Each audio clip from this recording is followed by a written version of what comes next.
Hey, hello, this is Zachary from Zachary 3D Prints here on Friday evening. I'm testing some lights out. Well, basically they are out, they are not on. And yeah, I'm not feeling that well, so I really don't know about that. This is looking terrible. Oh my gosh. Bamboo, bamboo, bamboo. I printed this part and this is how it looks like. It's looking terrible.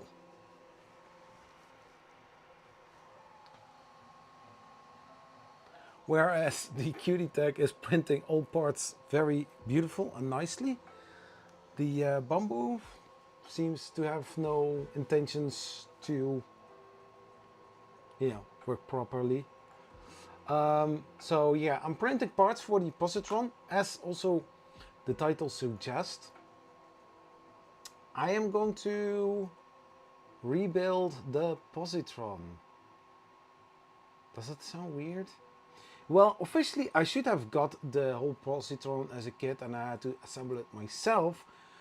However, the thing is that some members of the Positron community, like Joe and Mitch, Justin, Nomad, they all worked on it that I was able to bring it back home on Monday when I was leaving 3D Printopia. So they did an amazing job. They rushed as far as they could in order to, give me the possibility to get this over or across the US border. So I have printed some things with it, or I tried to do that. After several attempts, I did get a Voron cube out of it. But still there are some issues, and I've got a squeaking sound coming from one of the fans. I think it's the hot end fan, because when I tap it, it stopped beeping, but then it comes back again. It's very annoying to listen to. So yeah, maybe rebuilding it is a good thing. Now the color scheme, it's not going to be purple. It's going to be some other amazing color. So basically the primary color is going to be this, and the other color is going to be this. So both Polymaker ABS filaments. This is the teal, and this is the space or the galaxy dark gray. And I think with in combination with some of the parts I will leave here, but some of the other parts I will exchange in order to have a nice color scheme. Hey Steph, how are you doing? Welcome to the live stream. Yeah, I also saw that the 3D printing nerd was also doing a live stream. Yeah, I cannot end this or not do any live stream, although I planned to do a live stream, right? If people join my live stream, it's nice. If people, want to watch Joel's live stream, then it's also fine. I'm not going to bother it.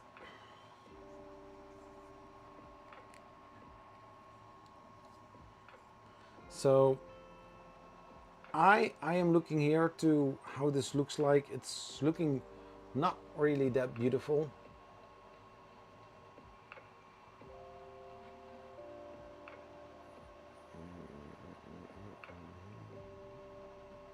Yeah, maybe I'm going to turn the light on.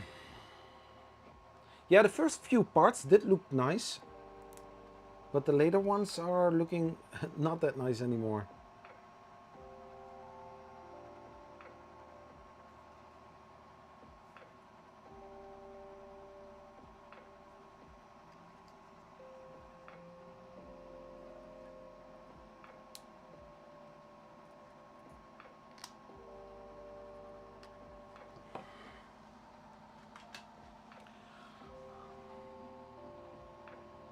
And the cake more well. Yeah, exactly.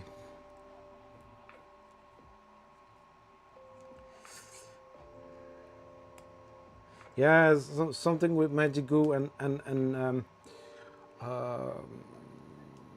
fly dryer or something, I don't know. Something for high temp materials and drying solution. Yeah, something that I have here, I have also with this door. It is not looking that beautiful.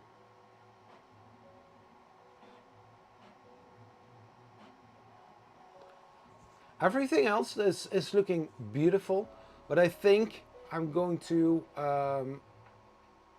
use my my QD-Tech in order to print this, because this is looking terrible and I'm wasting filament. Because, you know, it was printing both, you know, and at that moment it was going fine, but then it came higher, and then this part is getting terrible, if you know what I mean. So basically how to solve this issue is putting the temperature, once it is reaching a point, to lower the temperature a little bit, or put the cooling a little bit higher in order to get better results. Because on the other hand, if I'm printing it with exactly the same combination, right? The door, or the stand, and the PCB holder, the same kind of setup, but then printed in PLA, and this is how it's supposed to look like. A whole lot better. Yeah, having then the color combination of like this.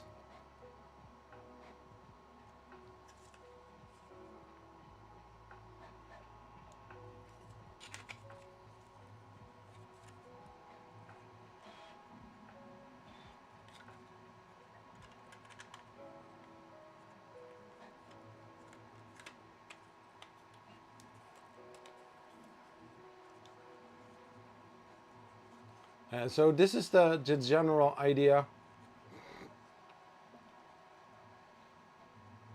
But I want to have the Galaxy Black instead of this one. Or the Galaxy Gray. And since this isn't, it should be a snap fit, and then you secure it with a screw. But this is looking, this is terrible. Hey 3D Medic fans, how are you doing? Thankfully my A1 is running again. 21 parts to go for ET. Nice. Yeah, I think I have the flu or something that's supposed to look like that. So I'll see what is going to happen during the live stream.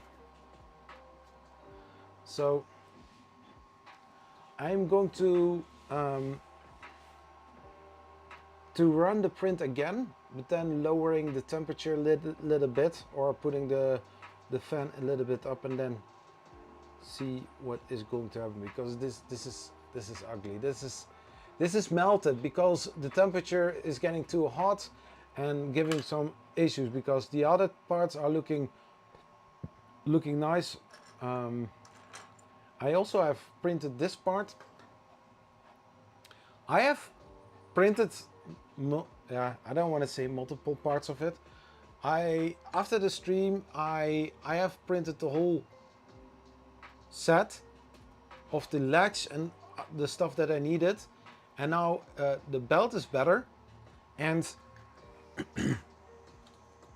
I used to get this, and I think there are also issues with the Z offset. The Z offset isn't looking that great. But once it is over the point, it's printing nicely. It can print. I measured it like 30.15 and 30.20, something like that. This is a little bit off. This is higher or lower, I don't know. But it can print, but there are some little issues.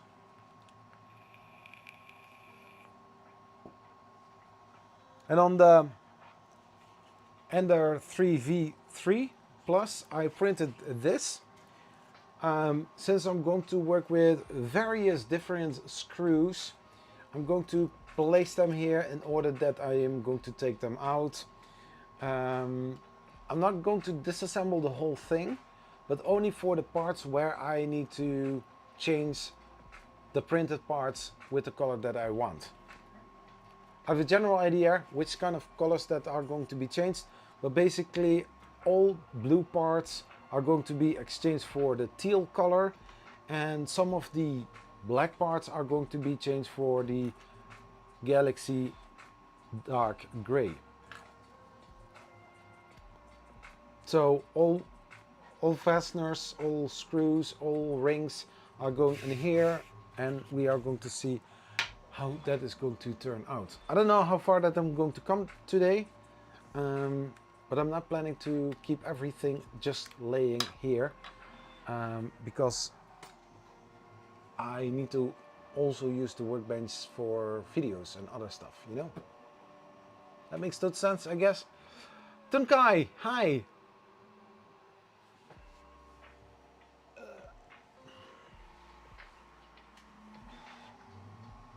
Yeah, this one is really a killer. This one is amazing. Yeah, so for reference, I've got here the knobs. You don't see that, right?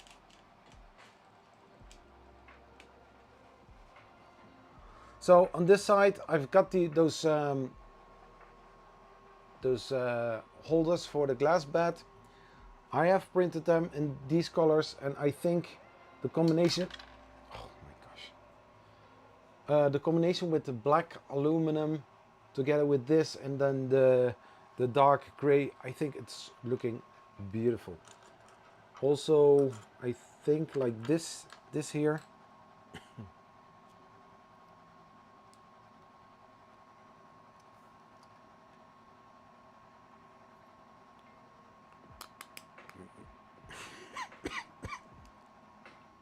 Oh wow.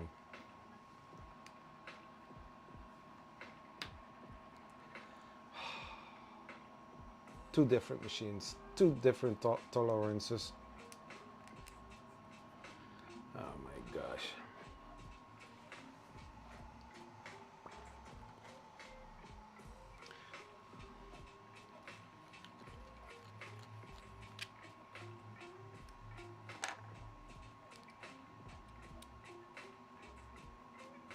Yeah, better. So basically this is going to sit on here. And then we have this little thing. I hope I didn't lose it. Yeah. This is going in like this. And then you have something like this. I think the color combination looks beautiful.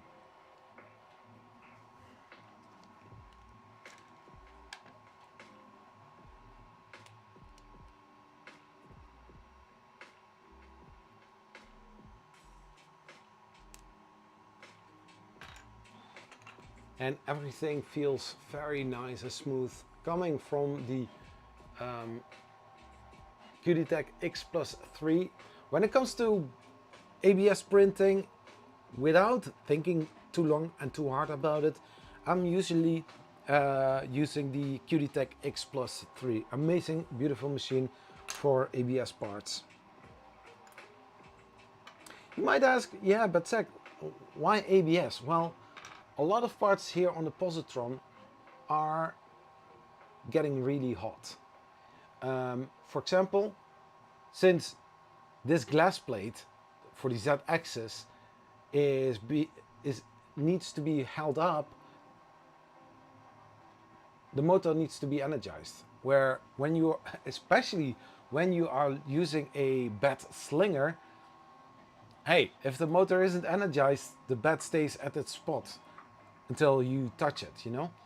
With the Z-axis that moves over, when the bed moves over the Z-axis, for example, like the Ender 6 or these machines right here, when the Z stepper motor or the Z motor isn't energized, then the bed slowly is going to move downwards. It's gravity. It's something that happens standard.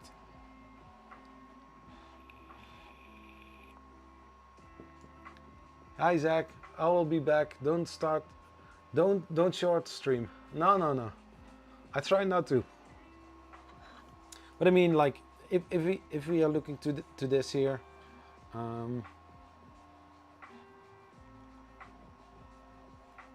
yeah, there should also be a back panel. Where's the back panel? Oh wait, oh yeah, this is going in here. Oh, I see.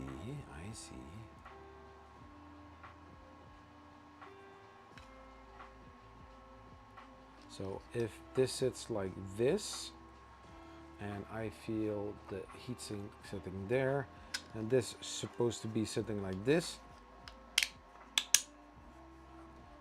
Look how beautiful that, oh my gosh, this is beautiful, guys.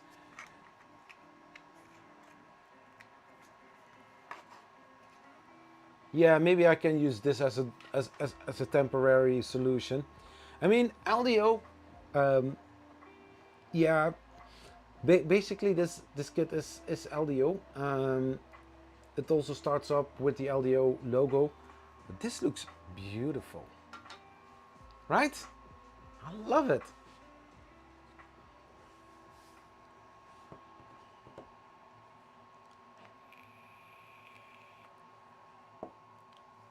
Maybe I don't need to disassemble the whole thing. I'm going to start this print. Just I'll be right back. Kavoka Designs. Happy Friday. Happy Friday to you too. You always keep reminding me without reminding me. Oh my gosh. I'm not going to say when I'm going to do it. You will notice it.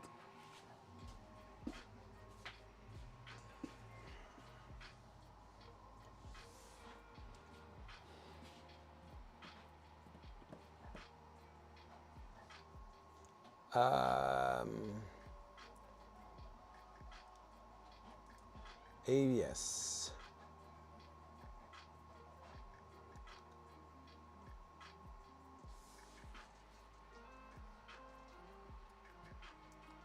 Oh, 270 degrees. Oh my gosh.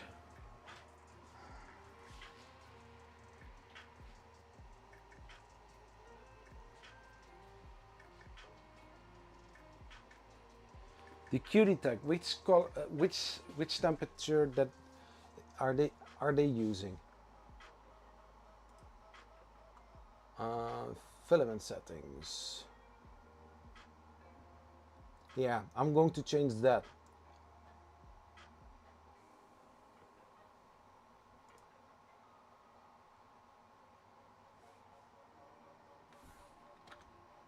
So 250.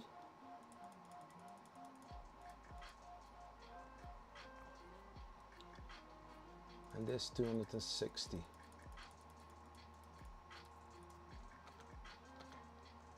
Yeah.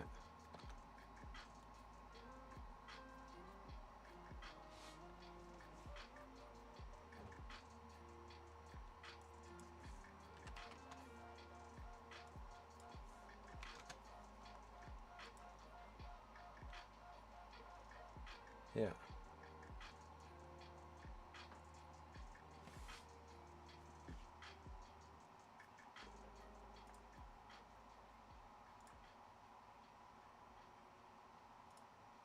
So we are going to slice it again. So I lowered the temperatures a little bit. You don't see that because this is on my other desk. And then I will print this. I'm going to name this again.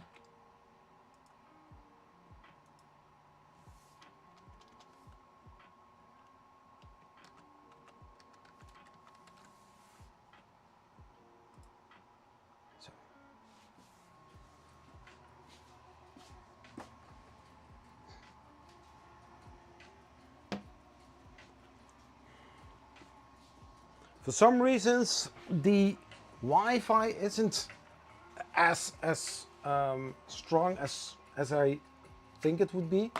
At least not for the touchscreen. Other devices, I don't have that much problems with it. Bed size. Which printer? This one. The bed size is like 180 times 180 times 165.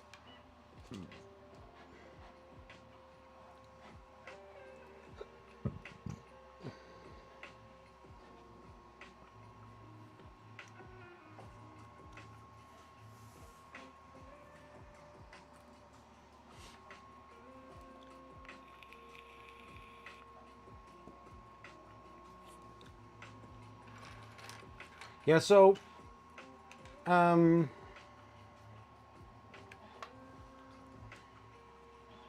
so what I'm going to do, I'm just going to start with the display, because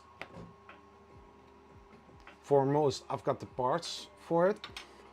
Heat inserts, I don't know which kind of heat inserts that I need for this, but you can imagine that I am going to reuse, since I don't have any fasteners anymore.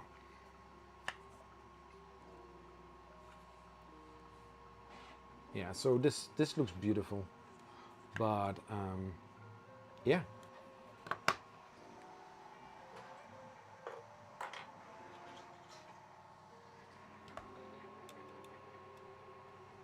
No, first try.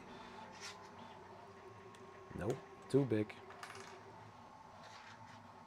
Nope.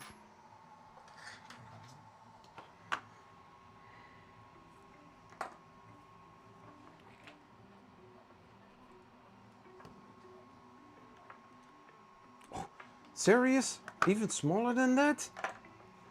Oh my gosh.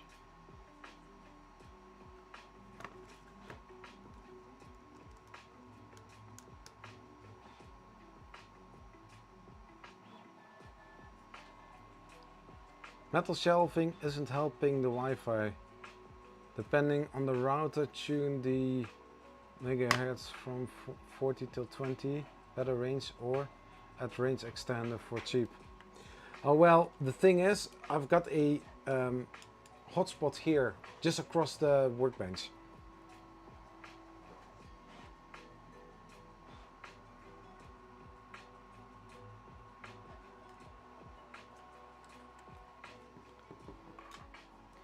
So that was that.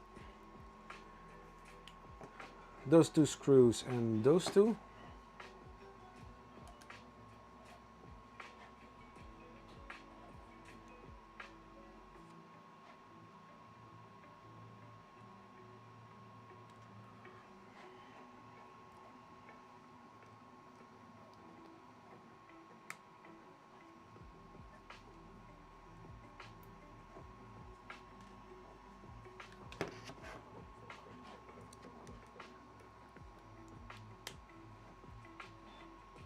Yeah, cable is the best, but that screen doesn't work on cable.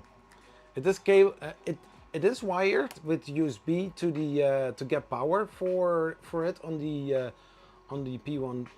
P1S, but that's basically it.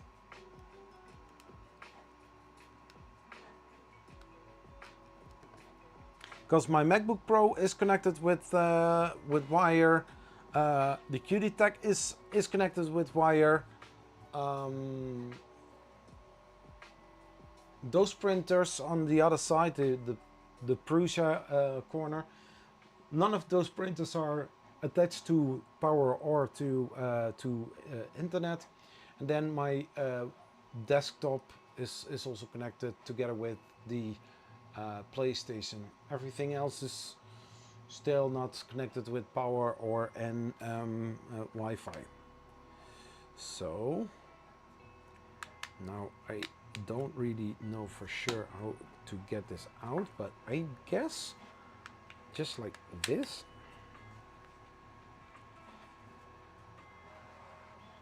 Yeah, so I need to get the heat inserts out. I need to be very careful. So plan is to heat them up a little bit and then pull them out, and hope that they will get as clean as possible.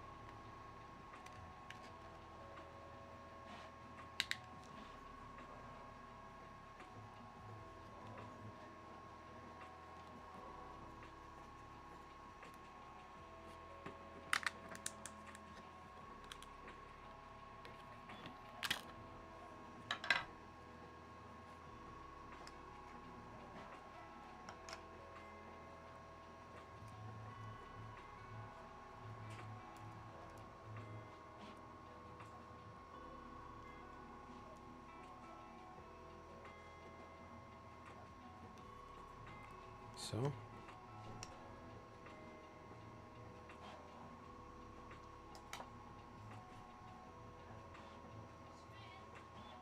I'm not really sure which kind of screw size this is.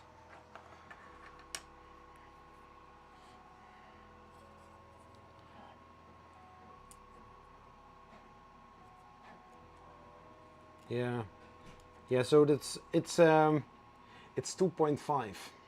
And I saw in the bill of materials, which I think also mentioned Wednesday, that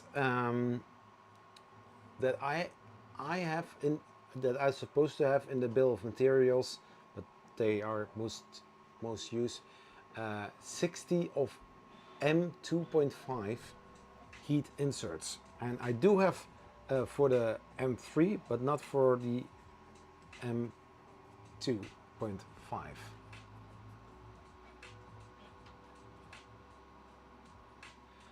Cable to the hub, Wi-Fi out, not Wi-Fi, Wi-Fi as normal setups are, more cables the better. Yeah, so I need to check if I can connect this this range extender to the switch, because the switch is directly connected with another switch that is one floor lower to the router.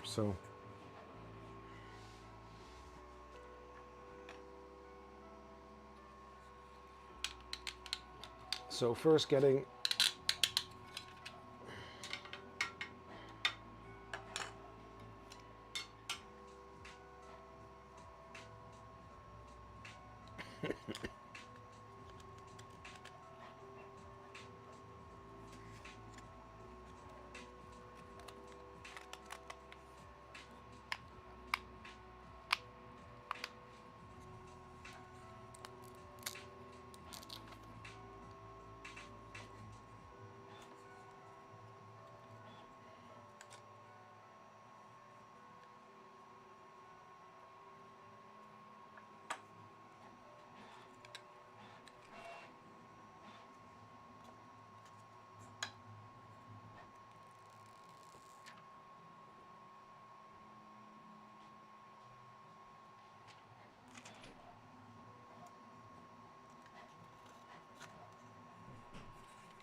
now it got some dirty fingers on it.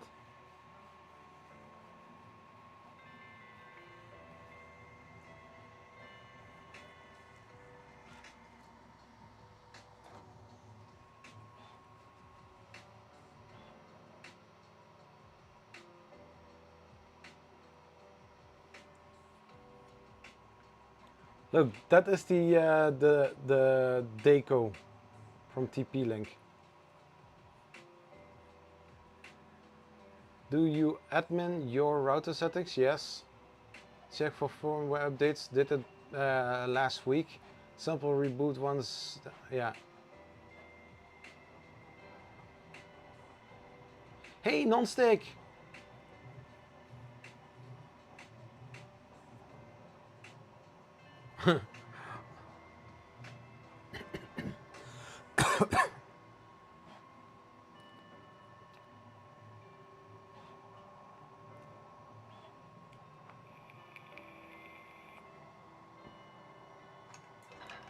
So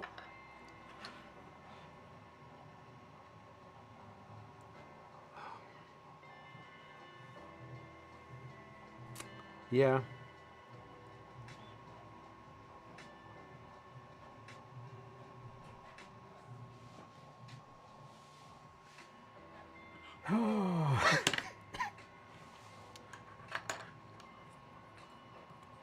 Dang it.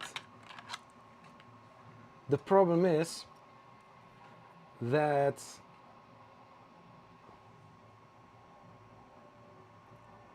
I want to use the heat inserts, but I don't have an... Yeah, I do have a soldering iron that I can use.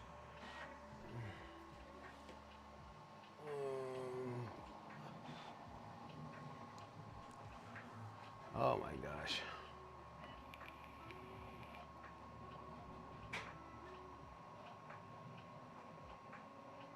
Oh, you have eye drops. Cool. Is there a relief?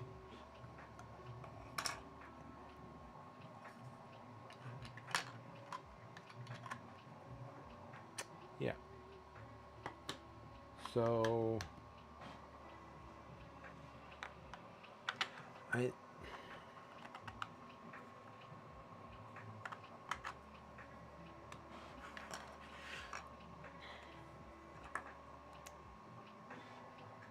yeah, because I don't want to damage the printed parts.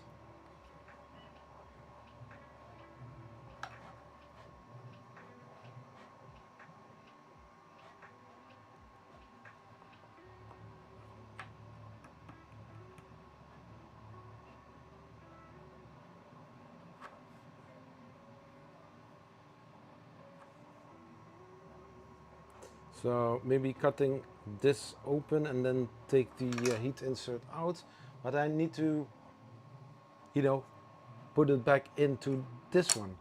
I will find a solution.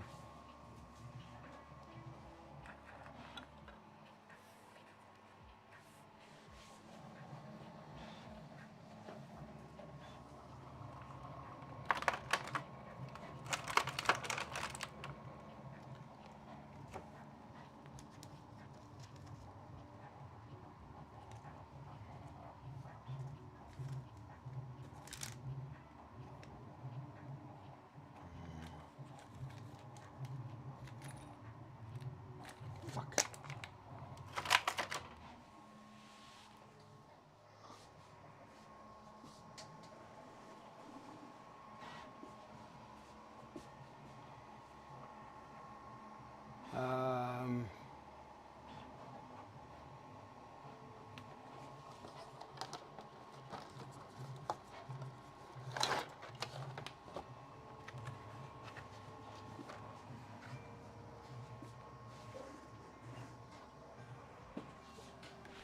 Yeah, so this is a brand new one.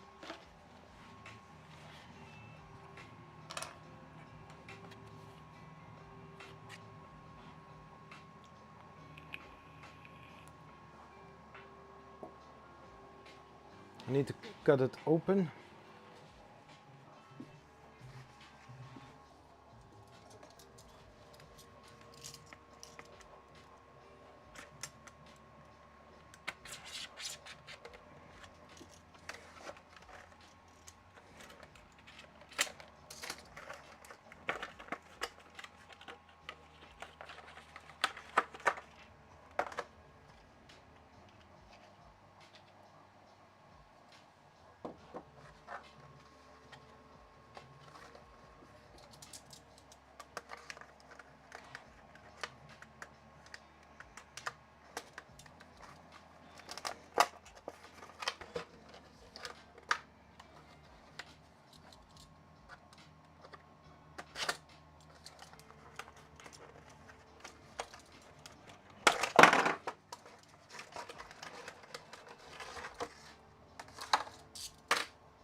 So, well, I need to get it out, so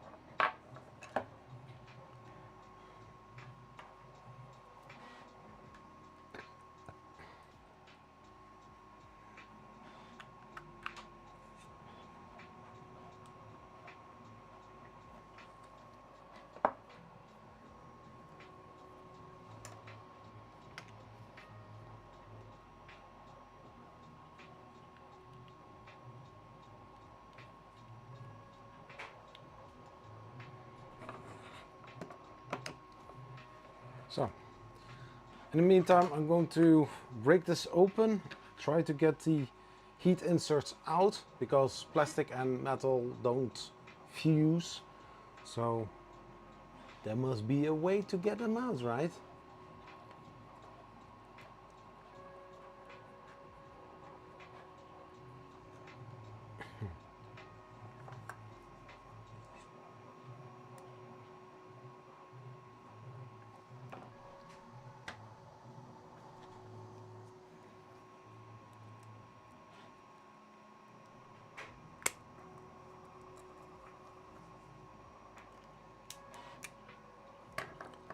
Nope.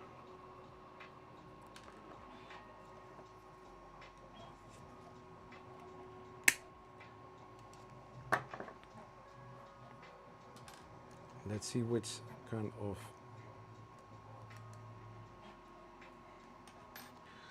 Then we are going to do that this way.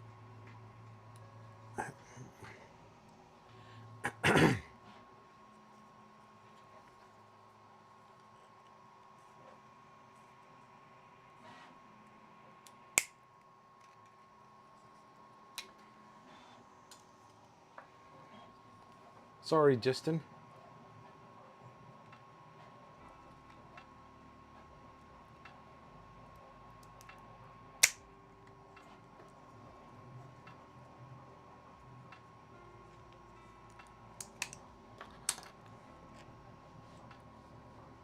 Yeah, I know that Stefan CNC Kitchen has a tool where you can heat up the insert and get it out.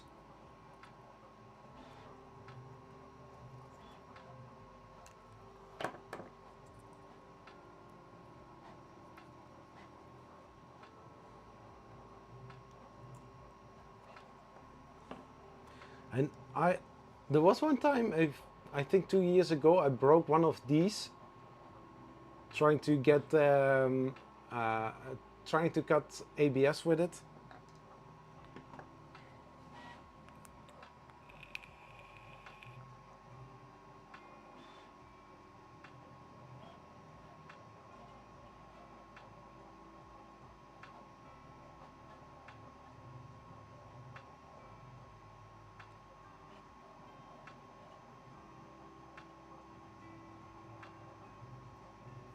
Oh, serious?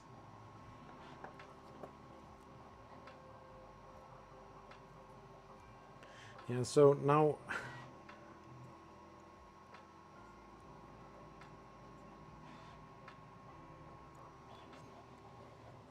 yeah, I need basically 2 pliers.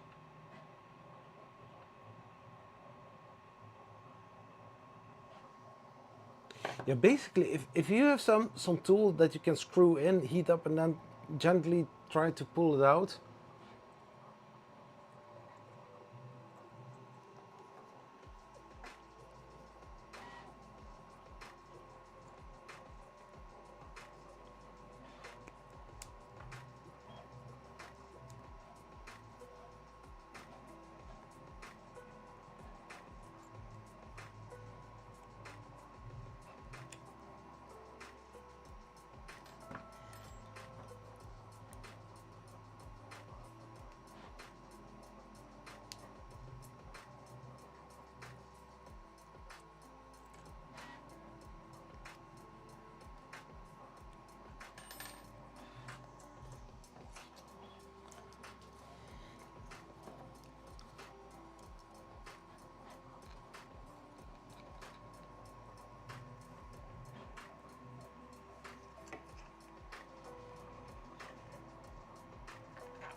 I want to be careful not to break the plier.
Nice.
Let's see the chat.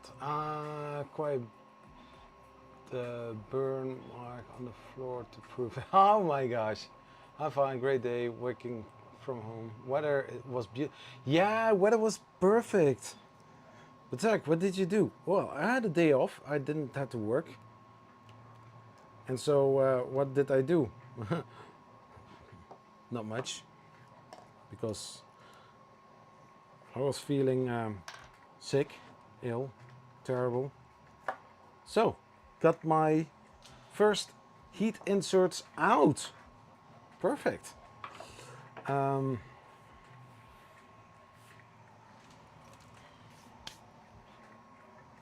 Yeah, so basically, you know the drill. What I usually do is using this this battery-powered soldering iron. I hope that the tip will fit in the in here.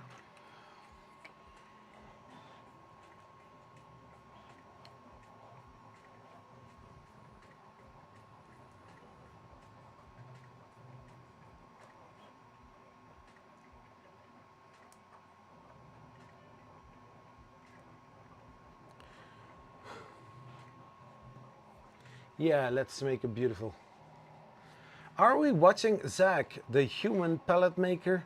Yes, you are.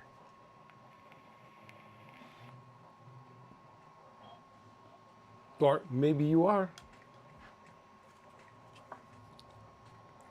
Well, we are going to put this back.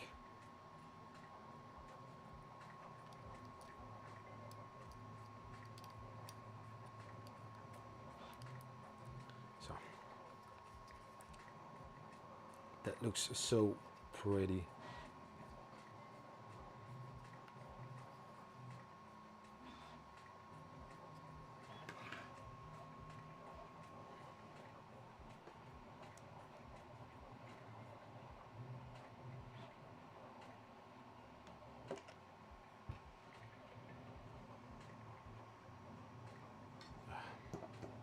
I need to wait, oh no.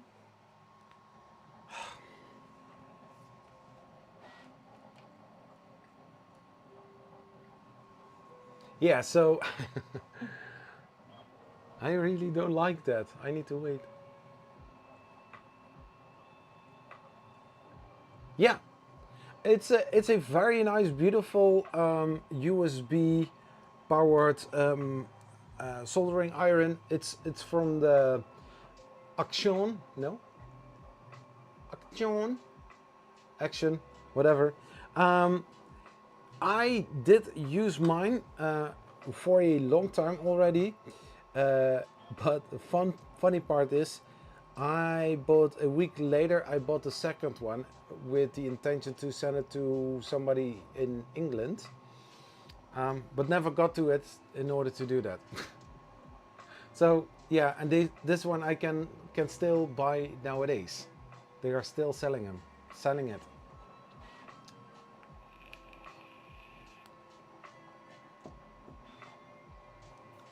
Kavoka Design says,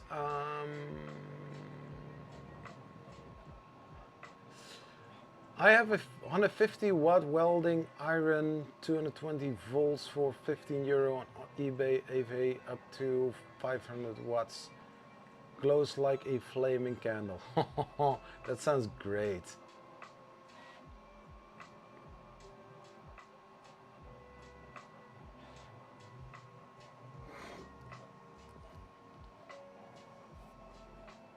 So I'm going to check if I can use it.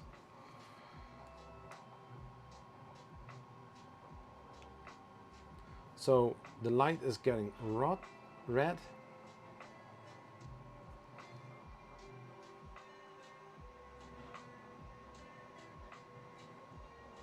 Yeah, I feel the tip getting hotter.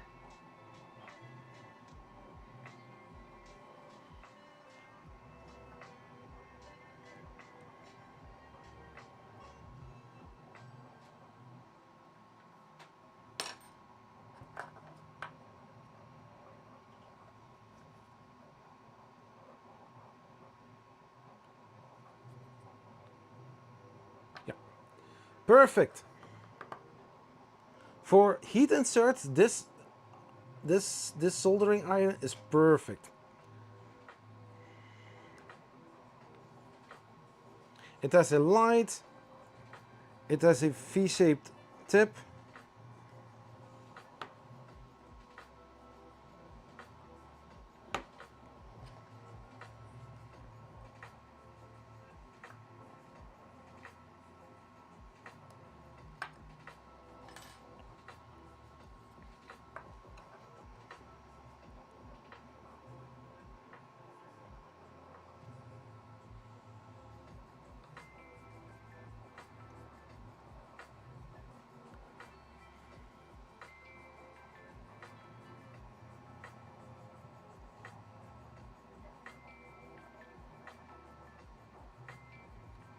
Yeah, I want to have this this tool to put heat inserts straight.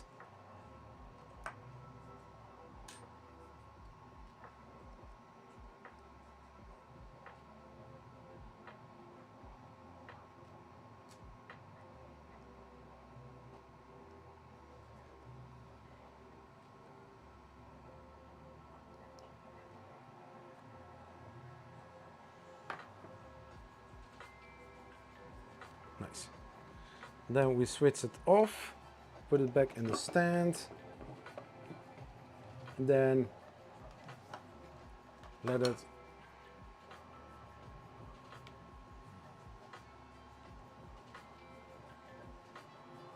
so. Let it charge further.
This feels nice. Oh my gosh. Guys. This is nice.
These are countersunk screws, so I expect them to be flush with the rest, or else why would you call it countersunk is if you can still feel them. Of course I can still feel them, but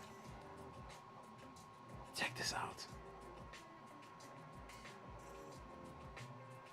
So beautiful. Chef's kiss. Yeah, then I will use this then as temporary solution.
Oh.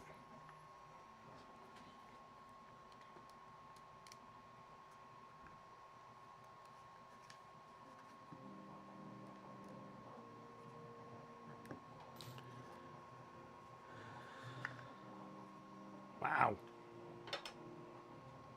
Nice. Nice.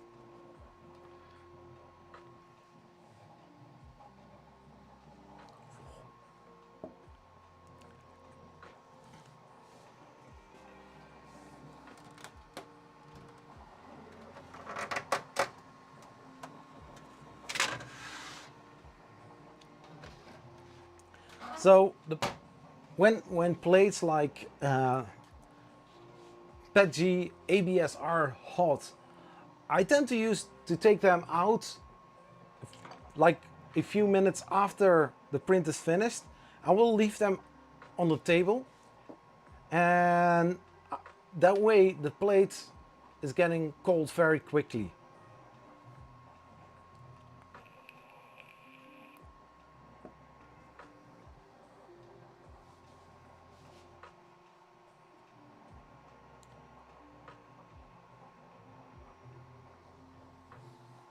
Wow.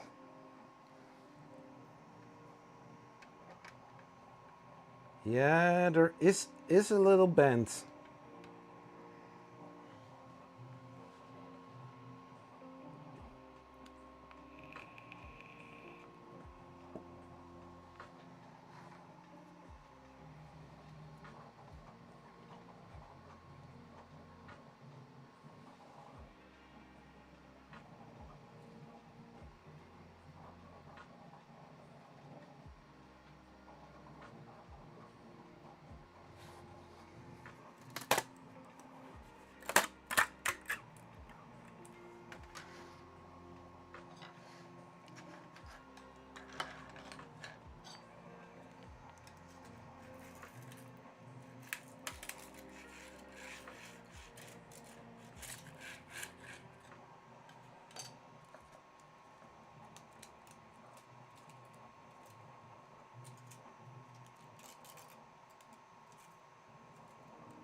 Look how pretty that this looks like.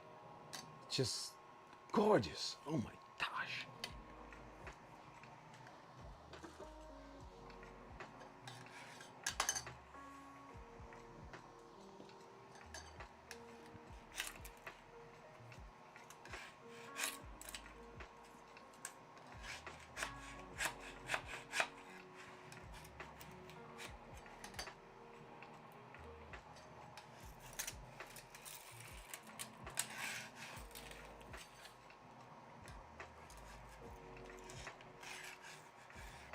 And of course, once this is done, plate is going back in.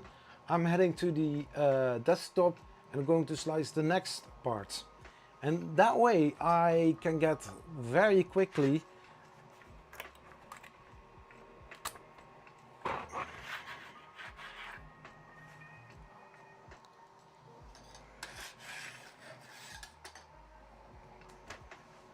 cleaning the parts up. I will do a little bit later.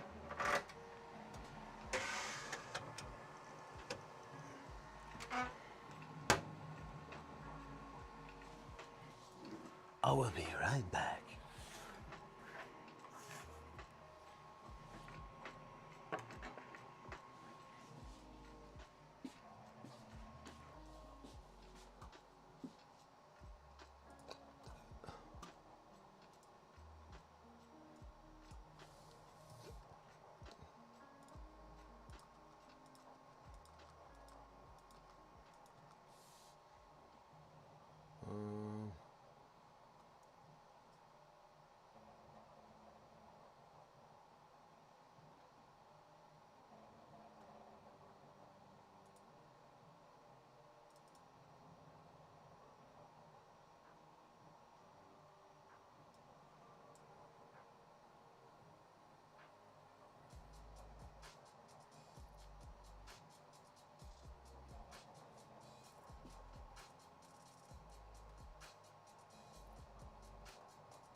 Spool.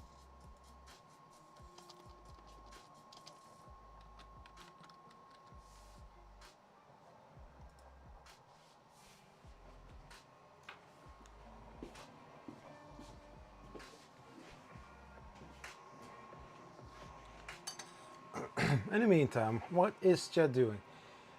Are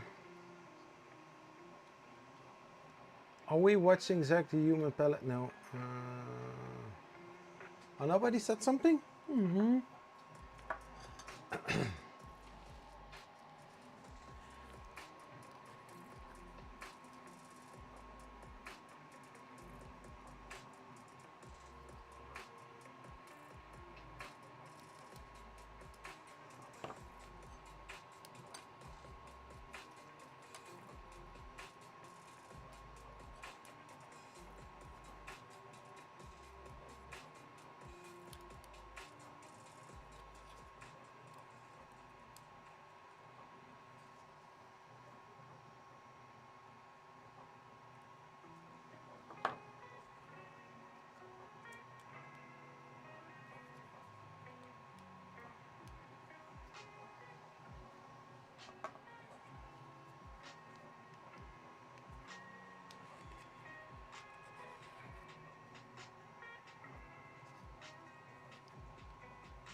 Beautiful.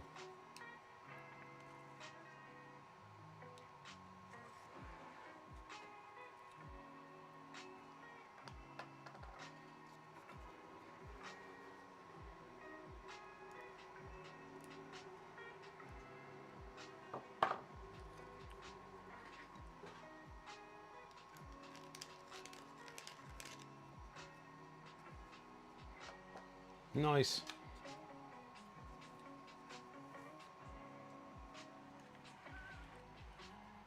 I mean, just imagine. Just check this out. So now this part is blue, and then like this.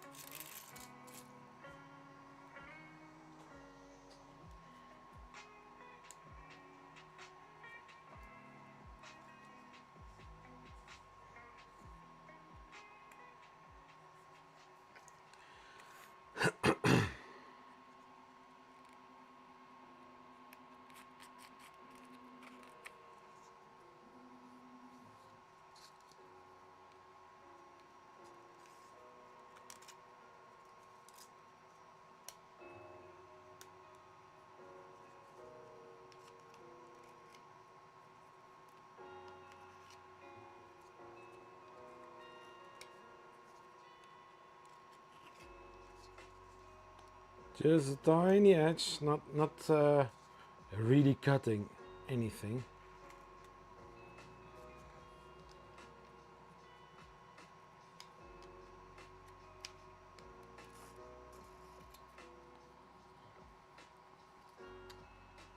Nice. Perfect.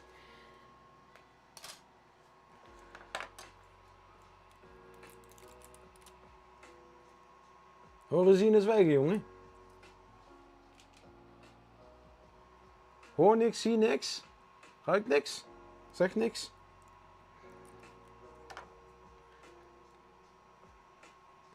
Don't watch, don't listen, don't say. Okay.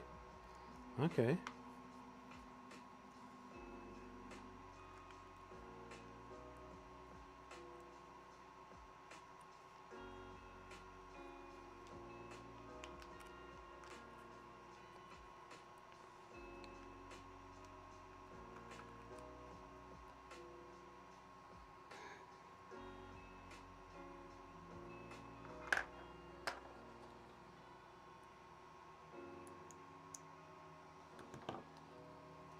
Yeah, just for example,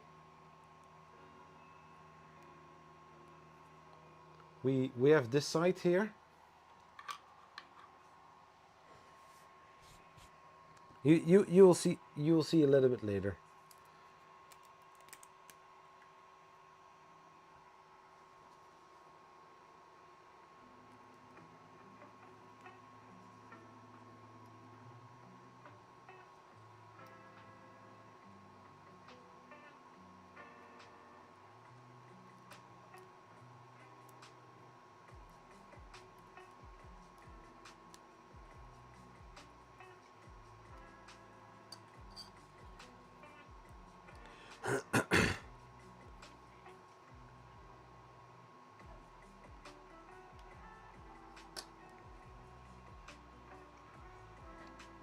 Speak no evil.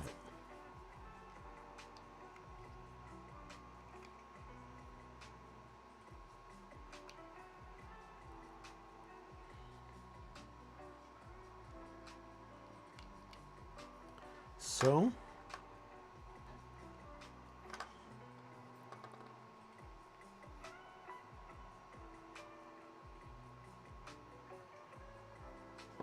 whoop.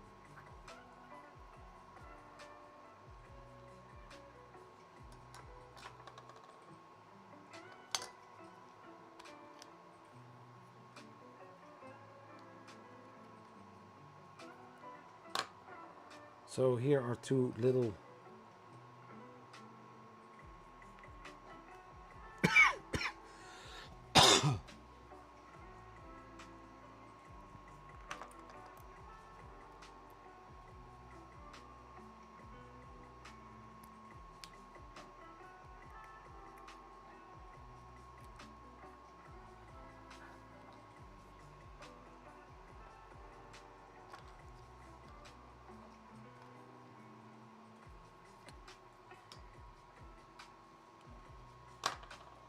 And check this out.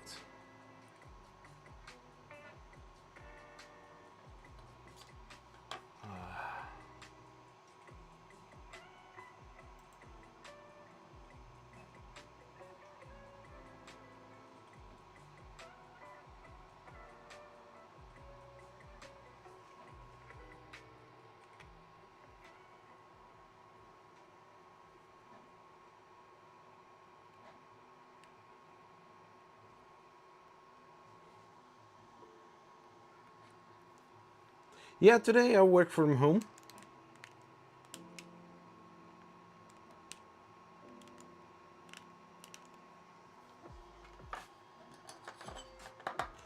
Because I didn't have to work today.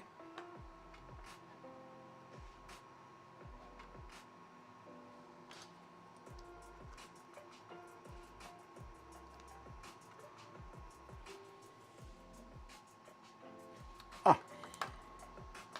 Now the extruder part is done.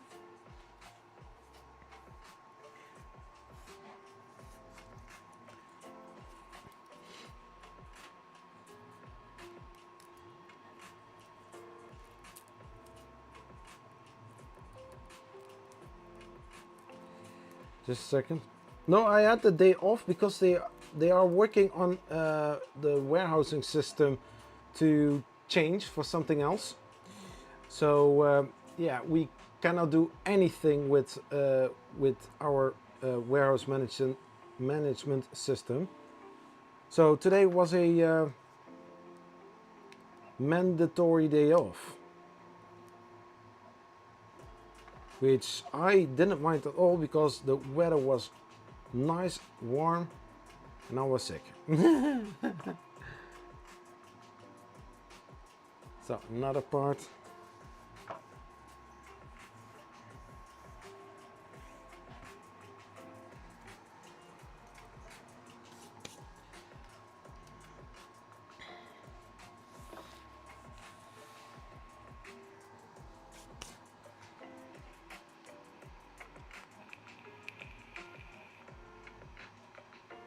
Well, it depends. Like, some of the parts I don't need to do, some parts I really want to do. Some of the parts will stay black because the teal is going to really pop out when I'm using the teal color. But for example, like here the sides, maybe I'm going to print them in the Galaxy Space Gray or dark gray. I'm going to get the other part off the build plate. And let's see of the little change of like 10 degrees C did help a lot.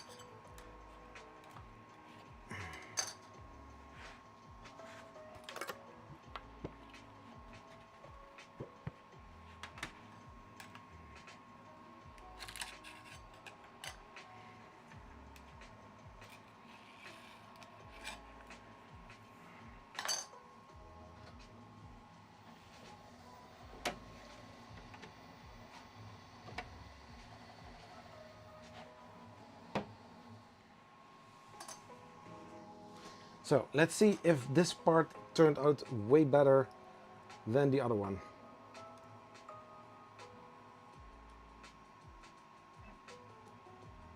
Still too hot there. So I think I'm going to print the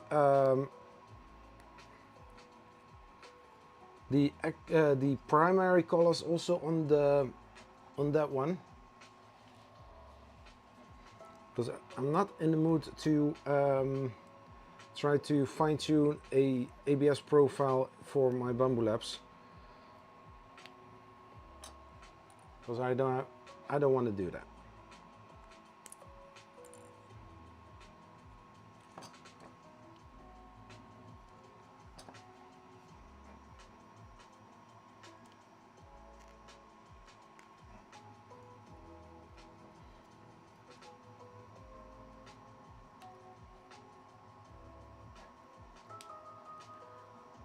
And this is supposed to be the part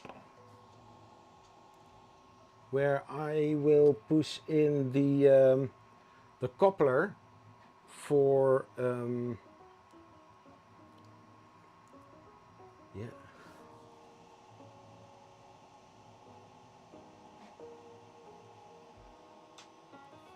So this is sitting like that.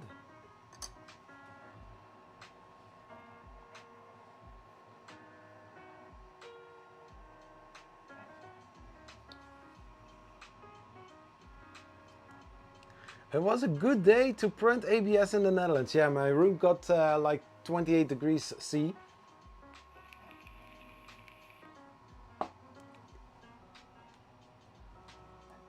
Two printers were printing ABS. That one and that one. And this one was printing this tray if I'm going to need it for the screws, which I already skipped.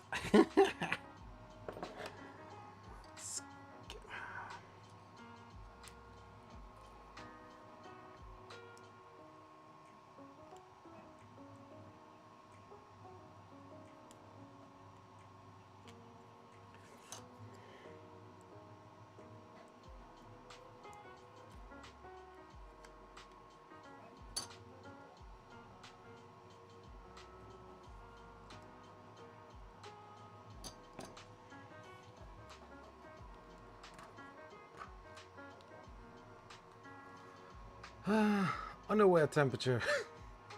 Yeah.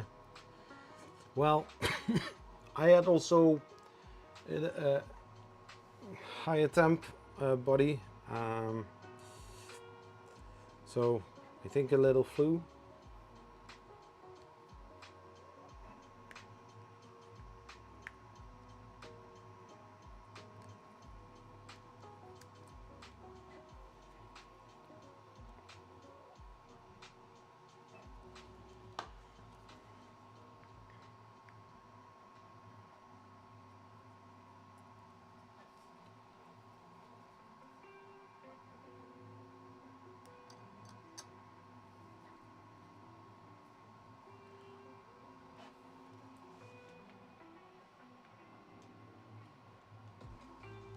So put one of the tips on there.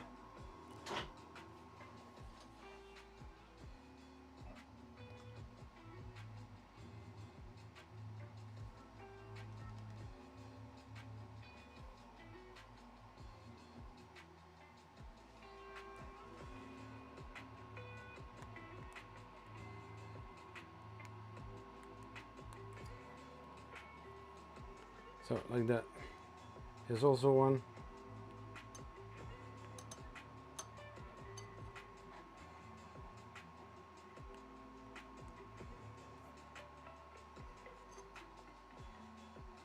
Here we have also a little tiny hole.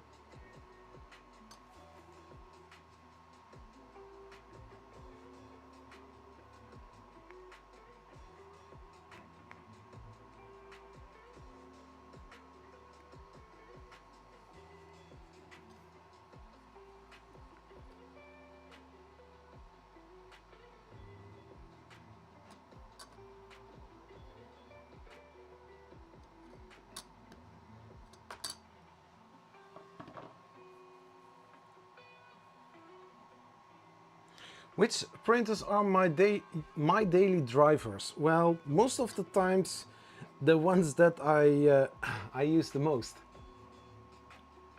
No, I don't really have daily drivers, especially when a company decides to send me a printer over, then that particular printer is going to be used a lot. You will see on Twitter a lot of posts about the printer.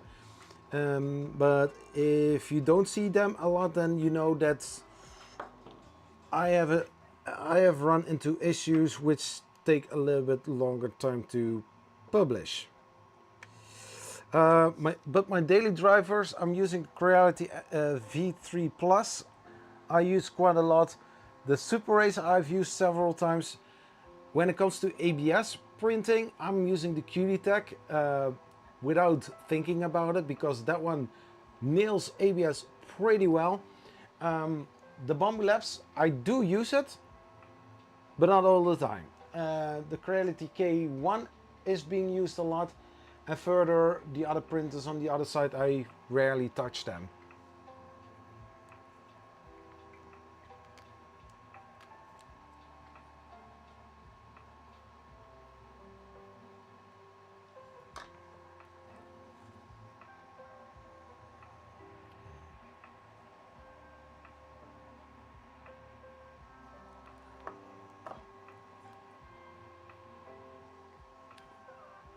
Which one is your daily driver, Tunkai?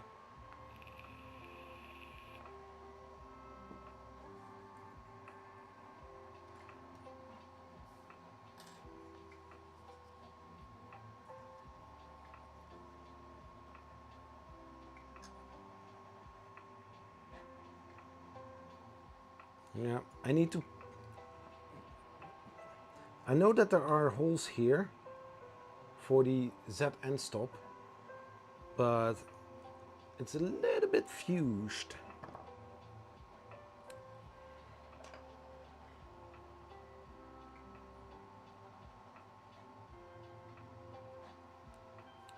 But basically, when I'm looking to the two prints,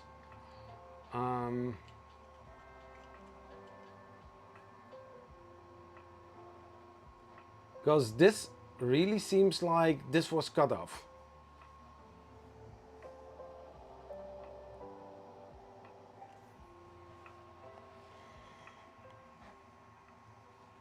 But if I'm going to change or swap filament from the QD-Tech, I need to grab behind the printer, first heating up, unload it, take all the filament out, then take the filament from that one and then put it in that one. It's like 5 minutes work.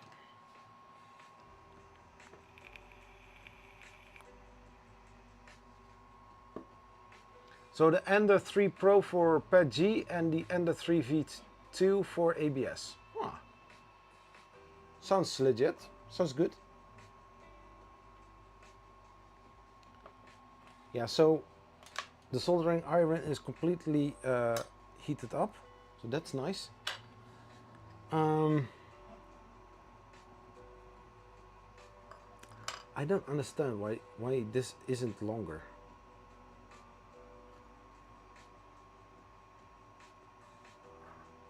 So I really need to reprint this, but basically you have it like this,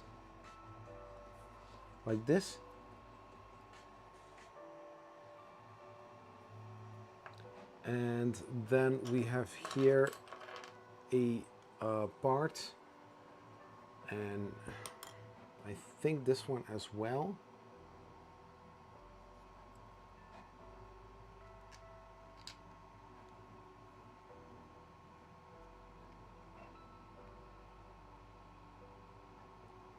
Like this. This already looks nice.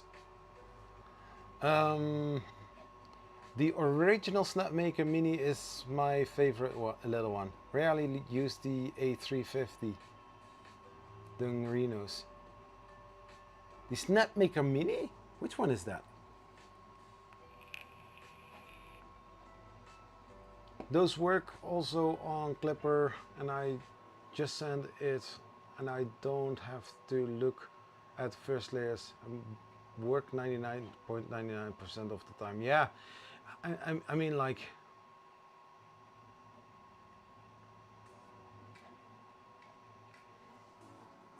yeah, so this is going to be covered up, and then we have this part here, which is going in, like, I believe like this,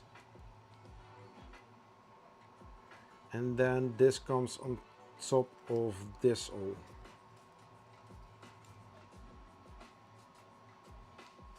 Ah, look at this. This is gorgeous. Gorgeous as shit. Oh no. It's gorgeous. Yeah. Nice. And maybe if I'm getting my my dead razor quick enough, I'm using same kind of color scheme for that one as well. Together with orange, because I'm from the Netherlands. I mean, there should supposed to be orange in there. But for example, I can exchange that for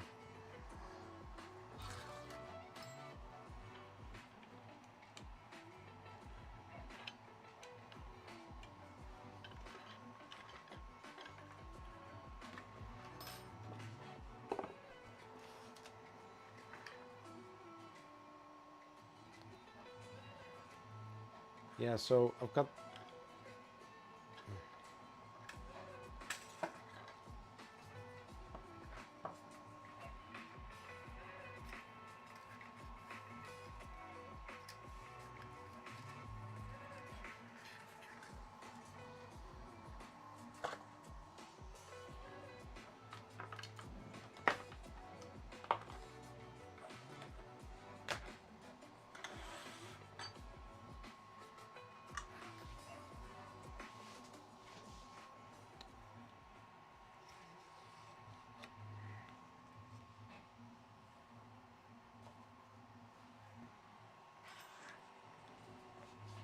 I know it is a little bit sketchy.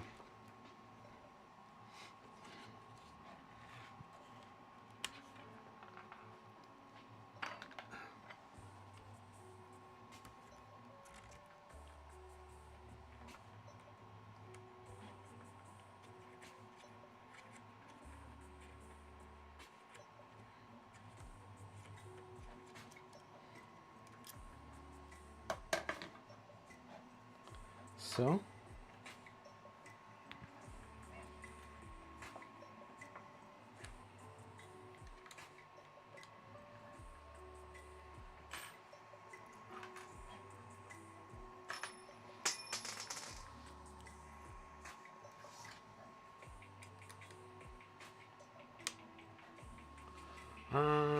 non-fam, hey, how are you doing?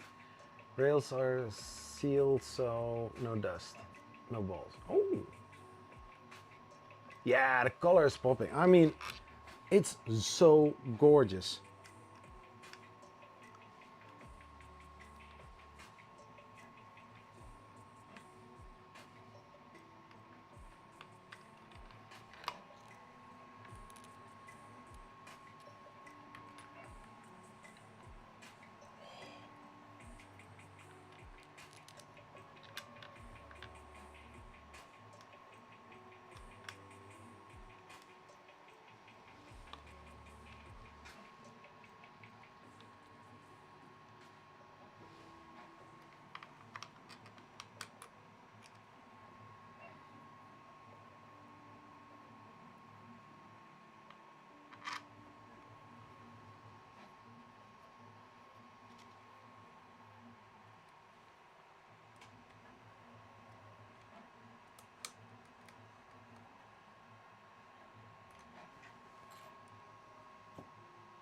That's so nice. Oh my freaking gosh.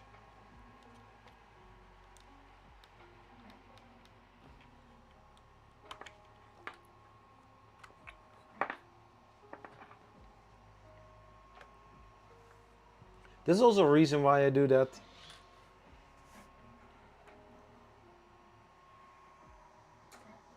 And one of those reasons are Polymaker.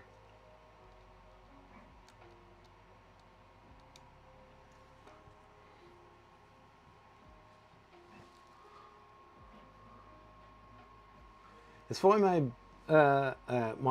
my friend Polyfill.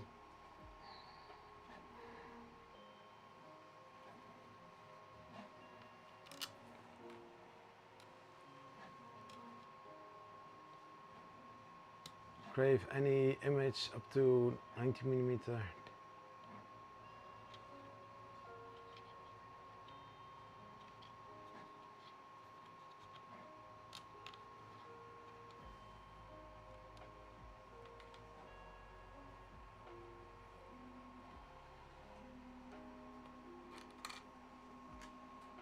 The another batch is ready.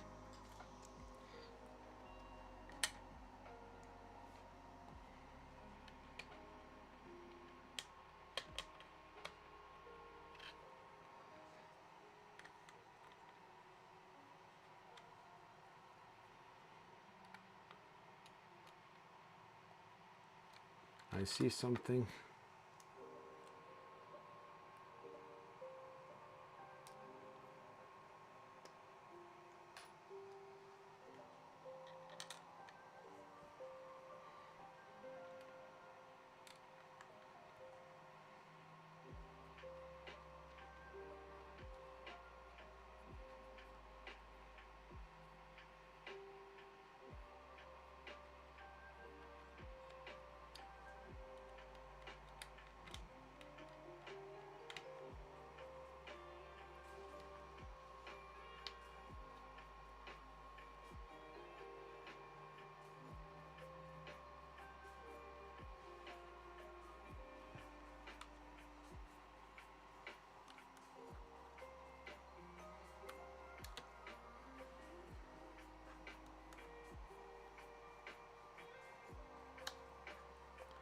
No.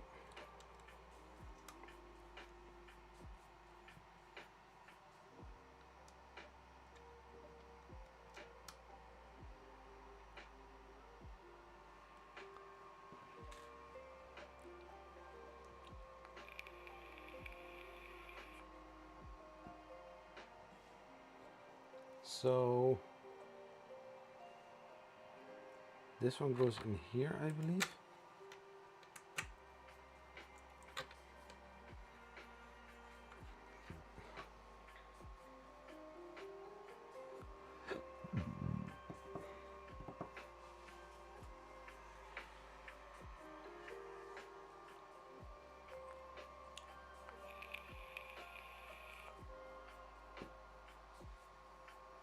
So for this part, I need to check if I'm going to continue with this. There's also a part here where it is a little knob, and I need to make sure that the small PTFE tube coupler that sits here, that I can push it in here, because it is a very difficult coupler to work with, and you need to apply a lot of pressure in order to get it in there. So I really need to make sure that the hole is as it's supposed to, that's not hanging or sagging, and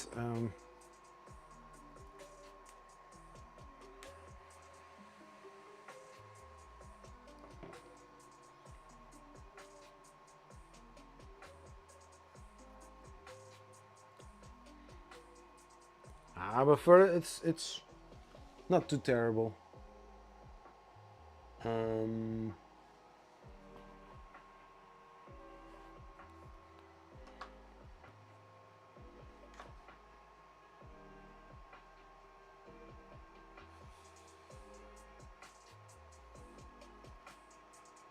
Nice.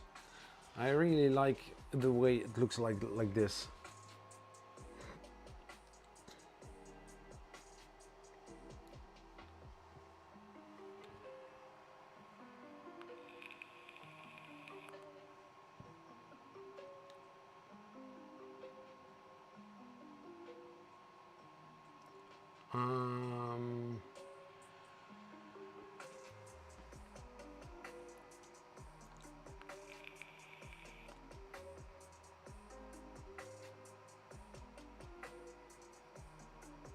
I sculpted cults. I thought I had bought a 4-axis major letdown, but in time I'll get the add-on. Both printers can print decent. Can't remember when I changed nozzles and had to do some maintenance. 745 hours on the Ender 3 Pro and 973 hours on the Ender 3 V2. Ooh, that's a lot. Almost 3 kilometers filament used per printer. That's a lot.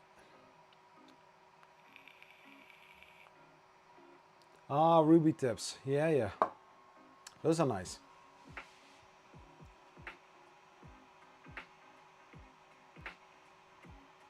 Copper insert, I believe. Yeah, nice. I need to start printing with that one. So I'm going to add a print to that one. I was thinking to print the lid or the stand for the display. I wait with it because I don't need it at this moment, but I want to continue with the surroundings because I really don't, for example, the whole Z-axis motor mount, I will leave it as it is, because that is a very tough job to do, I think. But just like this one here. Oh wait, I need to cut this one loose, take this one out, and then swap it for the other one. Yeah, that sounds like a solid plan. But first, put a print on. Yeah.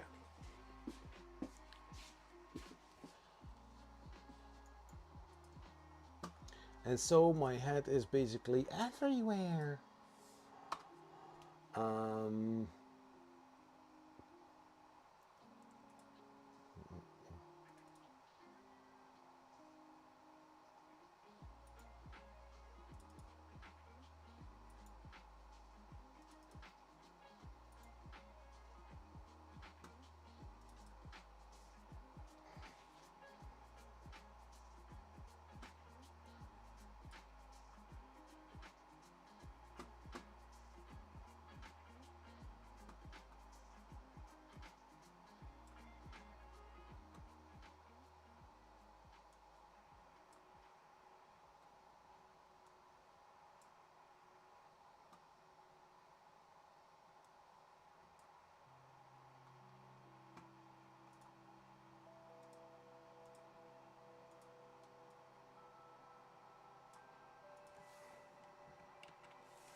All 4-hour print for the side panels. No. Yeah, it's what it is. Yeah, print plates.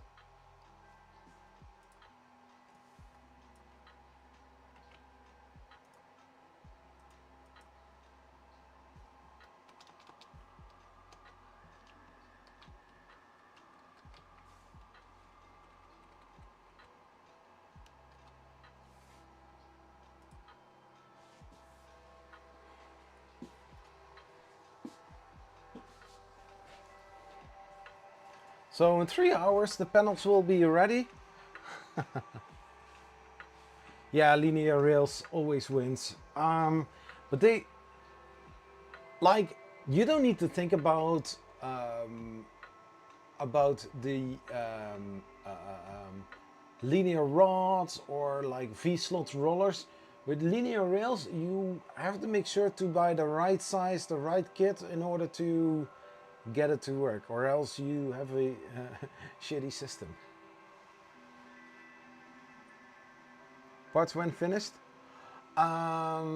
Like around 3 or 4 a.m. in the morning. And it's basically the panels that go around here. It's what it is.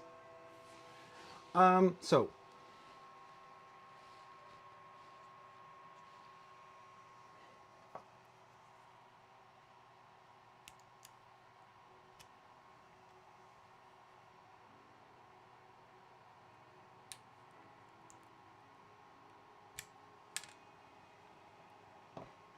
then unscrewing this apart.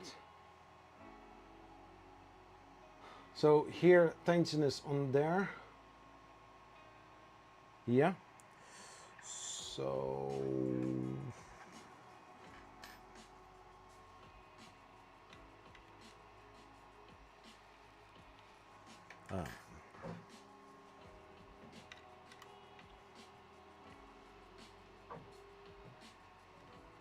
oh.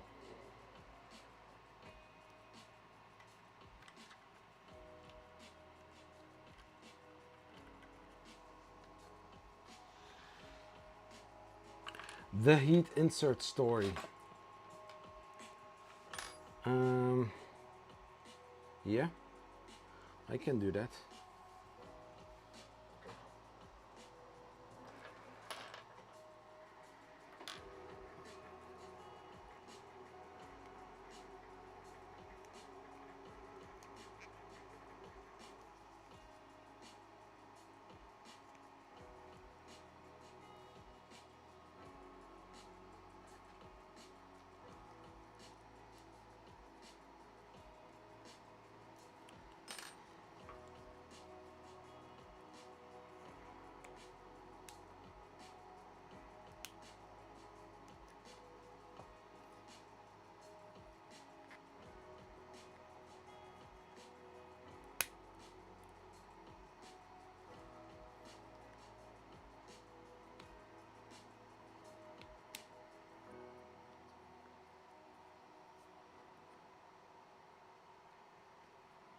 So now a thicker spanner.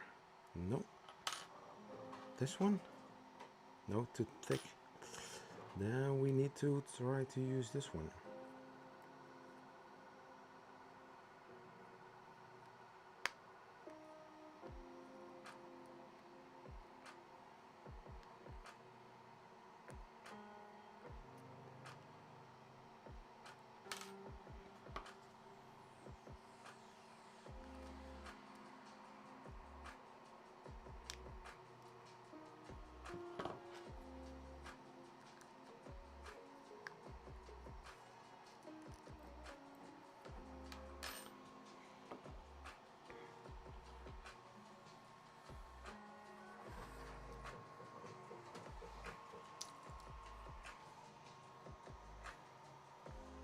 So now we are going to heat up the soldering iron again.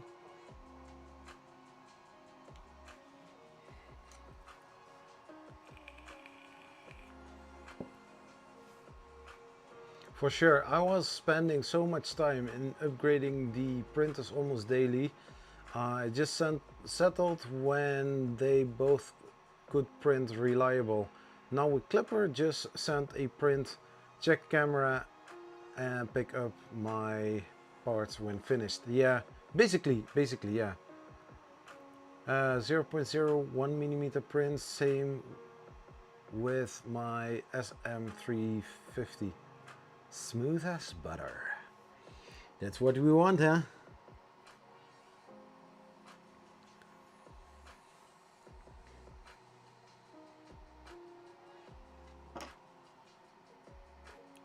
Yeah, so I need to be careful because this is not supported.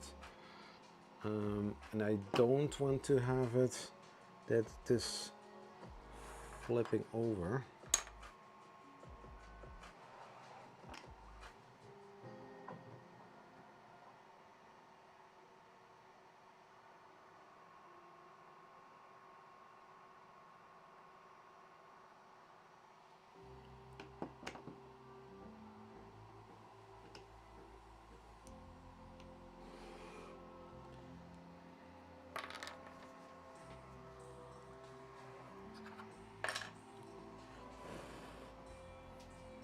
Just wait until it is fully cooled.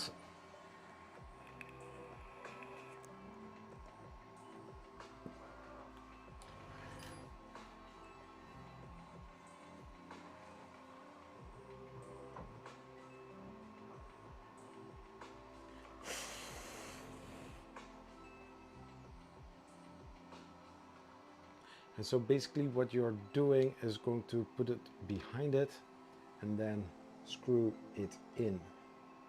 So basically there's a pull force behind it.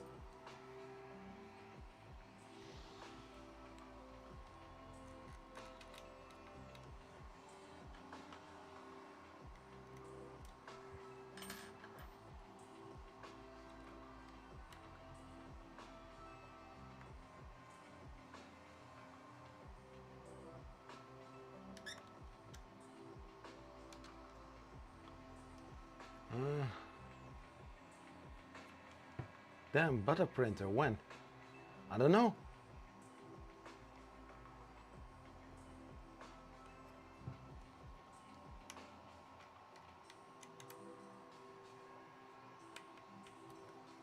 so.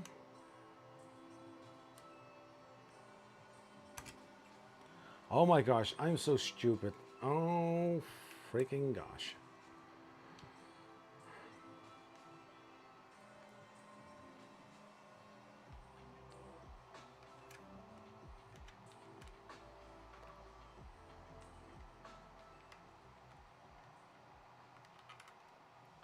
So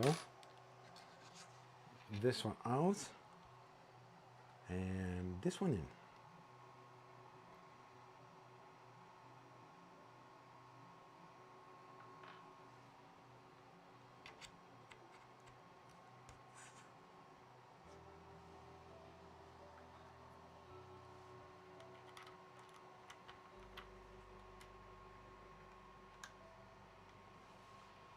Let's see. Cocoa Press. Yeah, that's a chocolate printer.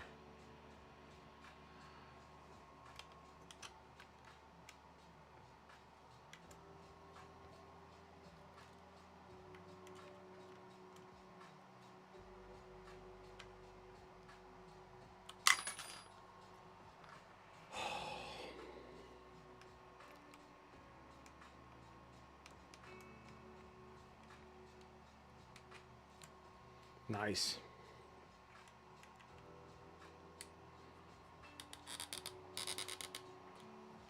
So we are getting somewhere. And then this to here with some zip ties.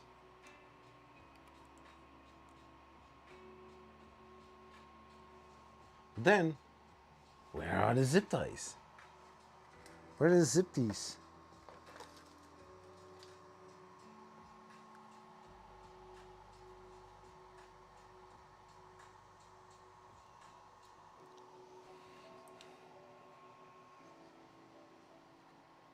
No.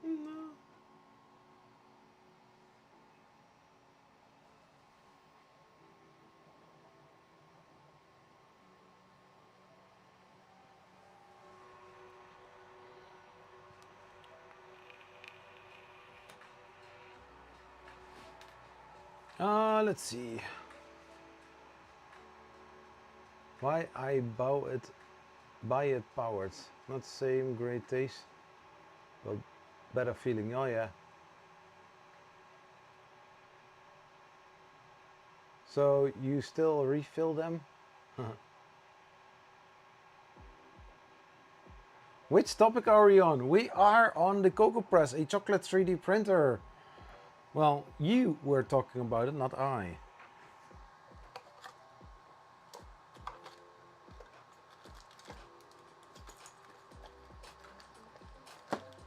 Earlier on I had a full bag of zip ties and I'm not really sure where I have put them.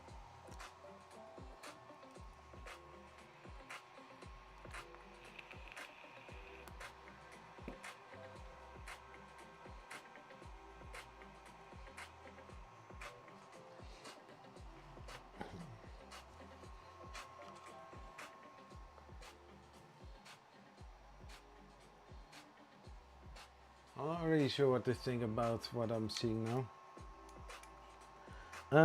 So basically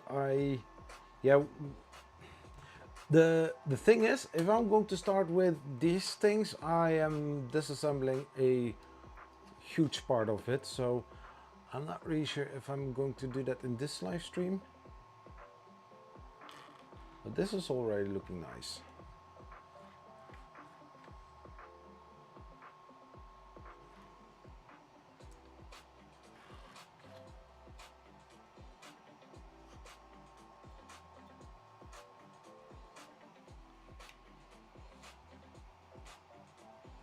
Yeah, so basically I hope I can show that. So this is the other latch where we were talking about last Wednesday. This is a way better version. So what this actually does, this 3D printer, as you know, it's a foldable printer, okay? An official portable foldable printer, okay? So you take the back screw out. I don't know if you are familiar with that. There's a certain place where you put this carriage. Okay, we have here a little thicker part where this needs to fall right in.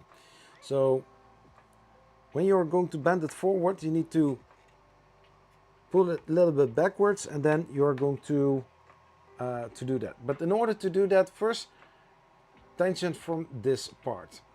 Now there is still a spring doing the basic thing, but now you have the possibility to fold it. And then this carriage needs to be around.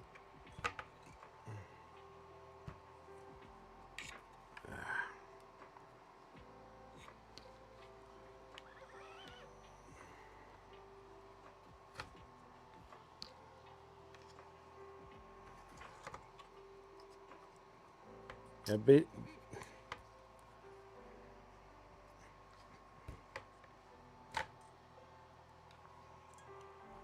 So. And then this needs to fall right in the middle. This sits like this.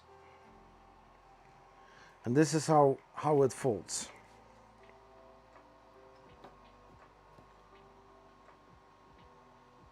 But you always also need to find a place for this.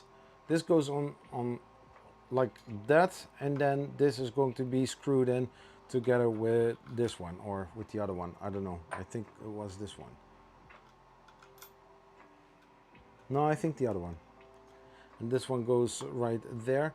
So this will be parked somewhere close by. Like that.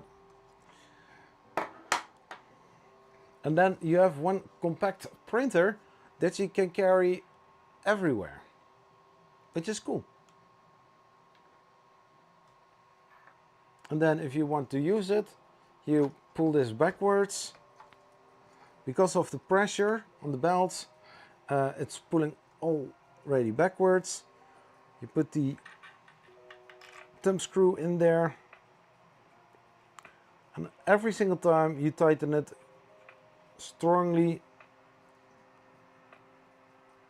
like that, and then put this in between here, and then we have a Z axis. This one can go down now better than before.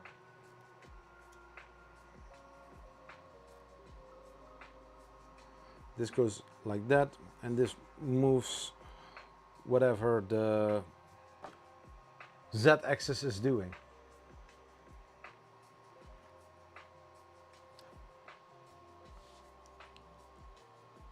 So, but basically you are going to put it in like this.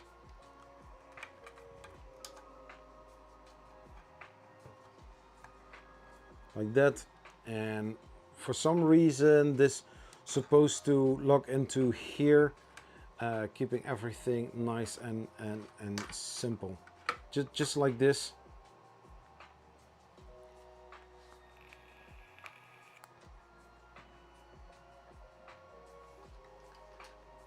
A very well nice thought of design.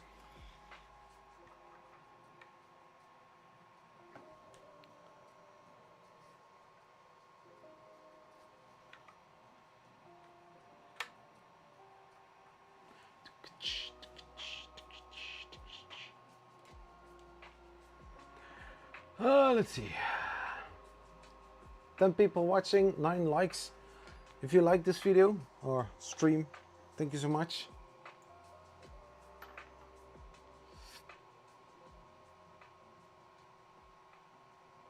Yeah, it's a beautiful design. I also saw some upgraded parts as well. I tried to put the belt back in today because I had to put more tension on the belt. So I think like 3 or 4 teeth. It's pulling now more, and so eventually the latch won't be dropping, because if if you just imagine if you are going to start a print and the belt is not on tension because the latch, you know, it's not locked in place, then the spring isn't really doing its work. So it's going to look messy and something you don't want.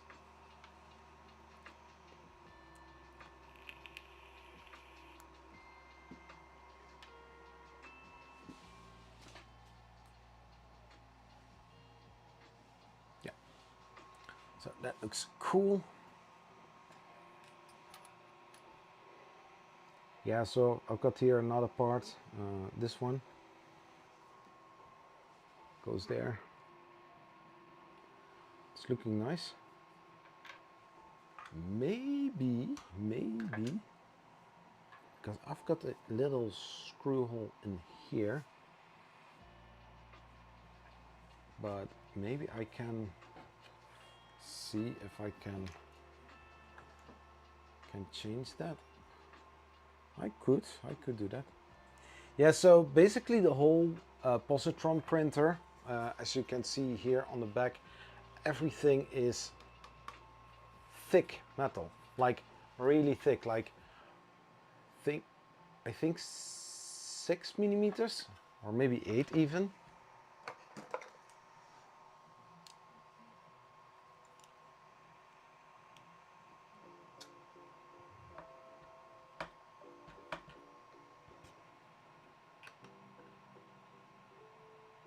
Yeah, so 5 mil. This whole back plate is like 5 millimeter thick aluminum, functioning as one big heat sink for the printer, because this thing, even though it's a small printer, it's getting really hot.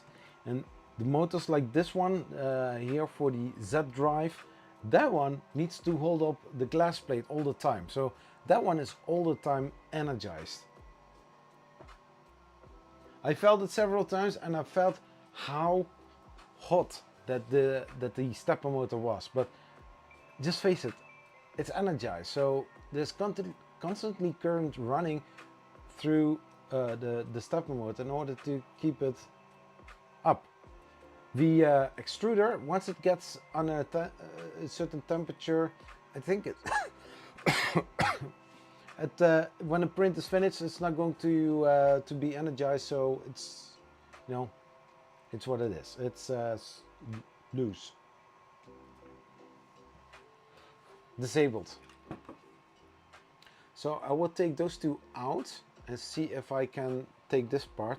But I see a little screw hole here, so I assume that something is screwed in there, and also heat insert. So let me check and let's see. No.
So there is RGB in there.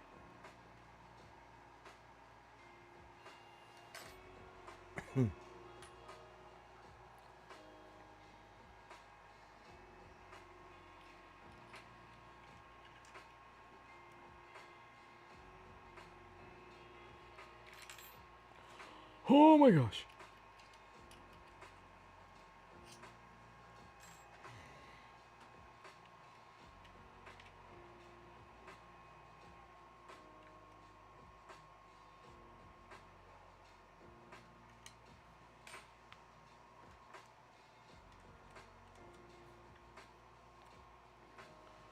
Let's see.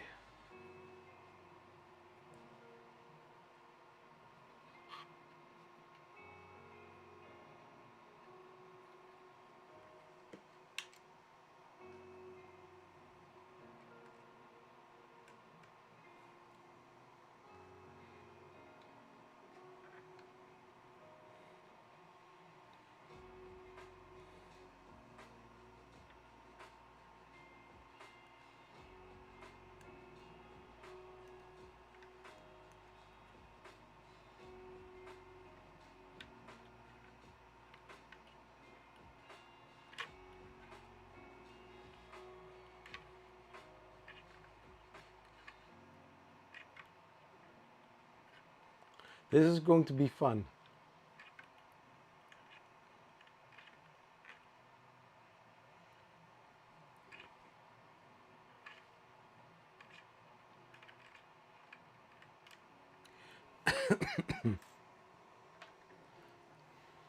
Now first, the heat inserts.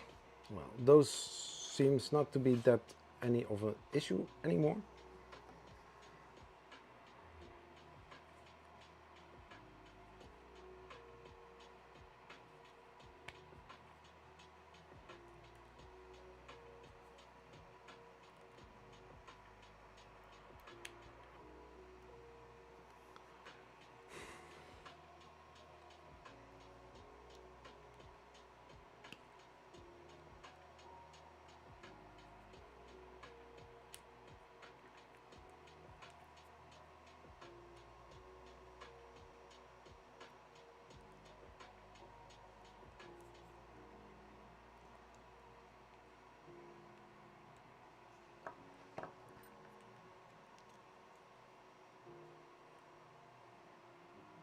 Nope.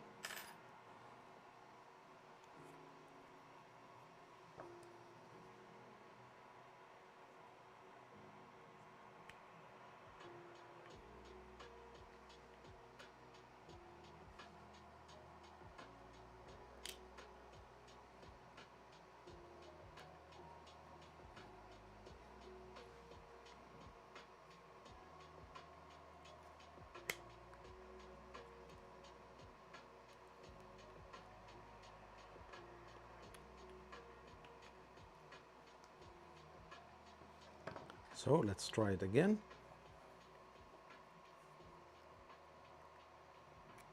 No, still not.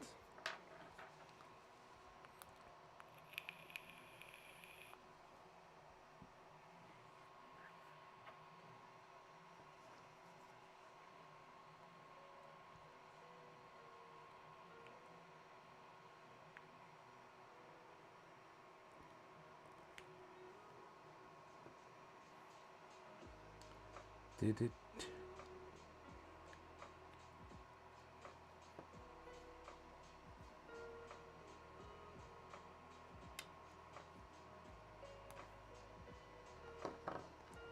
Let's see if this works now. Yeah, so it's not a big thing. No,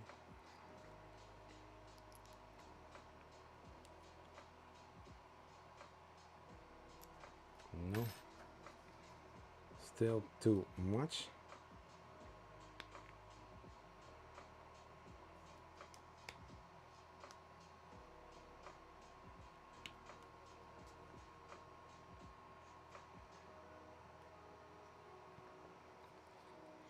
It's a big one.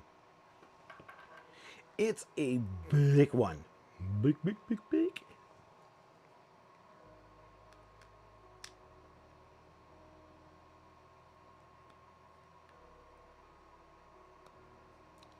Is Joel still doing a live stream?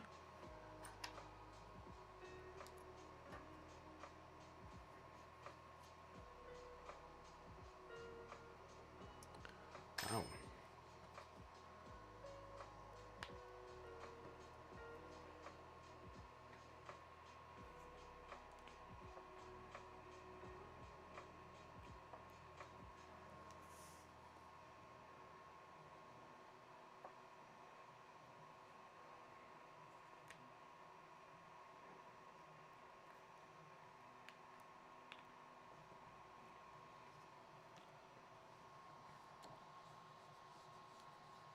Yeah, so these screws are longer, and so the heat insert is also adjusted for that purpose.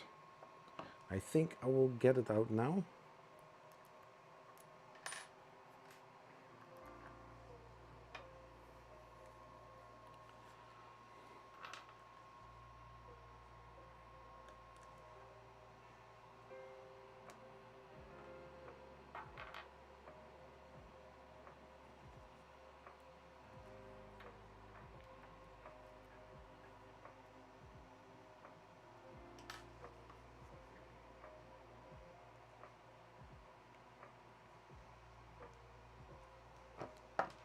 Ah, my hands are hurting.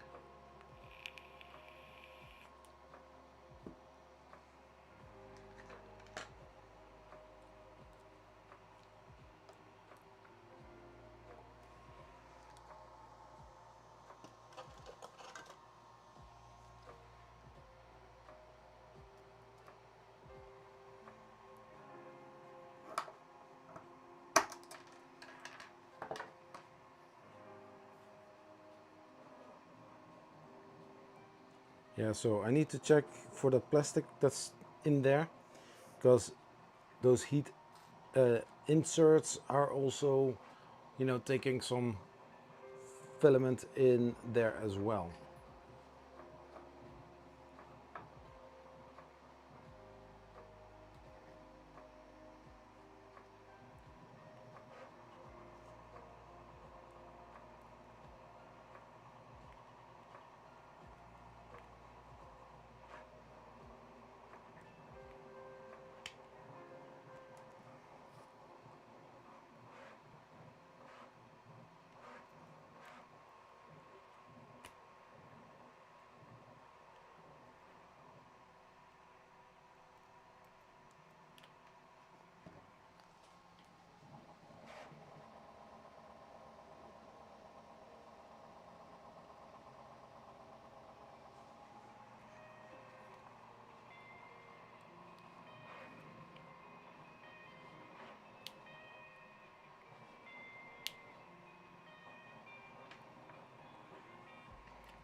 Oh.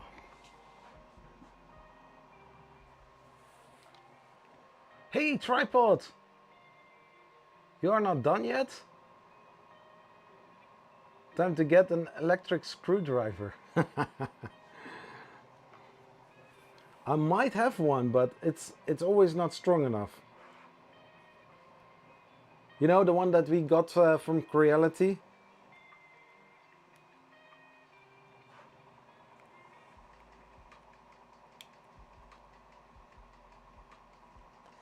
Yeah, so currently I'm trying to get the heat inserts out. So outserts instead of inserts. Going for a Polymaker Teal color.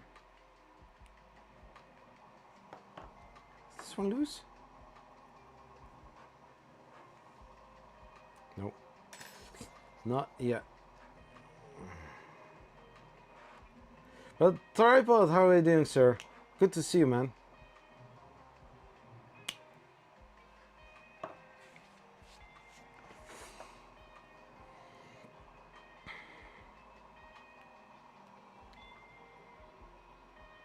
Those are garbage. You need to get a real electric screw from LTT.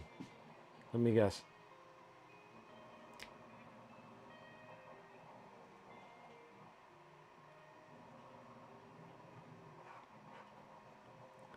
Yeah, the only I have tried to use those from Creality. They look fancy, but when there is a little bit power needed to get some torque, it's not doing it.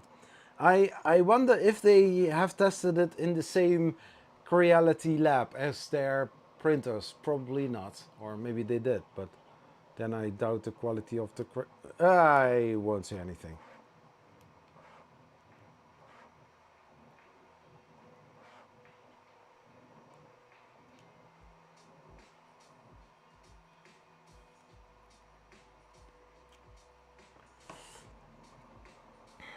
I don't think I can get it out.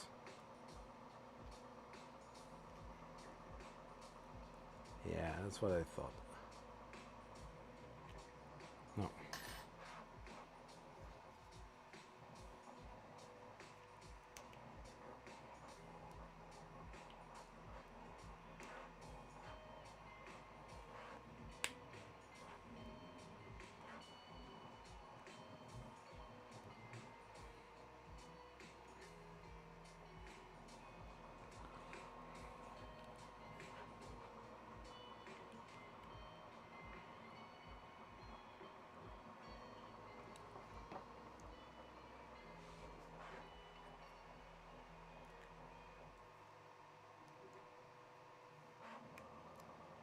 What?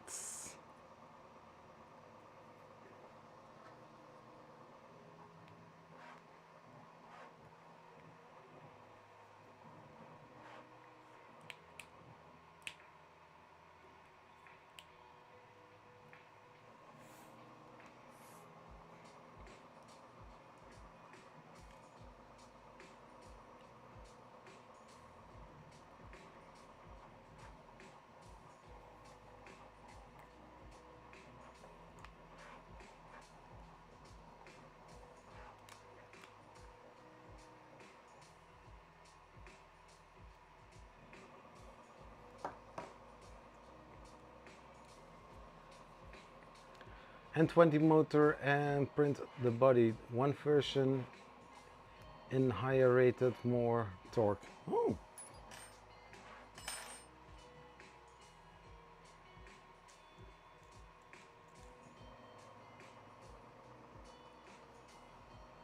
So, both are now out.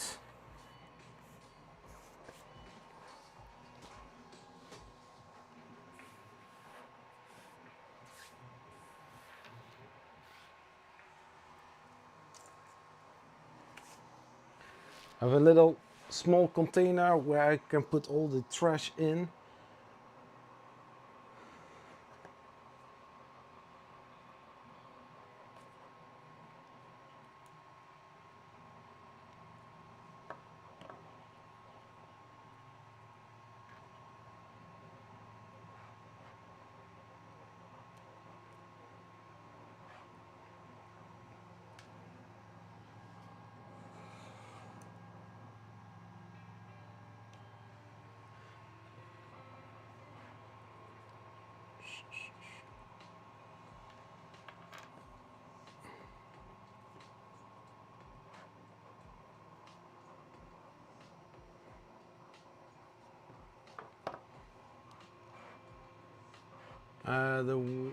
The only people that buy LTT are influencers that have lower cons. Huh? Yeah.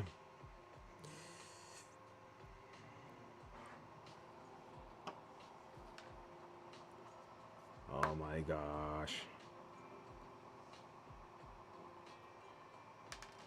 Oh my gosh.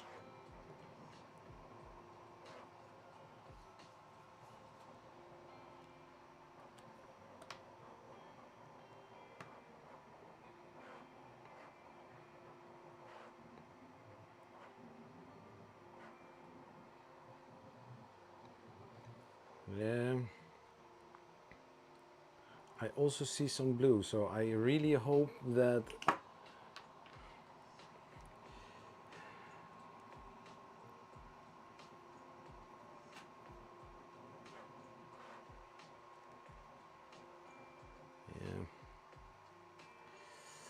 We'll see, we'll see. I already know the part of the story.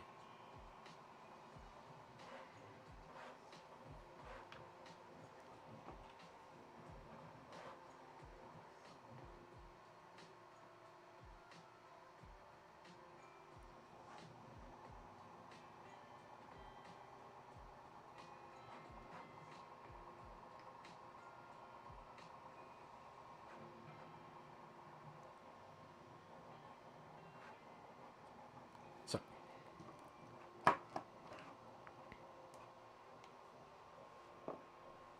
now we wait until it is cooled down a bit.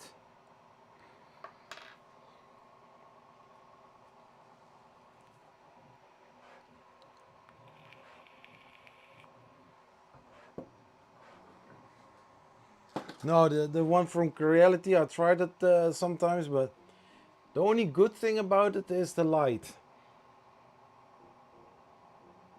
That's the only time that I used it afterwards.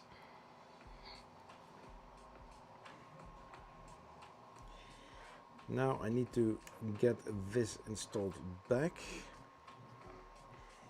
This is going to be a lot of fun.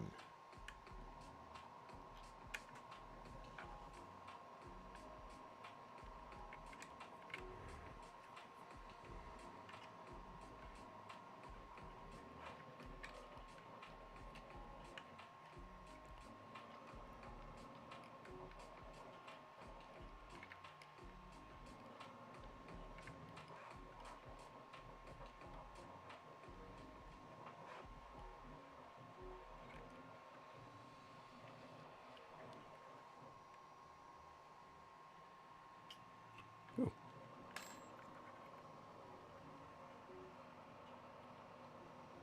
Not too bad, I must say. So we have this long screw, that one goes in here.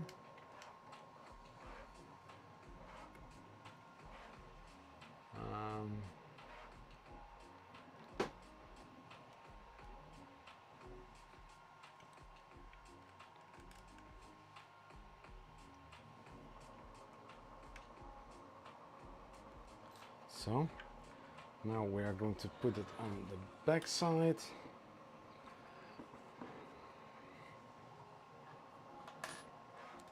We take one of the holes to align it, and then one of the screws. No.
So,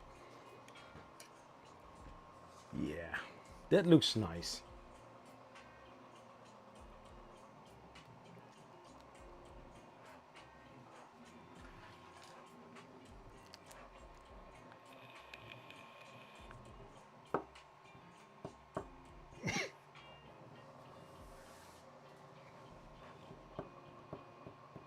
Mike? Yeah? Mic is here.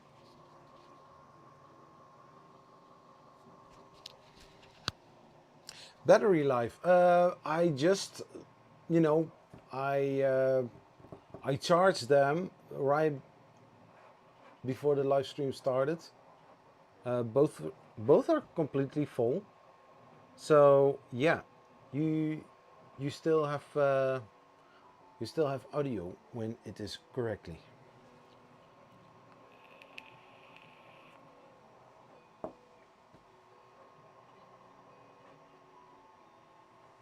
Nice. Yeah, then here the cover for the motor.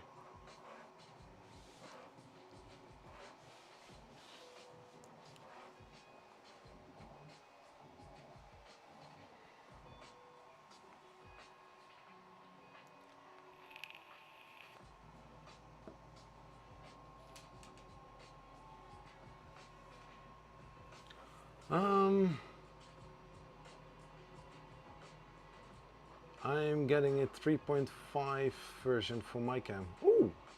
The one that I have are the wireless, or the I think they are called Wireless Go 2, and it's basically a set of two, the transmitter and the receiver, or the wireless ME or MA. Very cool, nice, works well. I can connect it with USB-C, or I can use the 3.5 millimeter jack on my phone, on my camera. I'm using them a lot. I have also, for the streams there, I have the Rode microphone, the USB, and I've got also the one with the dead cat on it.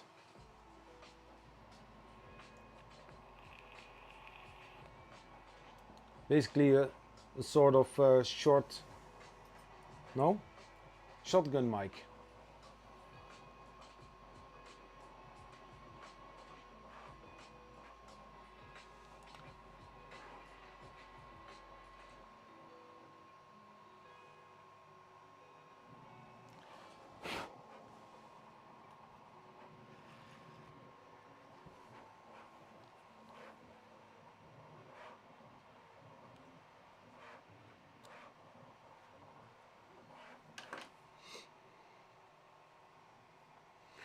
Yeah, so I have noticed that, I don't know if I mentioned it before, but when I was running a second print today, one of the fans was really screaming loud, like a high pitch peeping sound. And it did finish this calibration cube, or this Voron cube, but I really need to check the first layers, the Z calibration offset, because this is really pushing against the glass plate, and since there is a little bit flex in it, it does do the work, but it's not preferable, if you know what I mean. I have my Canon 60D jailbroken with, oh yeah, you mentioned that a few weeks ago.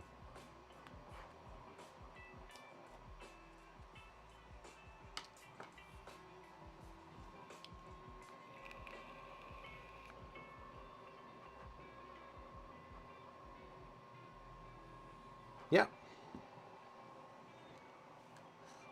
How can I forget a guy like you? Oh wait, we can do this as well.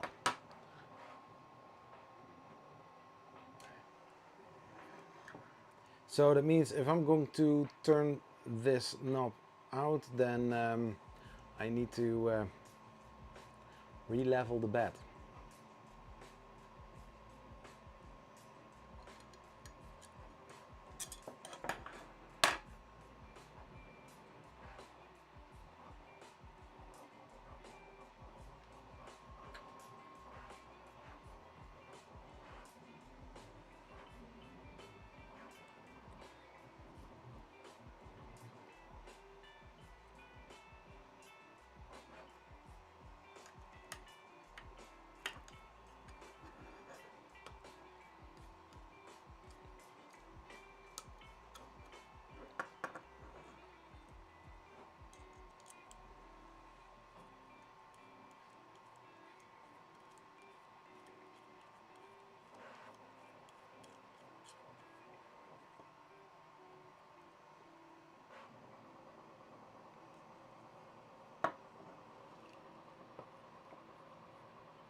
I forgot, lol. Blame the chocolate and the caffeine. Yeah, I also have chocolate and caffeine and Monster, but I don't have Monster right now. I really need to get some drink.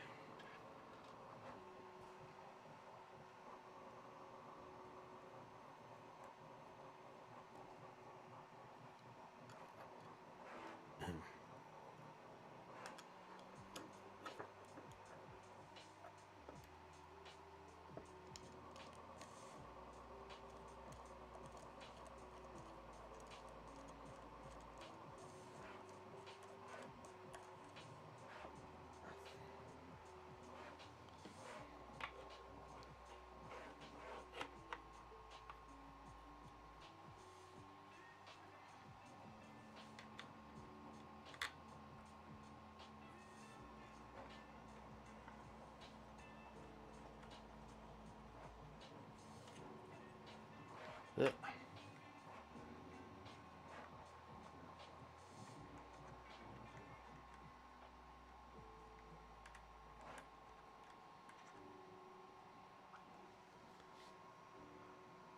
This looks way better.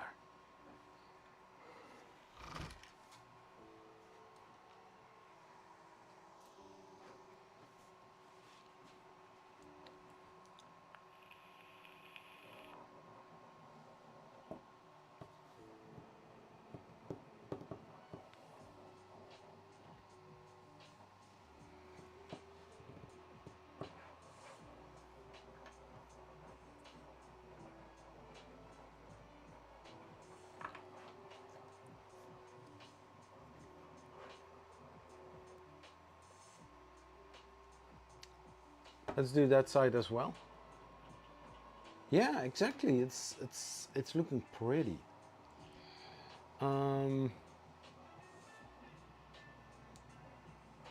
Yeah.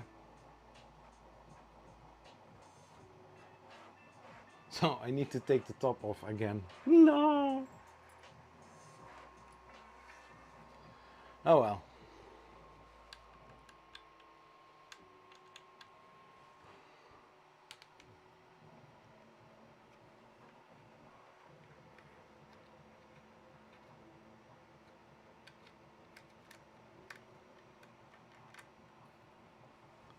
So now taking the tension off. Now I can press this down. This is going to get funny. Or maybe not.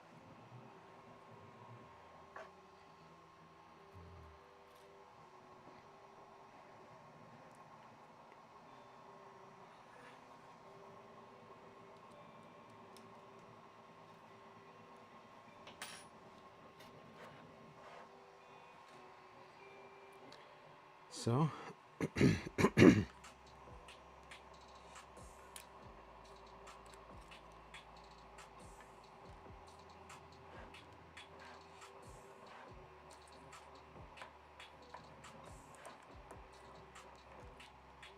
so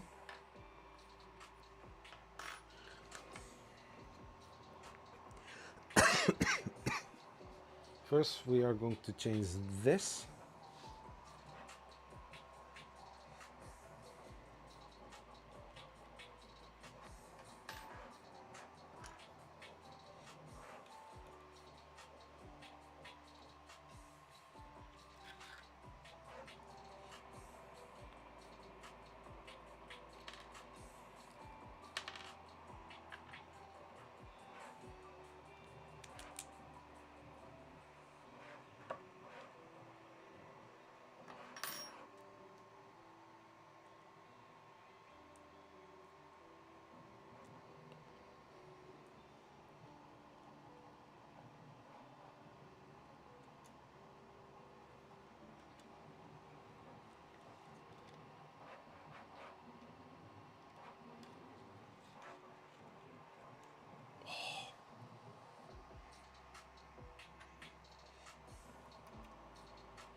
So then we take the caliper and we are going to set it on 88.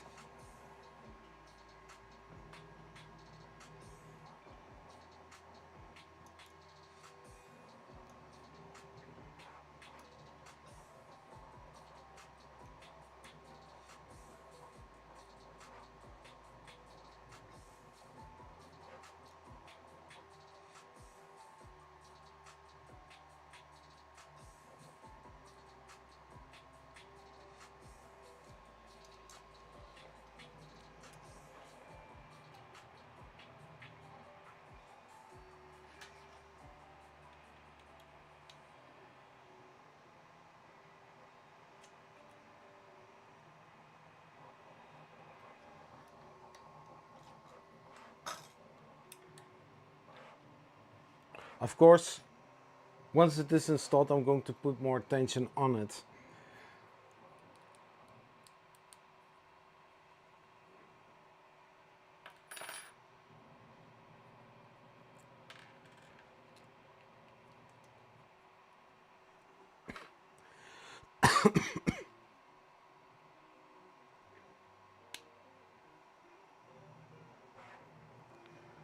This goes in here, and then we are going to screw this in there.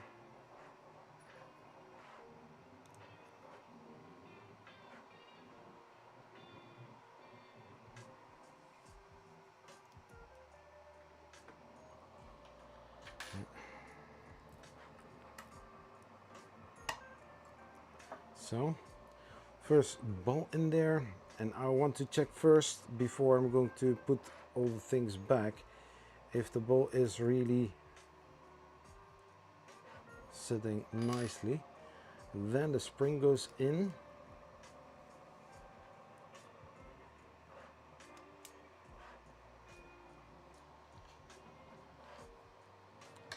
and then we have this little accent part.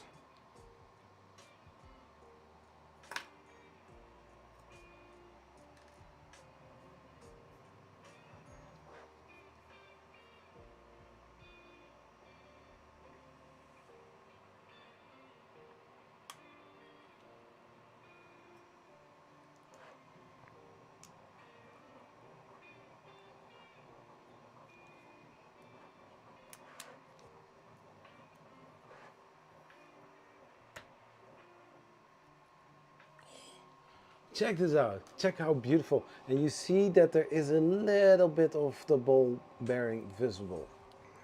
And there is some tension on the ball.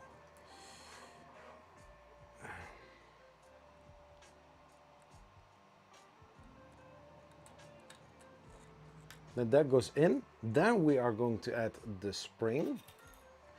And now we are going to put this one back, just like that.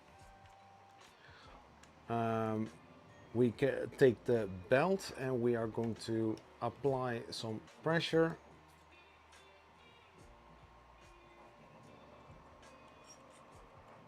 We are going to apply more pressure. Let's use this as a pushing rod.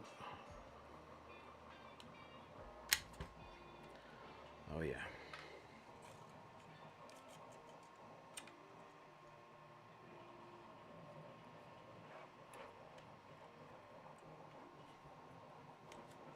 So, well, the tension on the belt already helps to keep it in its place. Now we are going to connect this part here.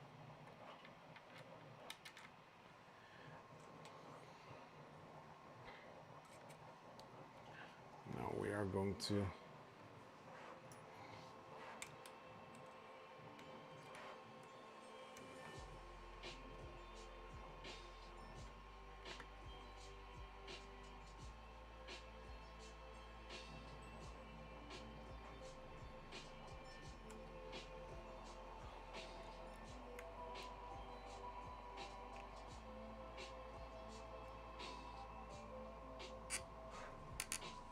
so now this is pretty loose, right?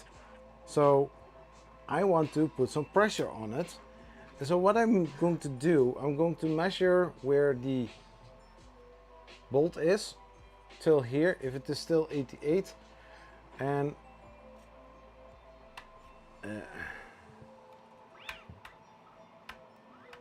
it's also skipping. Excuse me.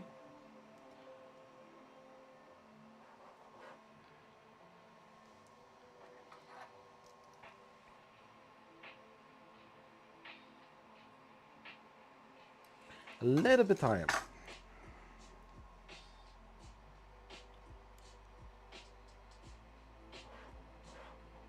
So applying a little bit of pressure, then unscrewing it a little bit. Oh my gosh. Yeah, so it has eaten in the aluminum.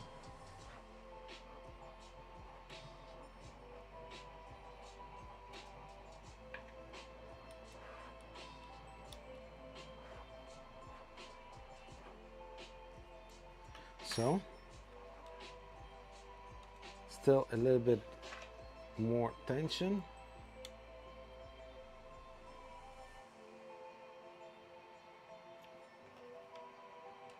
Yeah.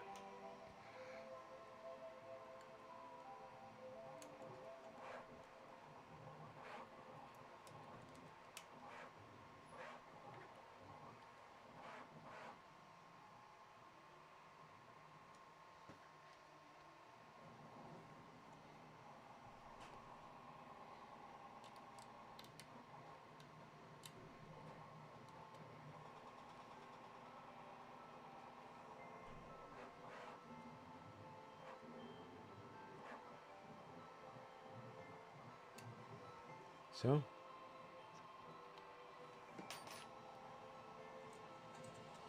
because if you are looking to the instructions, the thing is that this thing isn't supposed to go higher than this.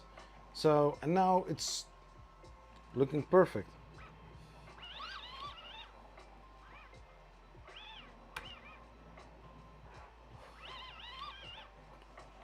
Nice. 15 people watching, 9 likes. If you like this live stream, smash that like button.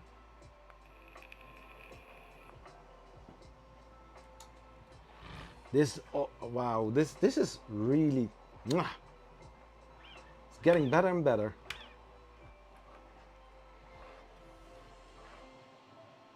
And just imagine having the fan covers here in the same teal color, you know? That looks nice.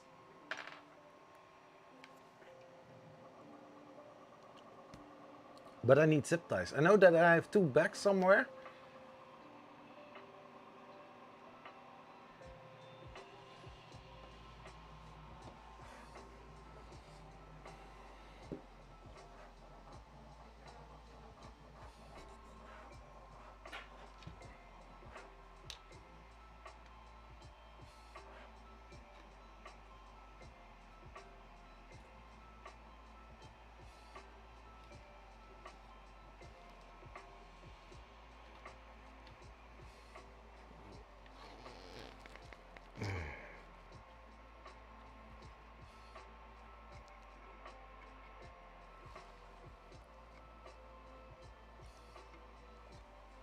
Now, this is really amazing.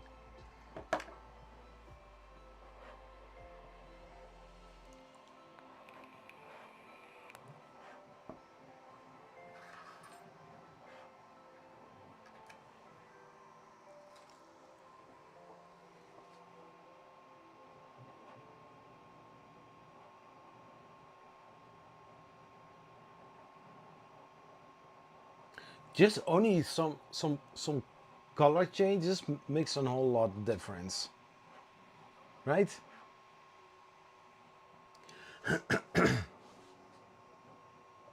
Yeah, so basically how you can first eyeball leveling it is just move this here, put the bed all the way down till it touches. I've got this leveling card.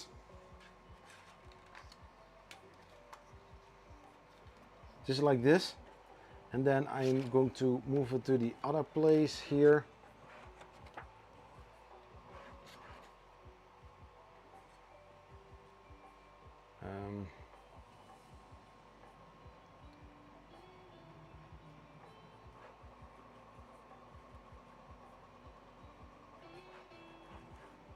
And then to the other one.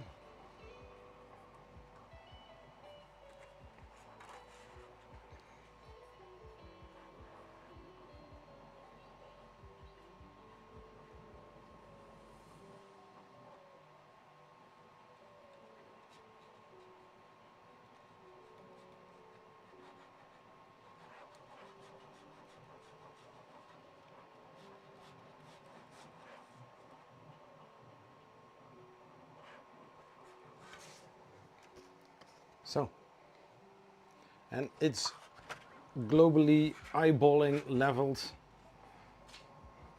There you go. Part 1 of the Positron rebuild.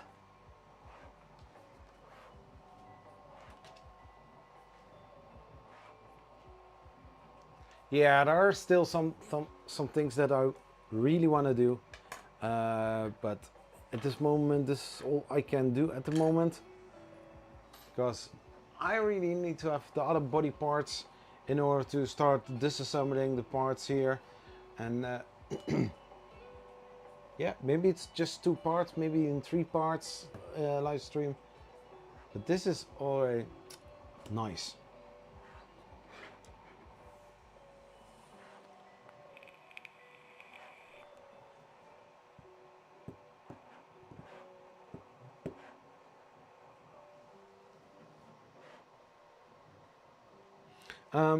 One of the downsides of the Positron, so you're printing upside down, which is a cool feature of this small 3D printer. So the hot end fan is on this side. You don't see it, of course. So one of the things, you know, it's a nice, cool upside down 3D printer. Well, the hot end fan is here, where also the hot end is, with a 90 degrees angle print head. It's weird, but this is what it is. Now here is a parts cooling fan built in, a 5015 if I'm not mistaken. Now here we have a little mouth where it is directing the airflow to the nozzle tip and so to the layer that was previously printed. The downside is, if you are, for example, cleaning the nozzle or the hot end, or some little plastic parts are, you know, dropping, they are dropping right in here. I've got a huge squeaking, squirrely sound, which is quite annoying. I love the build so far. The color choice is great. Yeah, it's really. If you make the whole printer out of this, that would look boring. That would look too, like, you didn't have any other choice to choose from. But like some of the parts having that in this color, it's just amazing. I don't know how this would go and turn out. Maybe I decide to even not do everything, but just small parts. Yeah, the fans I really need to do, because they need to be reattached.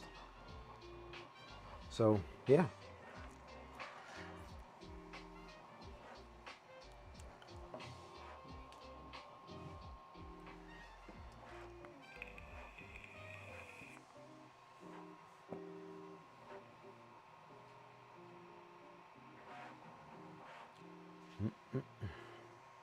And I've got here this nice tray for putting my screws in, if I think about it.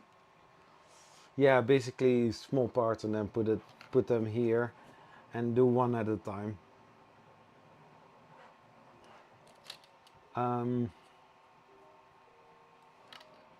So basically, if this goes on top of it,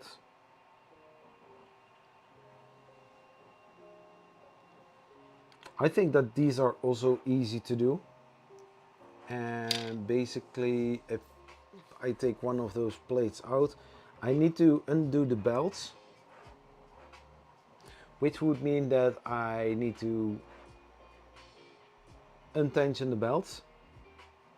And once you get one of the 2 belts off, then it's easier to do them all. Yeah.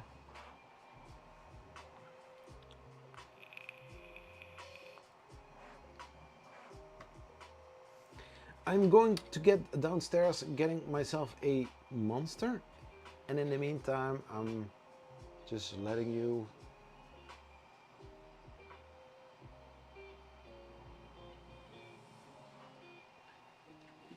get a look into here.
So in the meantime, I'm going to let you... What's this? It looks worse, but it isn't.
So...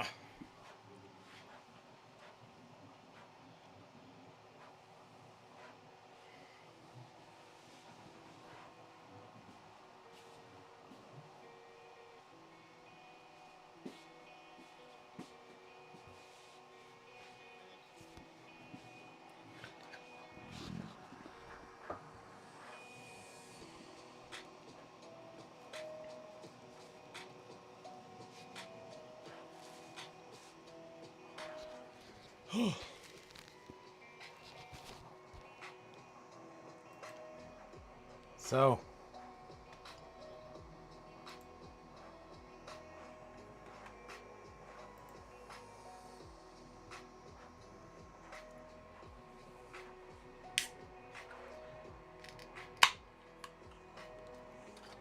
Yeah.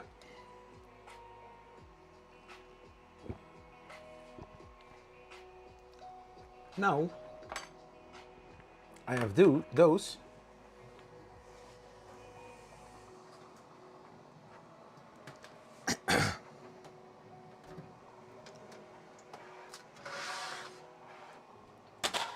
And I've got this.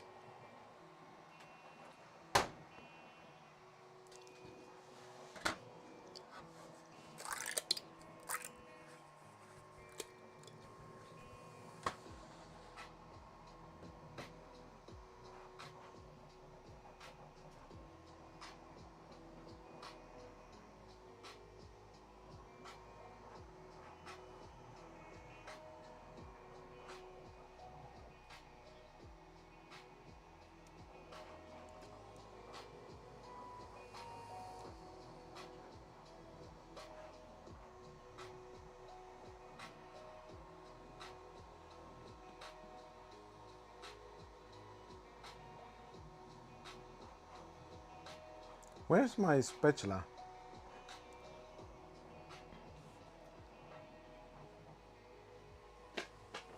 Then I will take another one.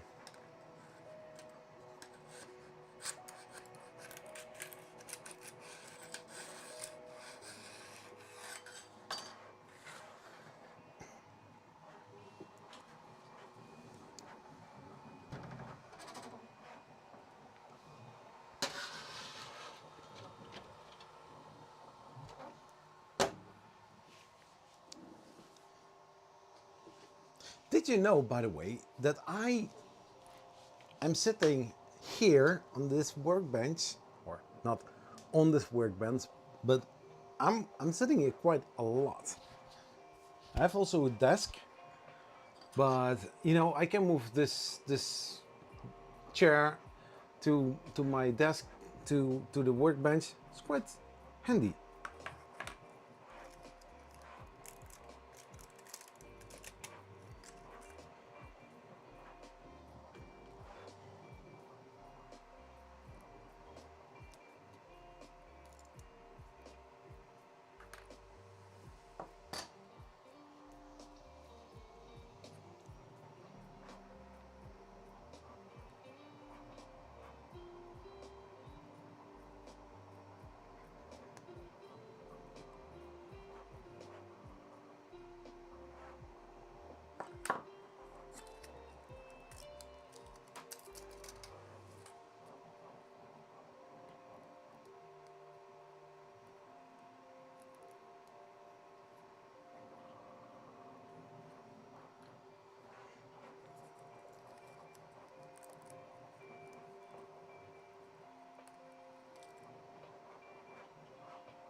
So,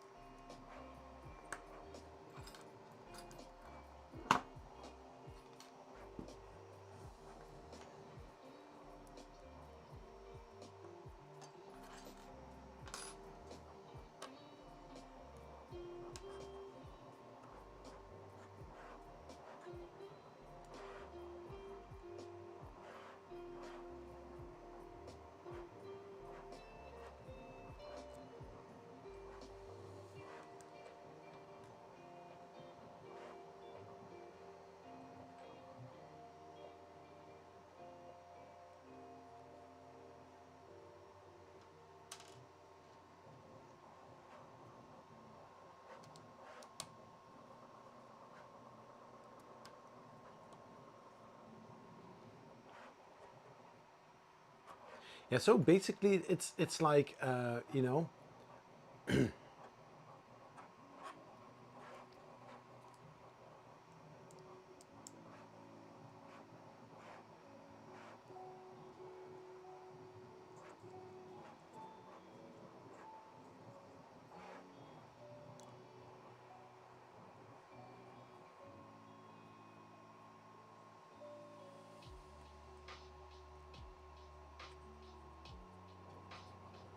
oh, the bitrate is lower.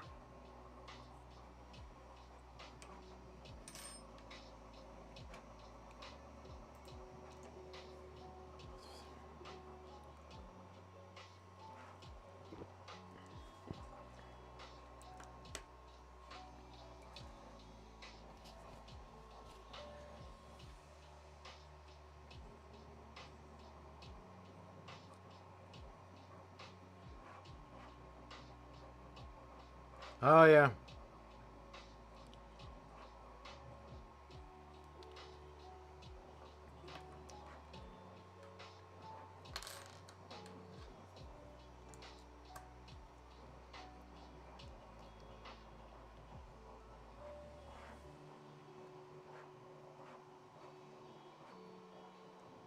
Yeah, the laptop is connected, and I'm using currently. I'm using Melt.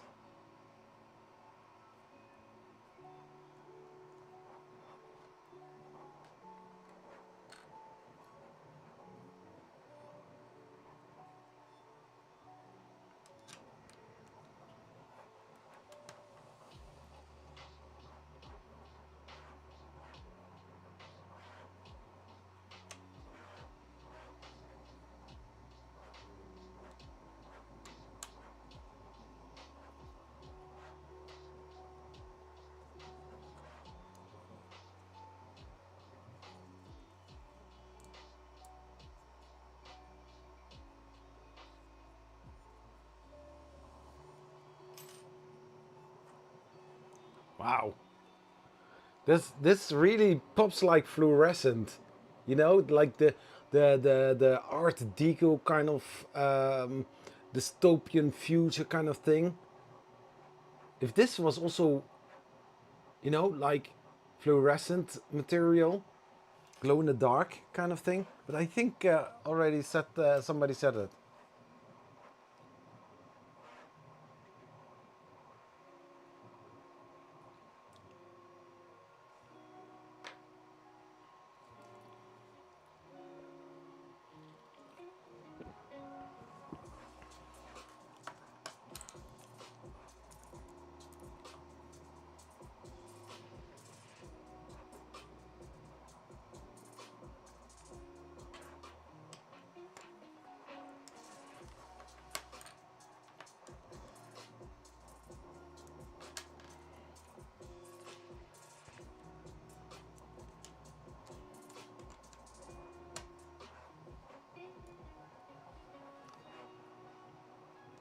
Memory load, Chrome open. Yeah, yeah.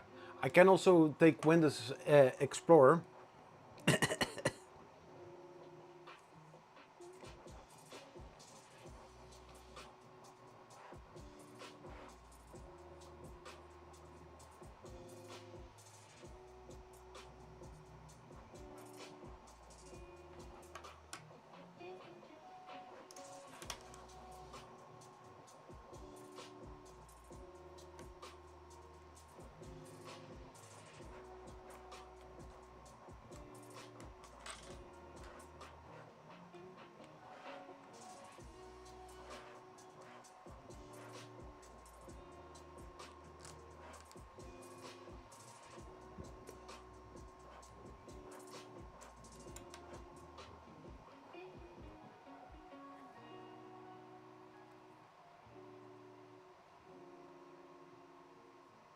Oh yeah.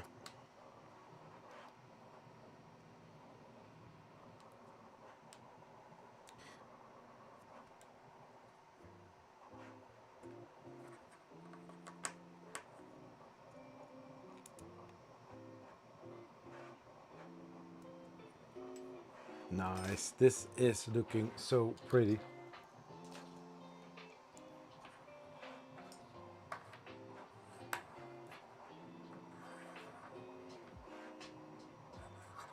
Yeah.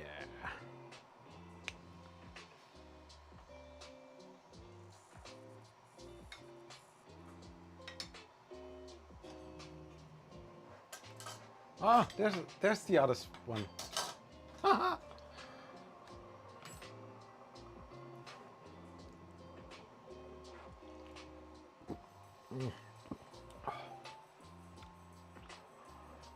OBS has a browser inside the app, good for sharing on screen pages. Yeah.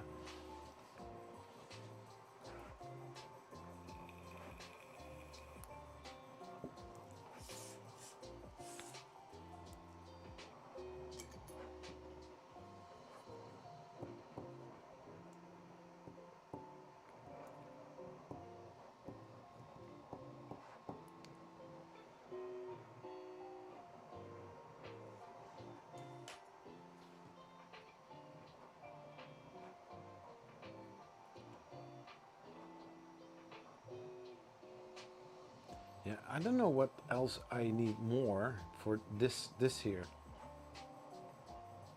I know that needs to be installed like this.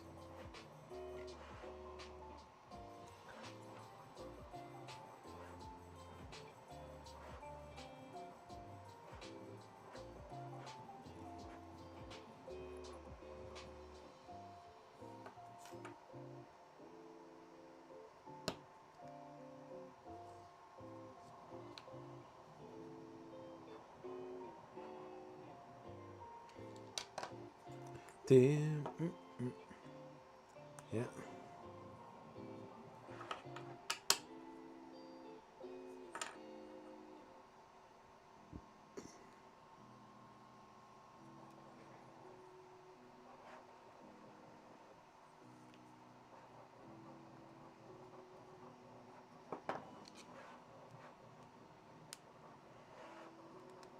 I don't think that they are all the way through. Could look like it.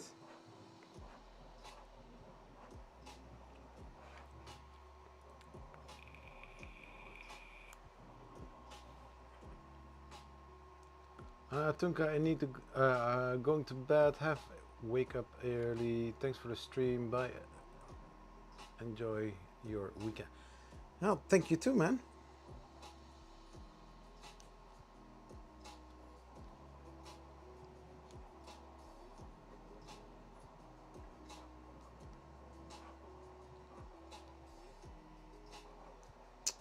But on that side is a PCB.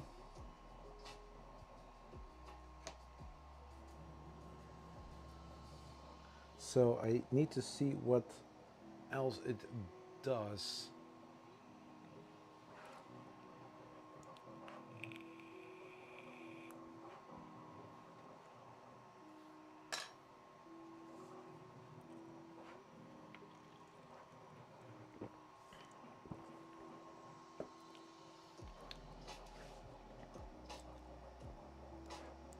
Wow. Nice.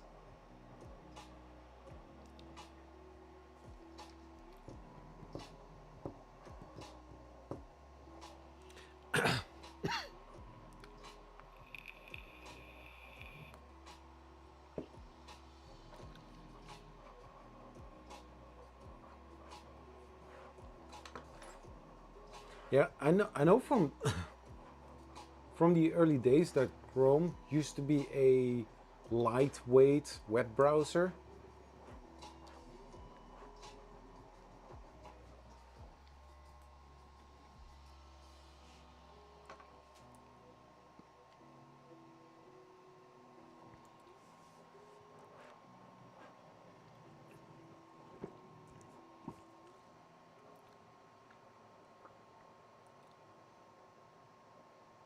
You would think that with a positron like this, and that you can fold it, that you need to level the bed every single time. But I noticed that although this setup is like it is, bed leveling, it holds it pretty well.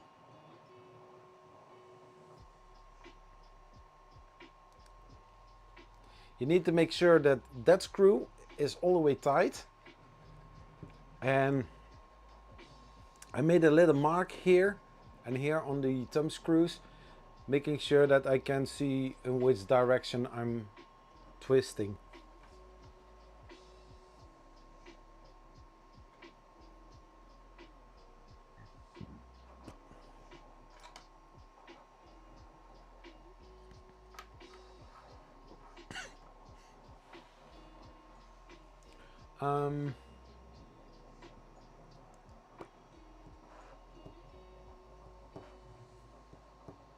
Yeah, so when I'm going to put those fans in, or the fan guards,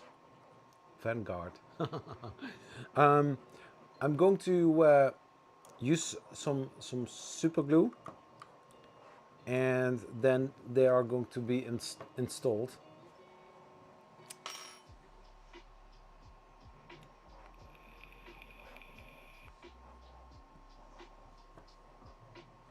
Just the same as with the other part, it is really popping out. And yeah, I'm printing the sides, the covers, you know, the panels. Um, I need to see how well it looks like. So if I have those guards and I put them in and I do like the overall look, then I will replace them with the space gray on the outsides. Also, I will leave them black. But those are also going to be changed. I will do that in the next stream, because I need to untension the belt. So I need to retensioning the belt system. It's not that hard. Once you know what to do, then it's simple, easy to do. But getting the right tension, that's something else.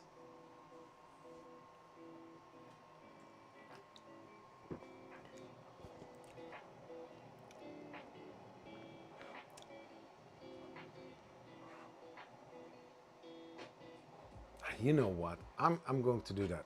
I'm going to do that now.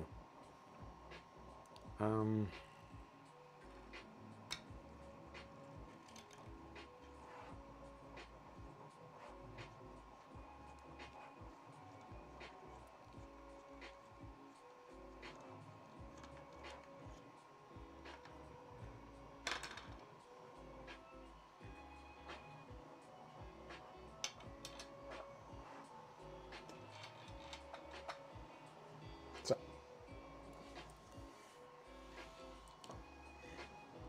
let's do the thing, and let's see where het schipstrand.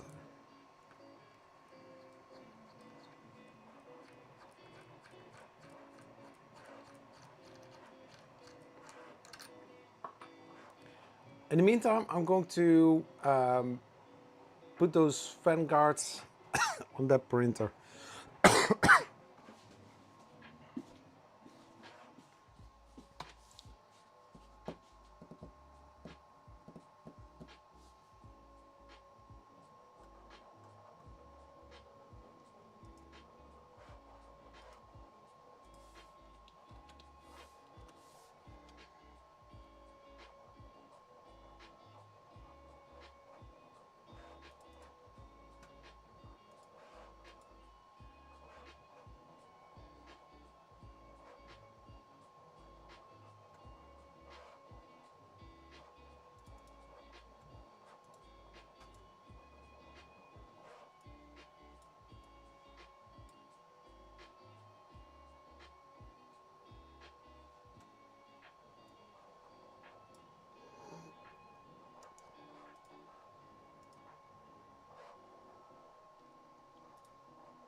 Should not be that hard, I guess.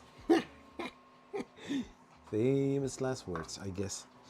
So, all the way to the back. No. So,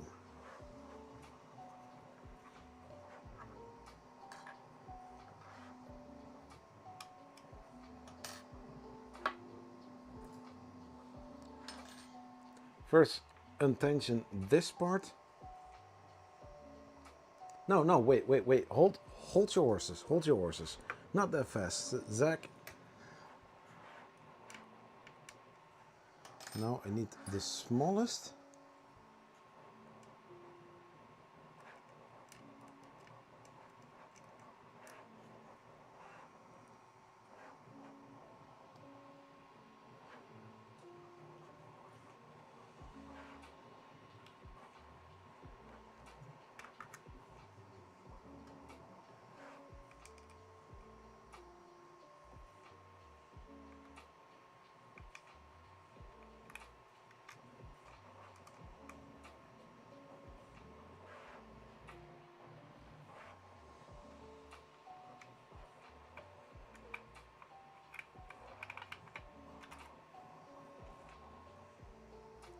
Then this all the way to the front.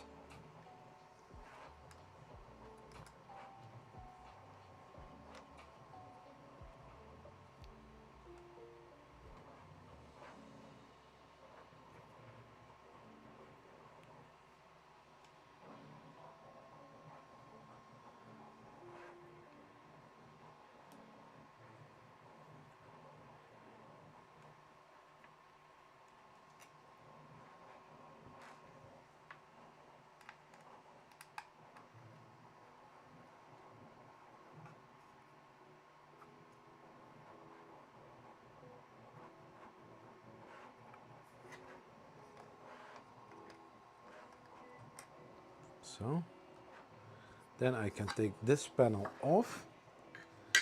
Now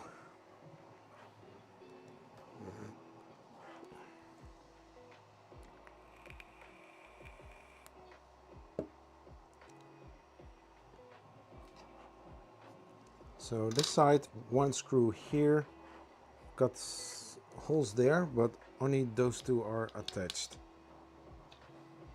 And then I need to loosen that one, so from there, then take tension off. I hope I have the right one.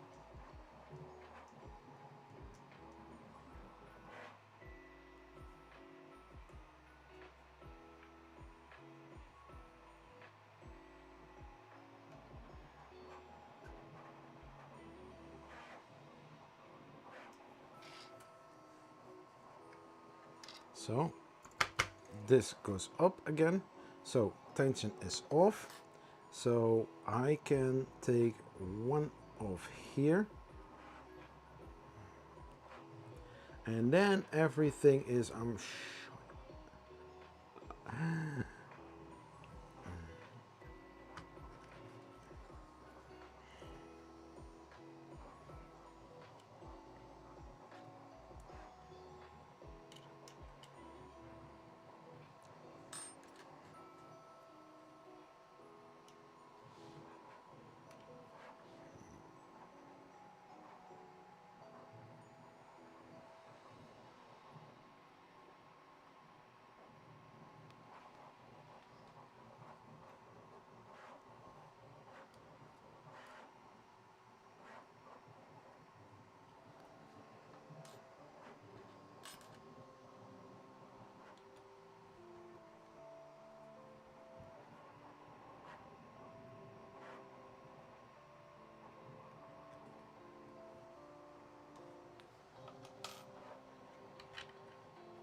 deep, deep, deep.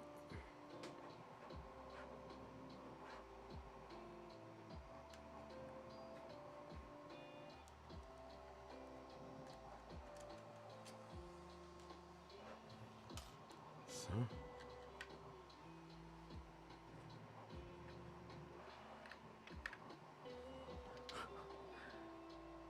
This is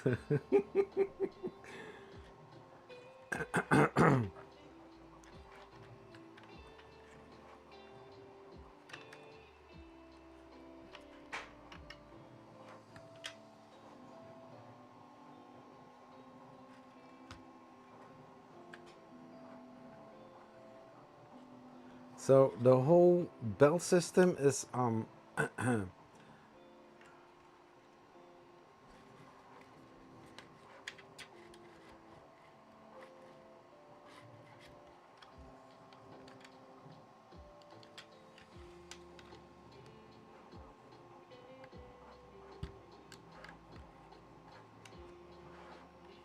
so I think I can unscrew those.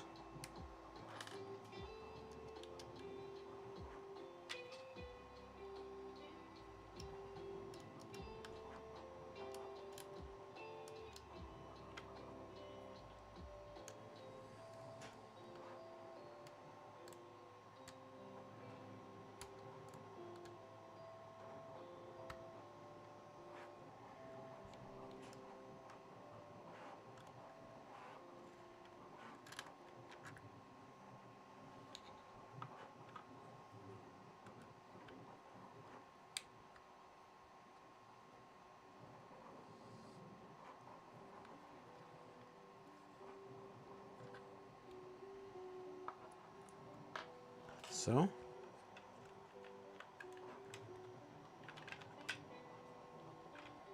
Now I need to see or find a solution to get this out and the other one in. Huh.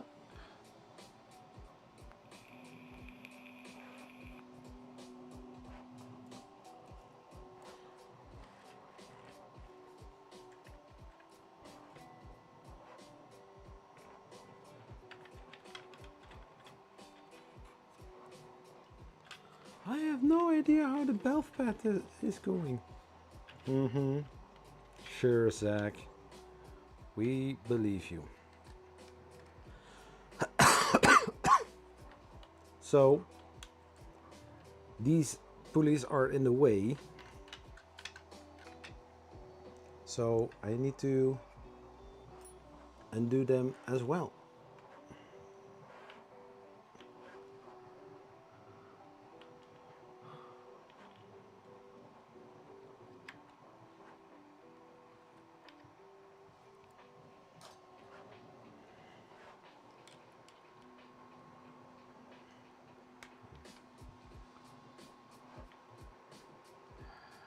I'm crazy, I know.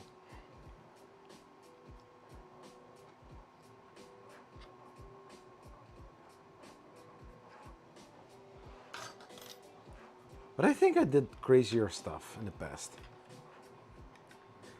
So, that was the first one.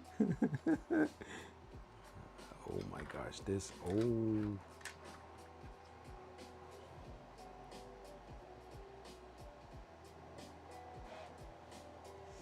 Yeah, so I've got here those panels as well.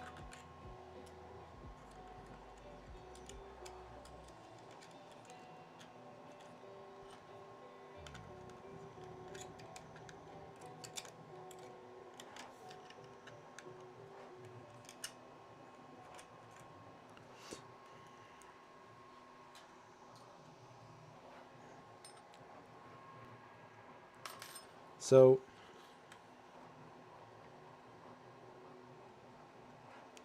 there's one thing that I'm thinking about right now, and it's basically if you are going to put those grills in or the guards, then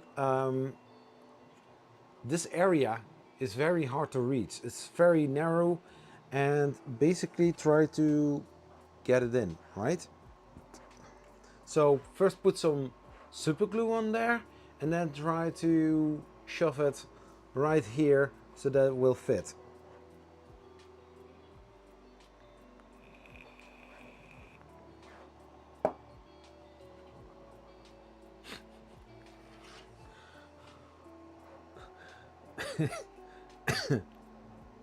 Yeah, so basically I did what I wanted to do, but wanted to postpone with a week.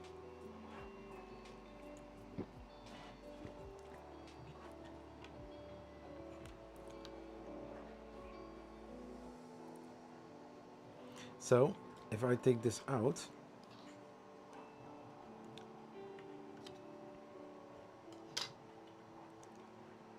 I think that the belt system isn't that hard, right? Maybe famous last words. So if I unscrew these two screws here, can I get the motor assembly out? I think I can.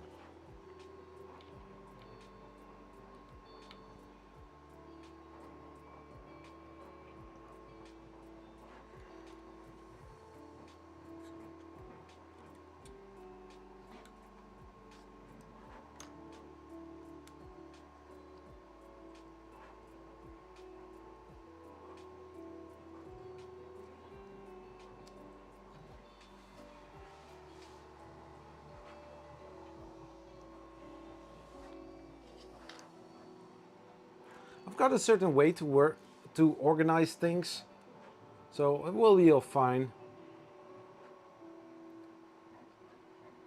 Nothing to fear, Zach is here.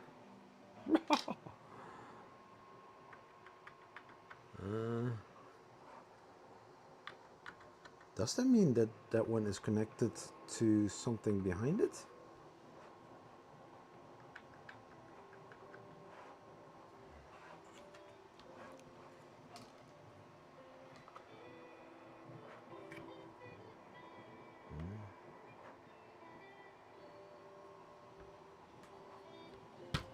That could be.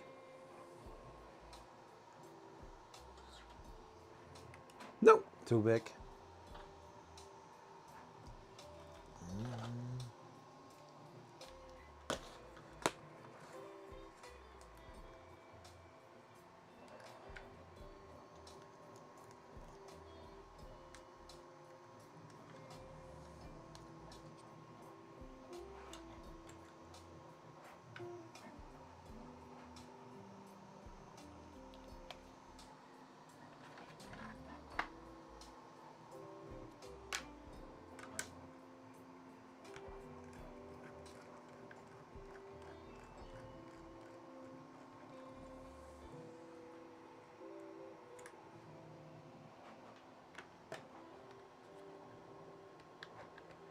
It is a bit looser, but I'm not really sure.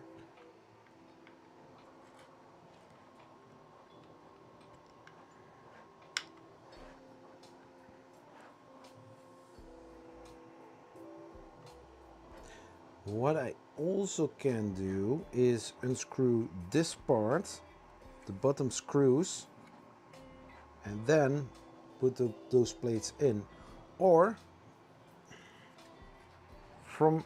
Oh, I'm such a dork.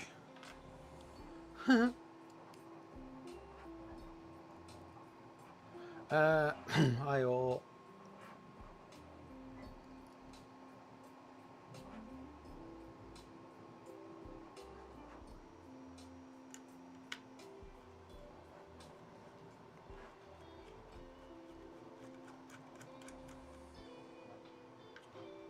So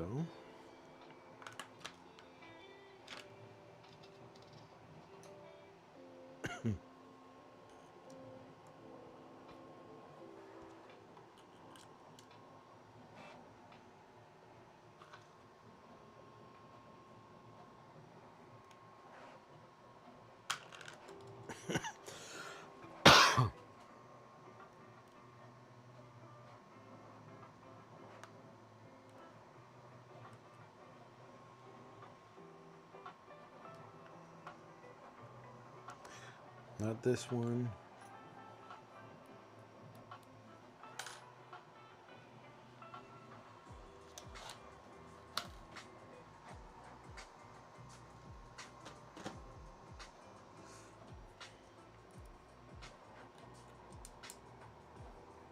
Doop-a-doop.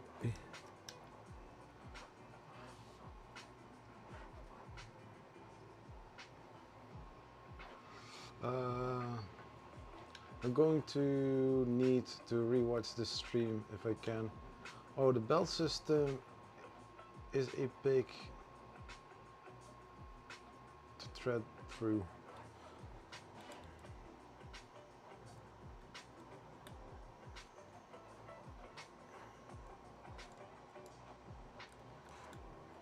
All will be fine. I manage it.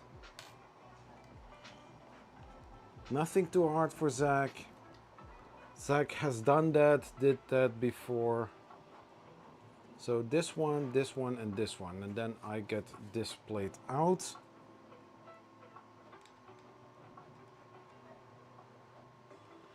I need the tiniest one.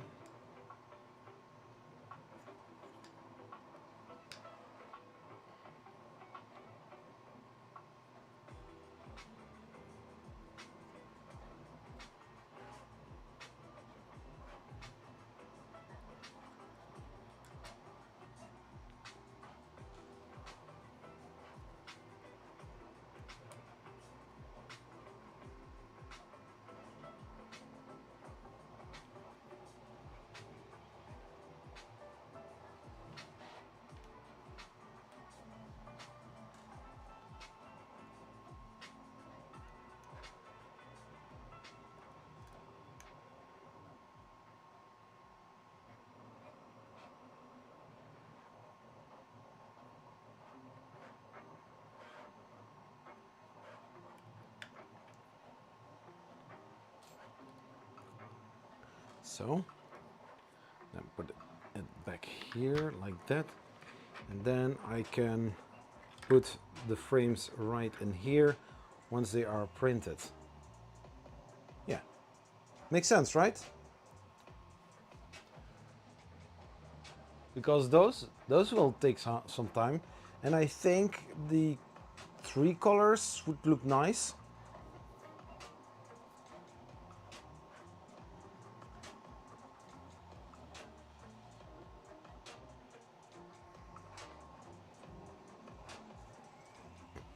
Yeah, I see something here that I want to make better.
So. Yeah. Nice.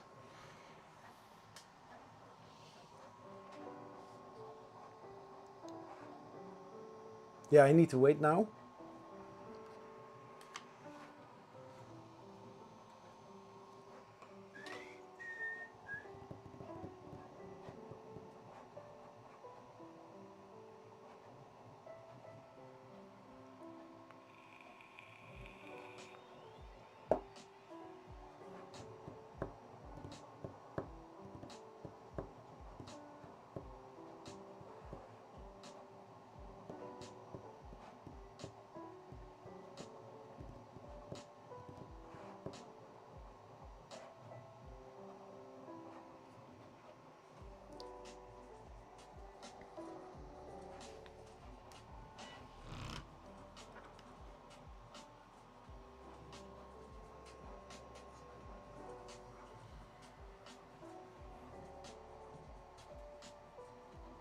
Yeah, I can also do the other side, but I want to wait until this side is finished and then that side, because I have now screws everywhere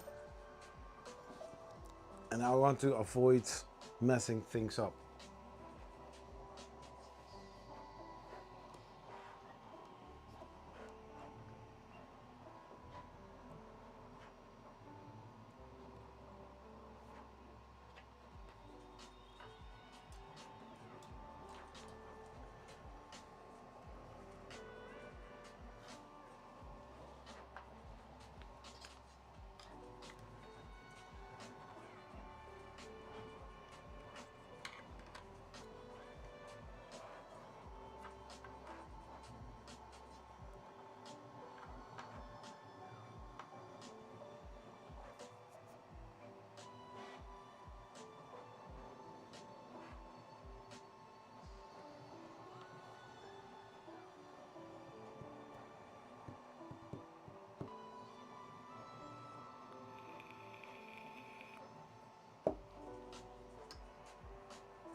Three minutes.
So fresh build plate, nice covers.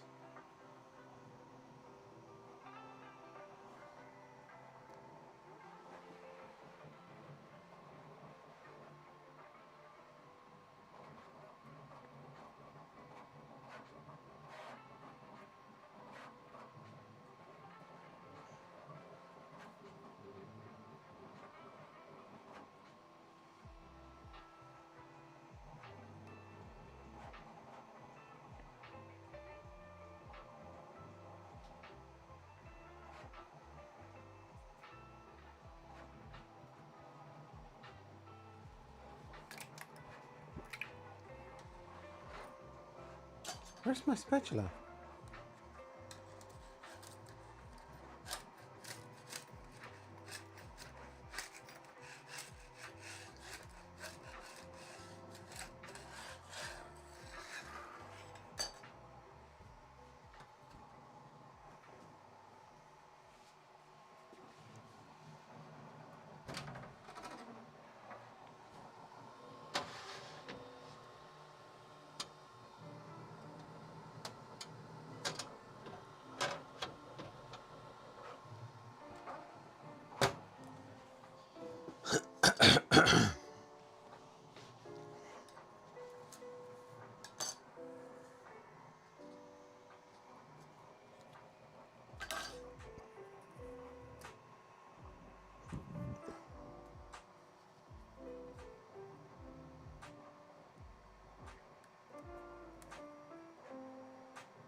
So the other set, I will wait with it for a short moment.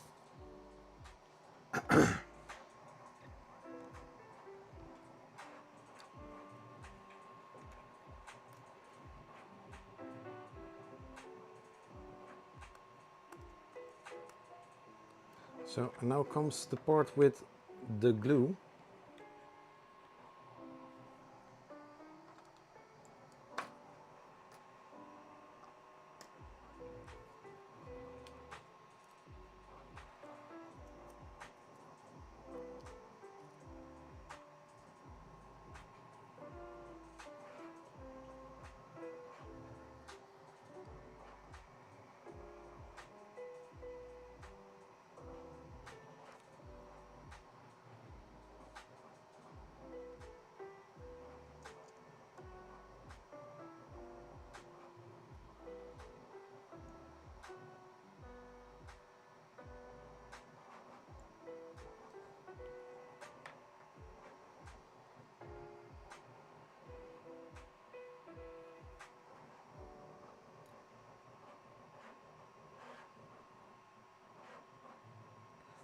And now, without getting any glue on my fingers, I want to do this.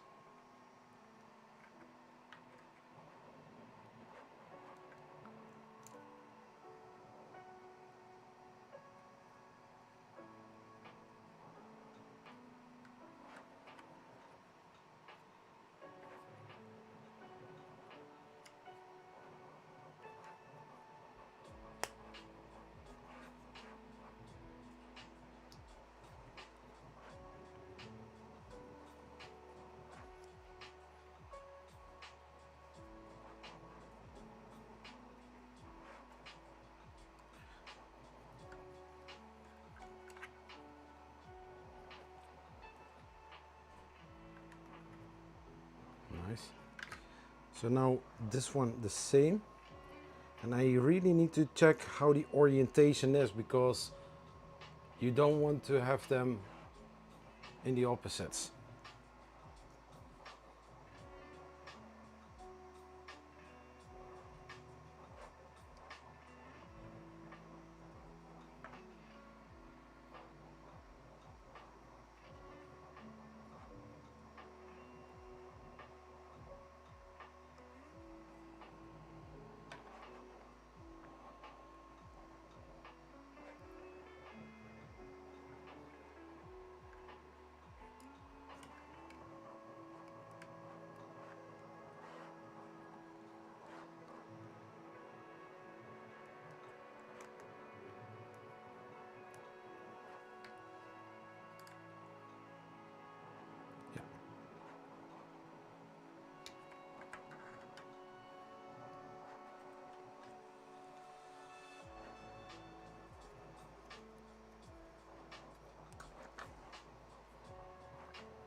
And of course, I've got glue on my fingers.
Let's see, how is the chat doing? 17 people watching, 10 likes? Smash that like button, please. That would help a lot.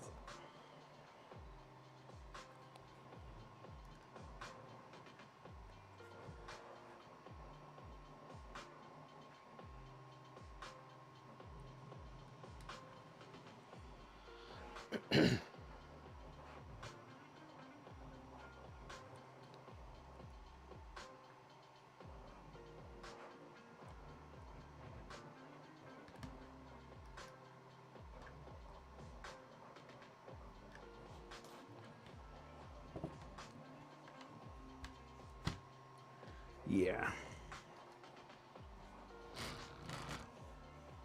I think that this looks way better. Right? I think so too. Now, putting this cover in here. I didn't forget anything there.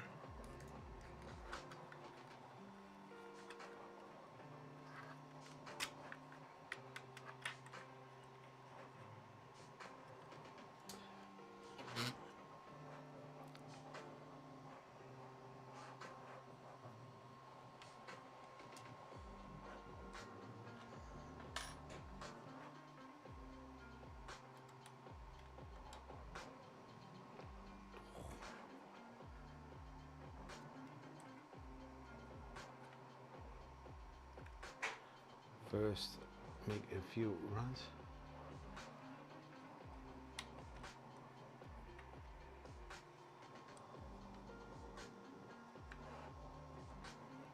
That's nice, Steph. Thank you.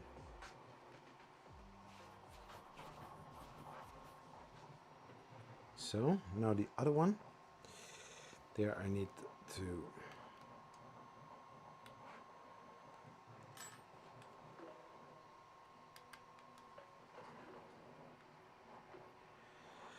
And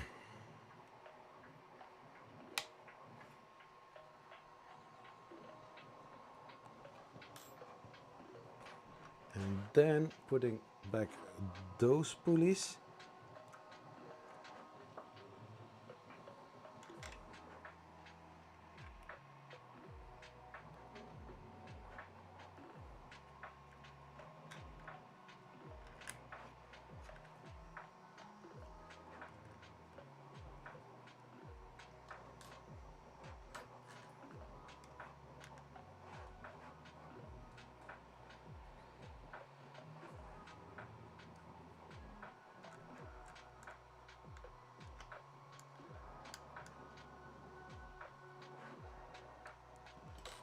Not over tighten it.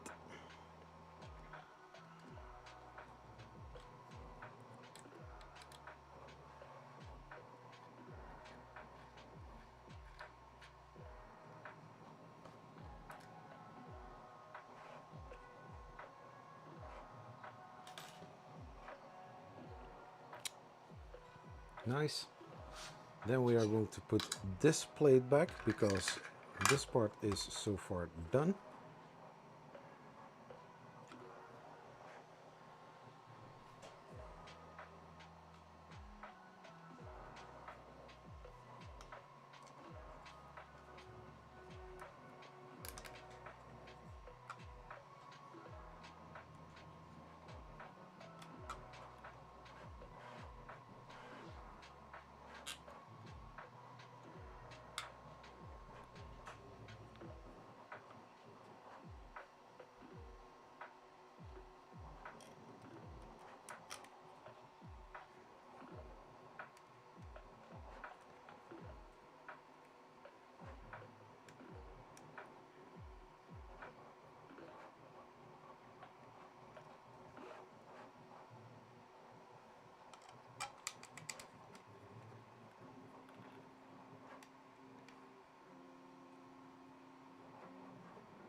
So,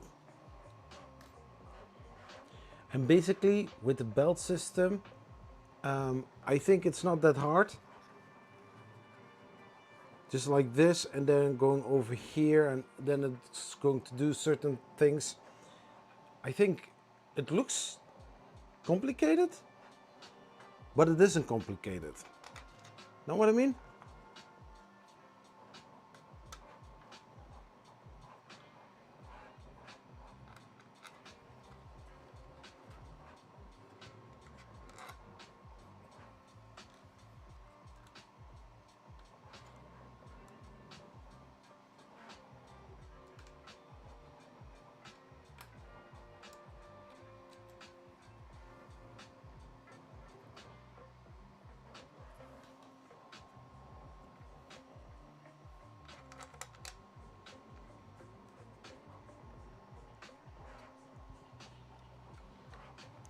Okay.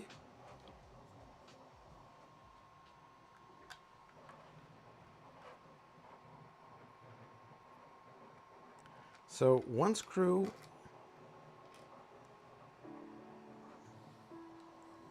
I messed up.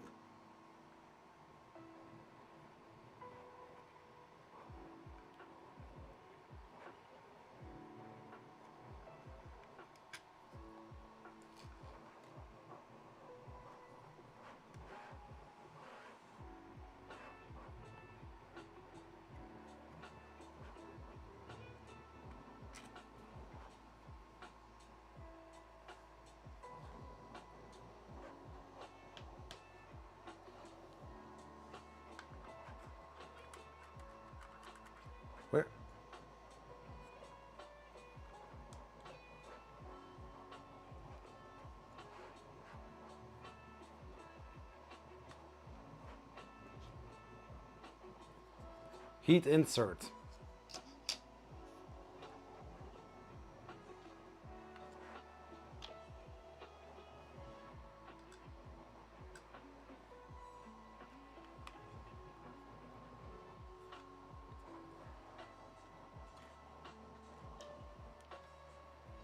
Oh my gosh.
Perfect.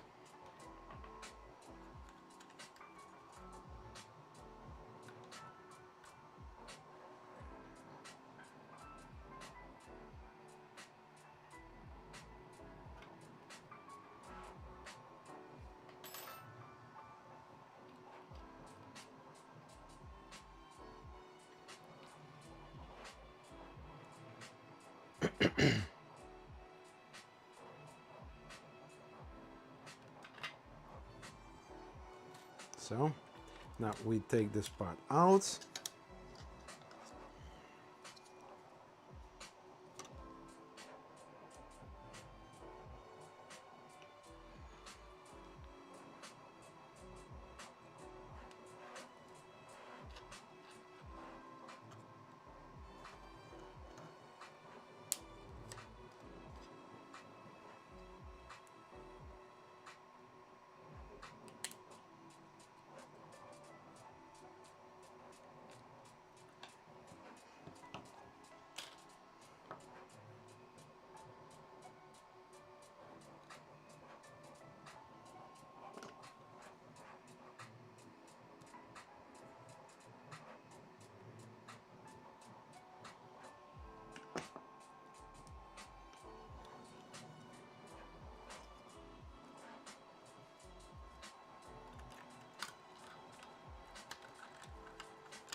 Let's see.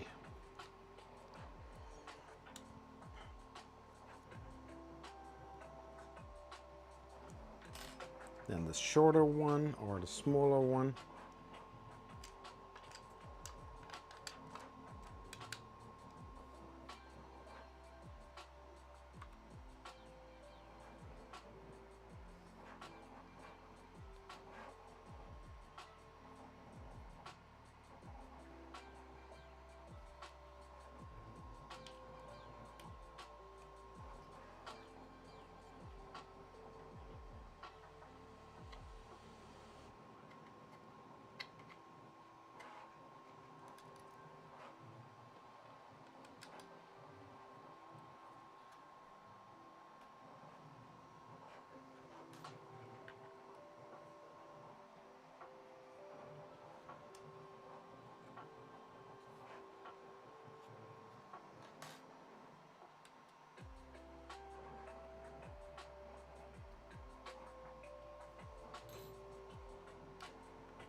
So now we are going to install this plate back.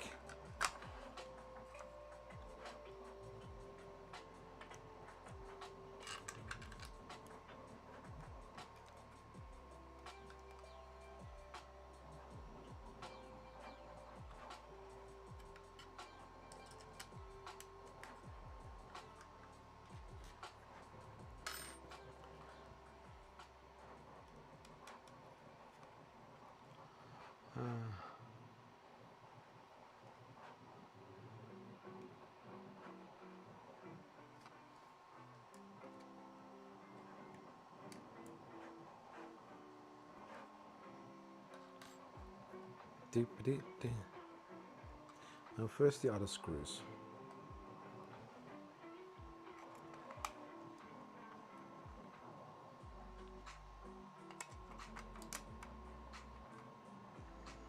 And here this one. So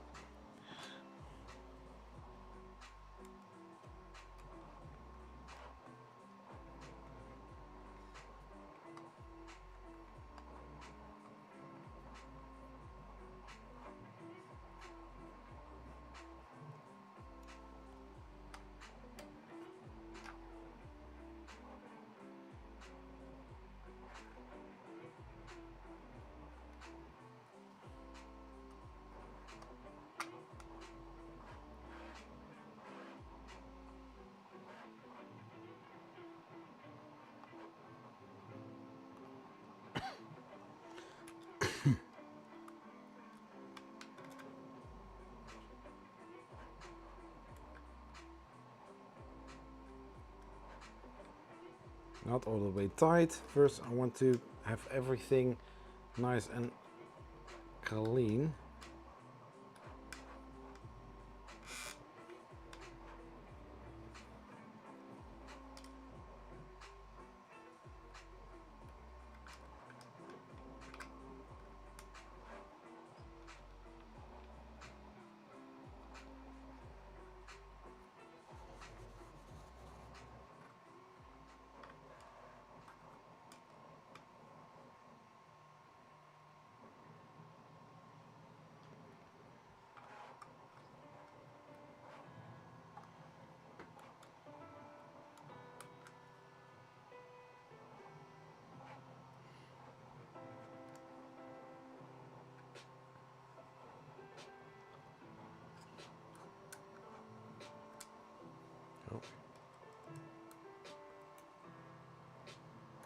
Yeah, you cannot tighten them too much because the head is getting a little bit weary.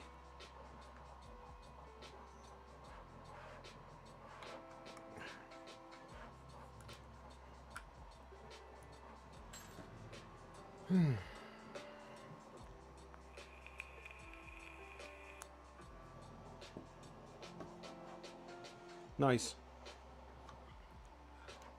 Now everything that has to do with the belt goes to the other side.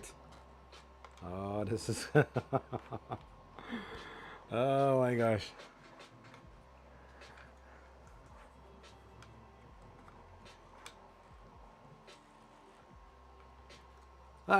I'm not too much worried about that. I've seen worse, let's say it like that.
So this is the most easiest thing to do.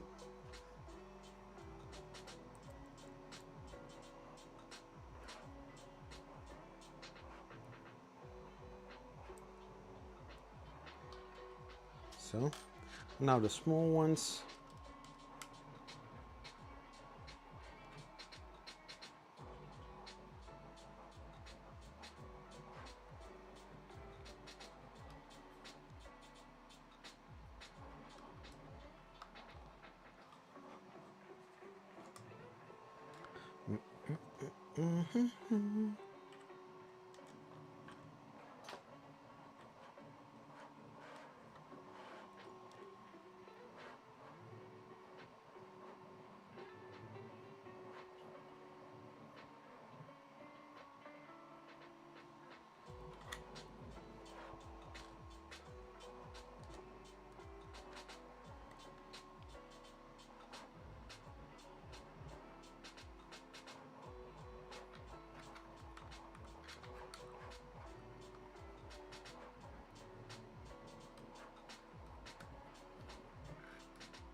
Where did I put the other screw?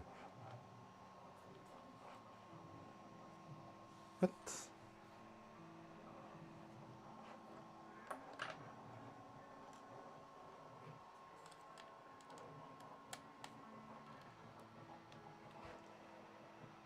Oh.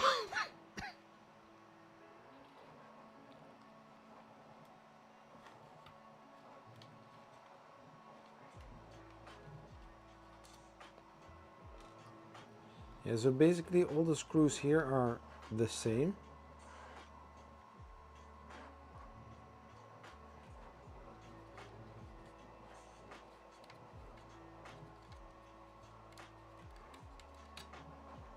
So.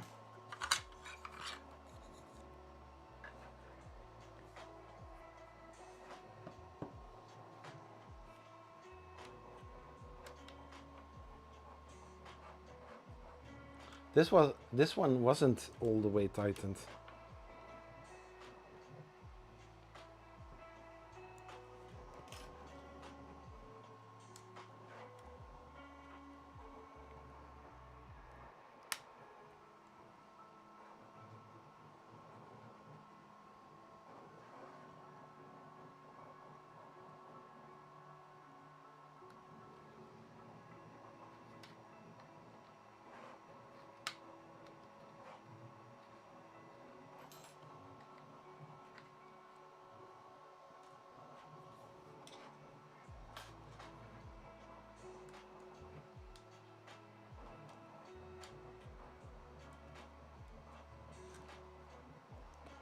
Let's see, how's the chat doing?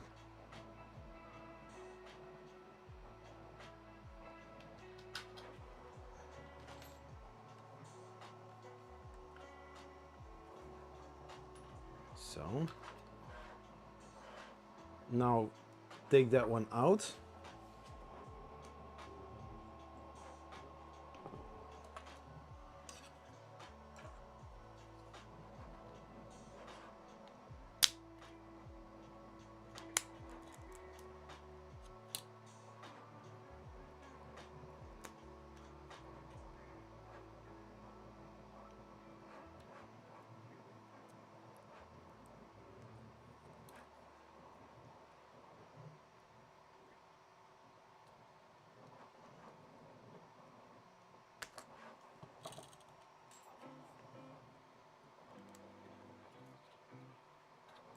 No.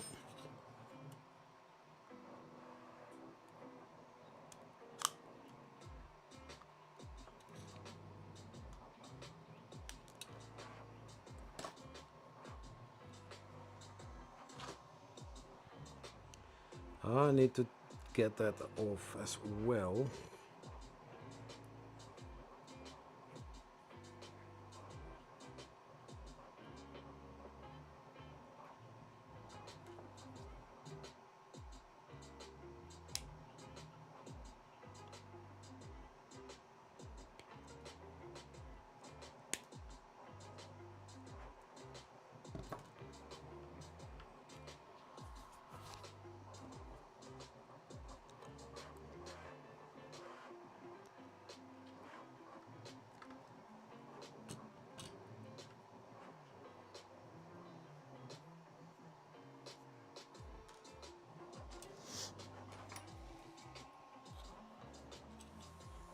So, heat insert, check where that is. Then take this.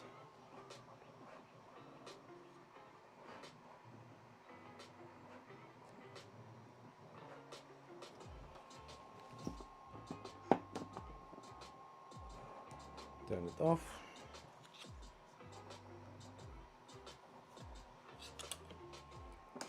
Take it out, put it more straight.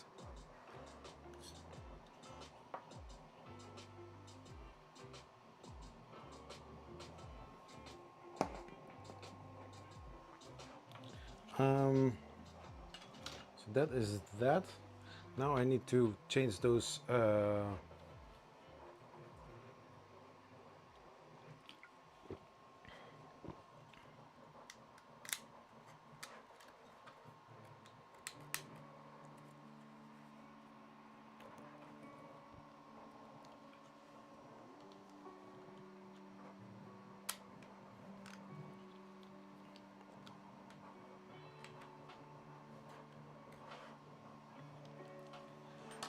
so now I need to check. Yeah, sorry if people don't see everything. So only this whole part. Okay, nice. Just as the other side, so that's cool.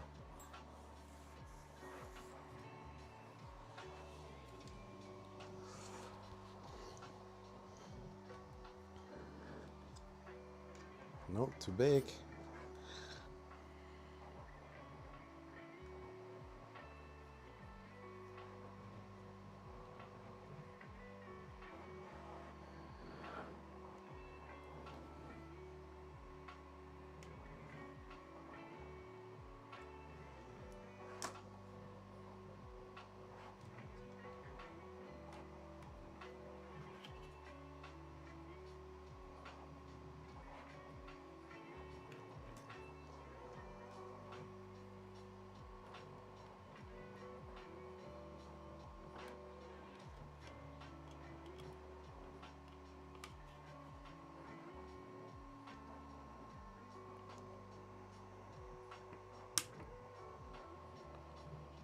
Very tight, my gosh.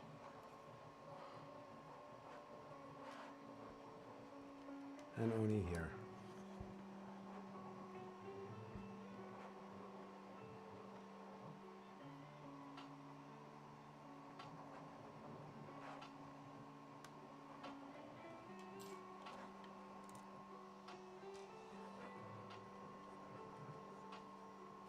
So that part is now loose. So let's see. Oh,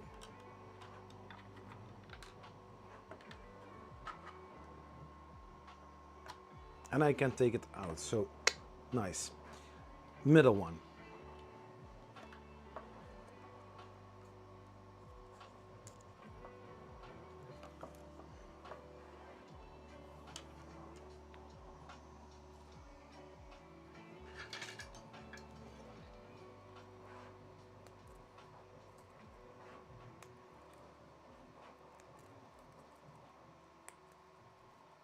So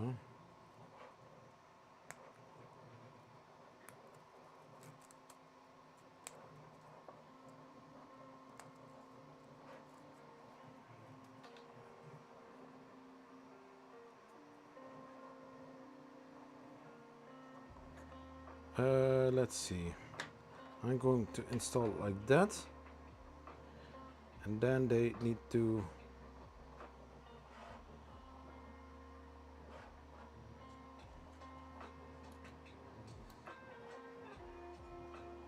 like that.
Yeah.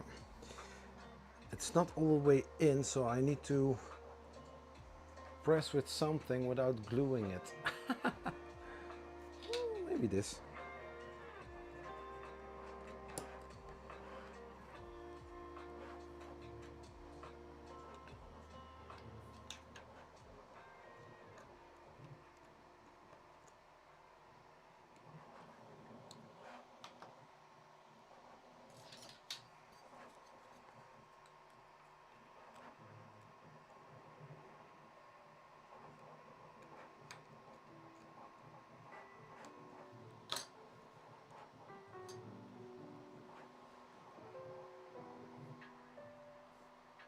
Yes. Oh, nice.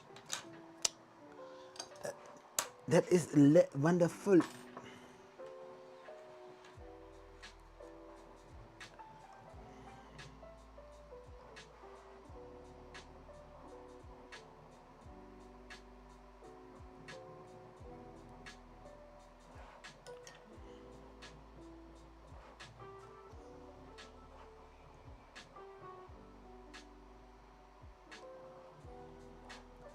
Now.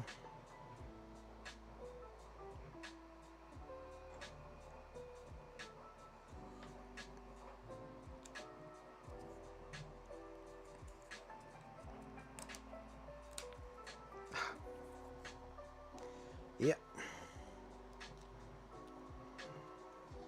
That would mean power glue fingers tomorrow.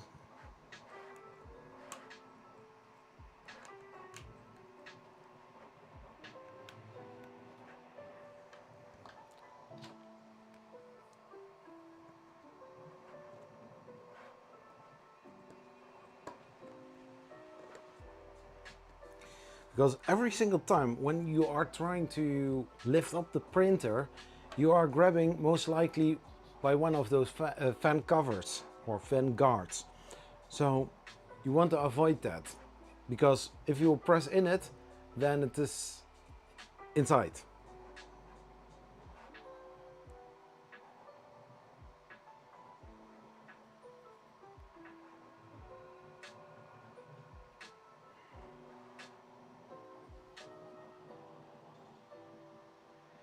And I see I need to twist it.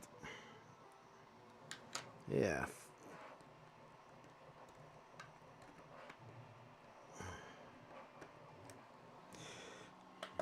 It's in the right direction, so pointing to the front, but then one is like this and the other one is like that.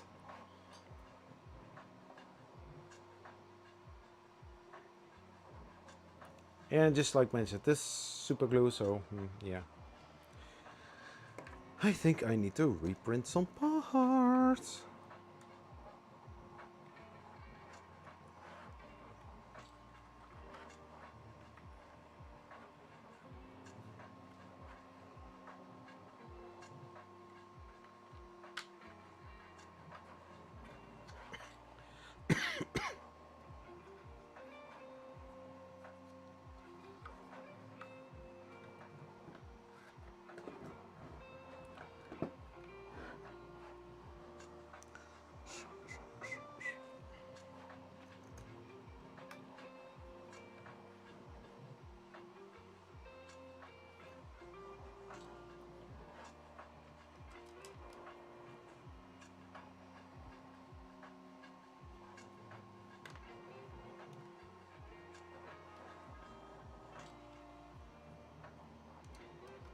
How's the chat doing?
So I see that this something is pushing against this here.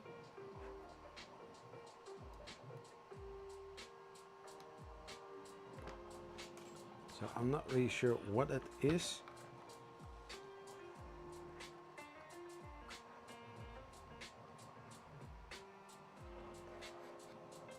So now we are going to put this in place here.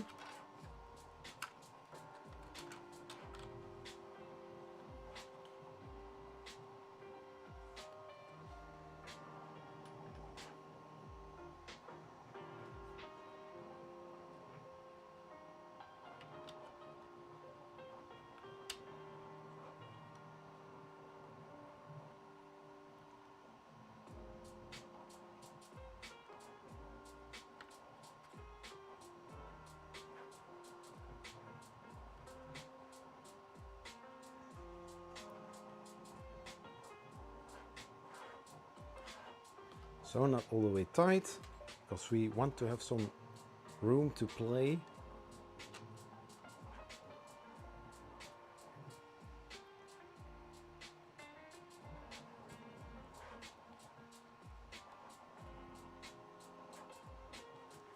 So now I'm going to line this part up.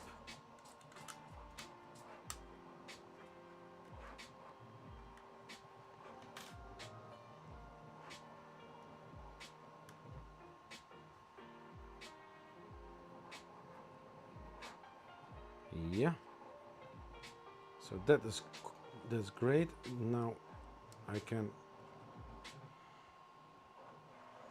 so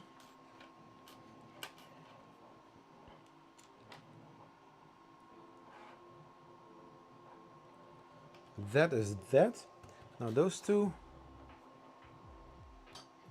it's not that hard.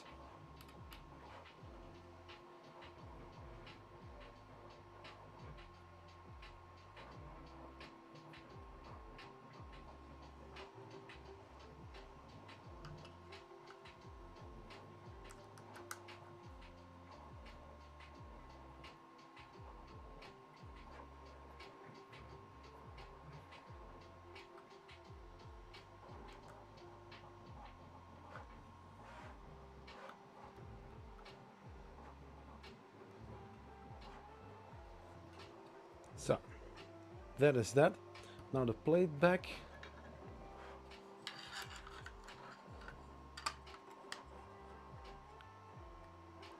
And also here we are going to do the same thing. First the screws in.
So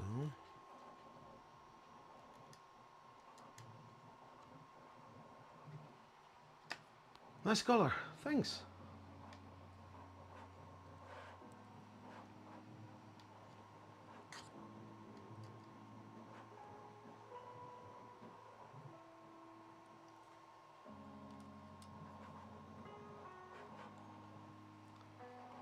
Then the part comes where I need to put the belt back.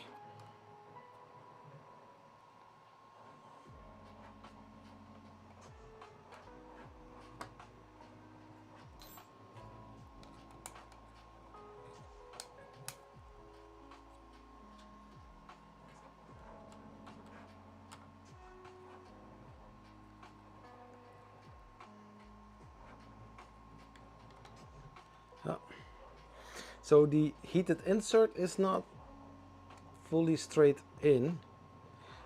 Now I notice that while screwing it in, it's an oh my gosh moment.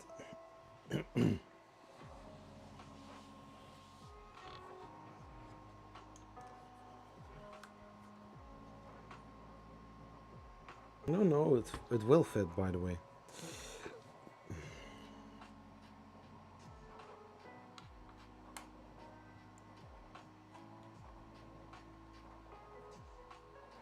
Yeah.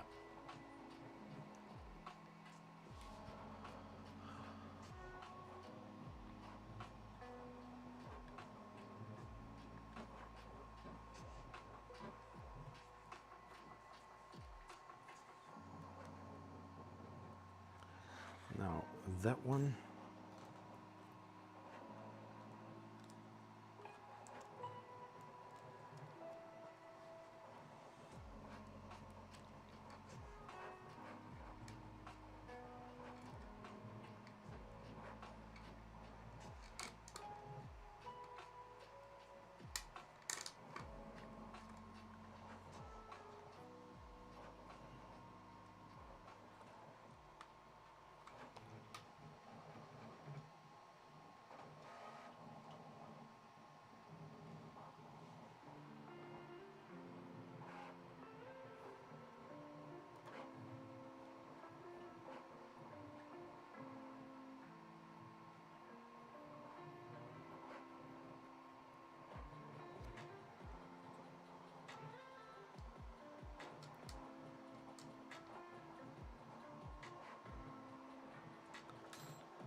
So these belts are going like this. Then we have this. So I need to put those in there. It's not going to be that hard.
So tighten those.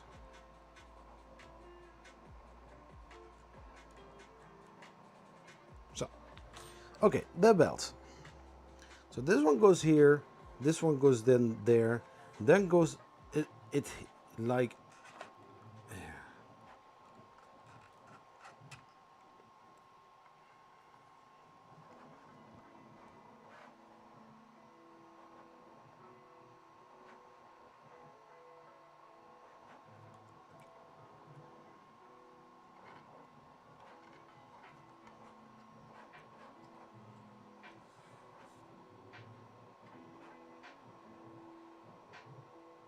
no.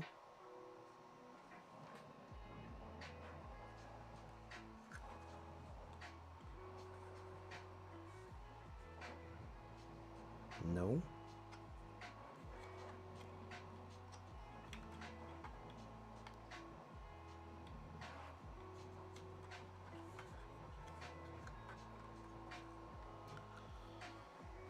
Oh my gosh.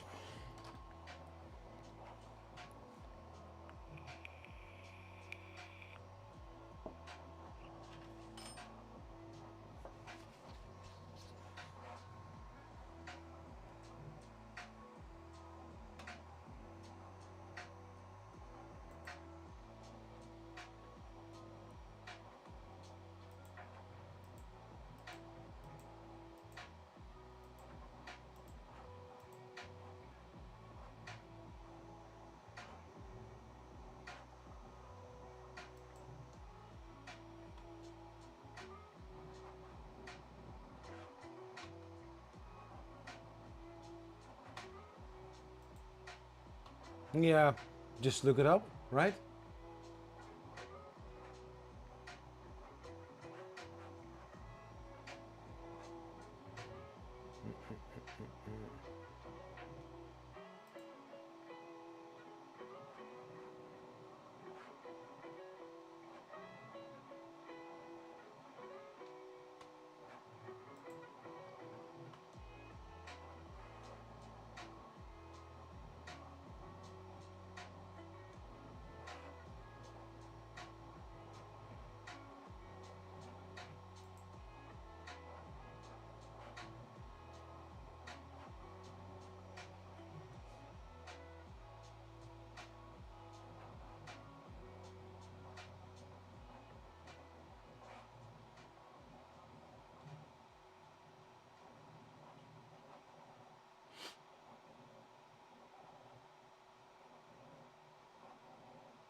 Oh, annoying fly.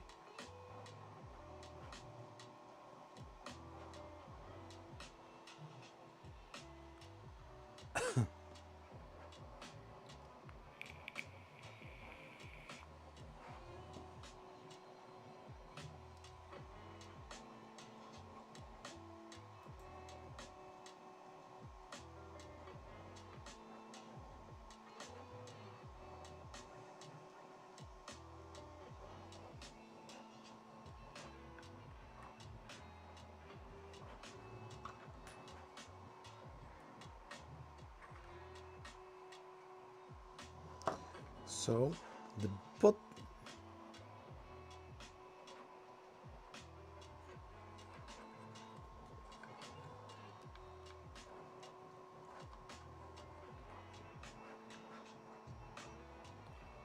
let's see.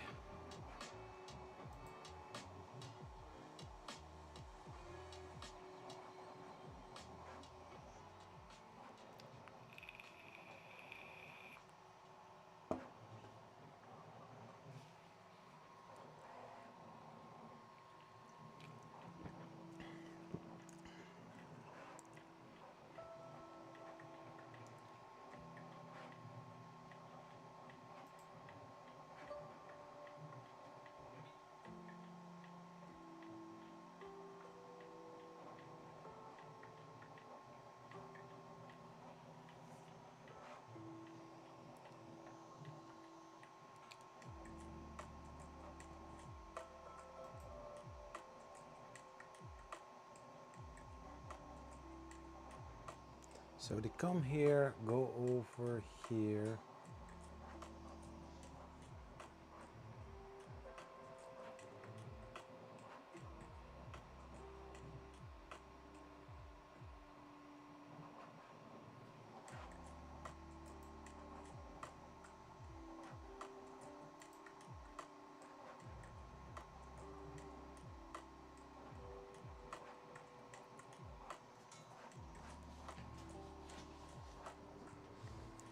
So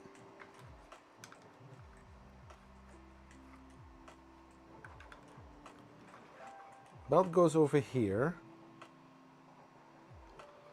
Then it goes over here.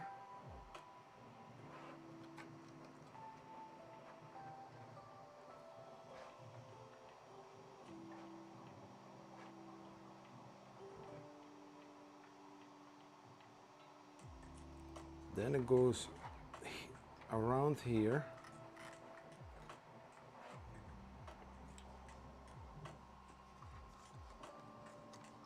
Oh, I'll get it. Watch me. I mean, I can break it, so I can also solve it. Then this goes all the way to the front to pulley here.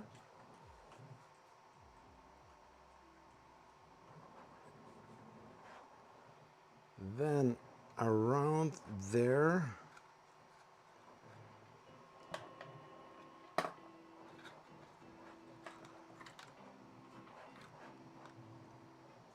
So.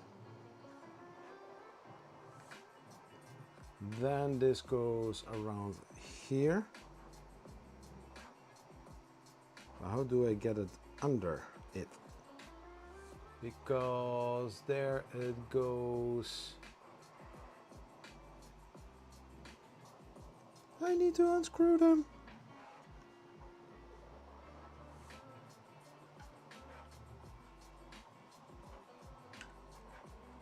Let's see, how can I get that?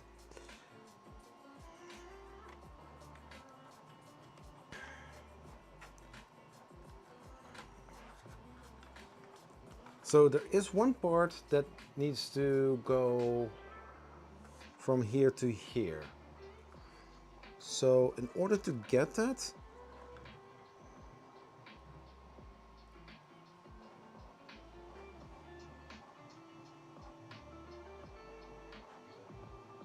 because they are running here.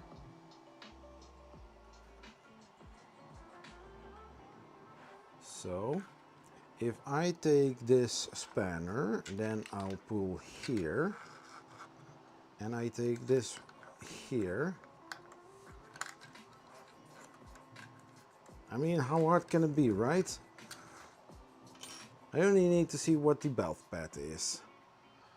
And those are running all the way to the ones in the front.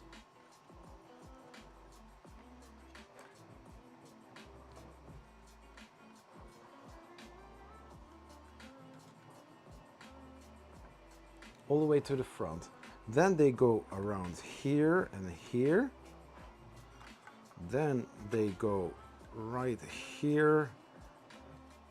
Then they go around there. I think I need to make a hoop-de-loop.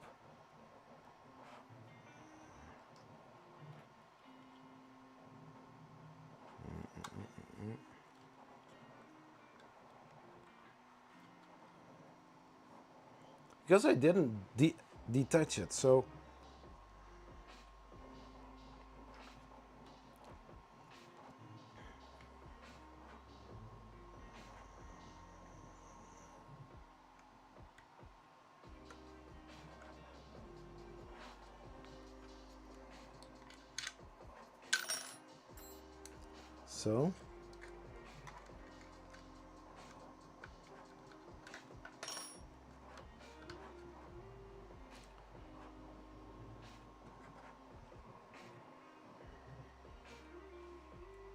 right? Yeah.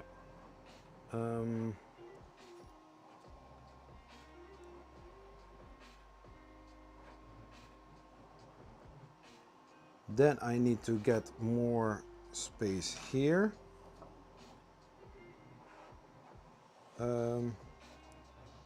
If I pull here, then that will get less. If I pull here, I need to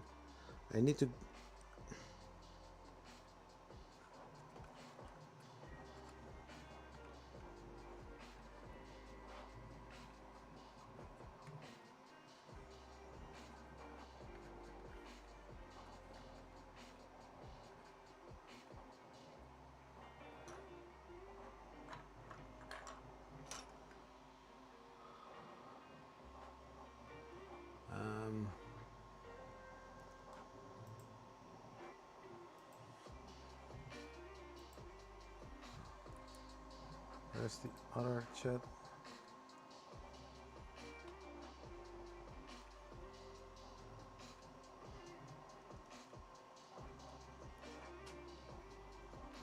I cannot see the chat at this moment.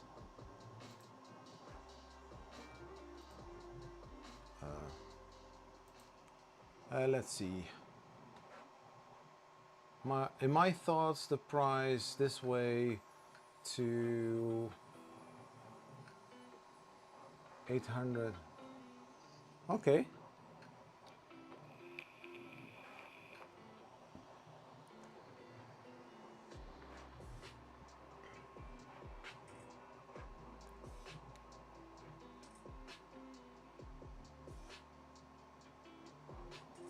So what I have done here, I actually need to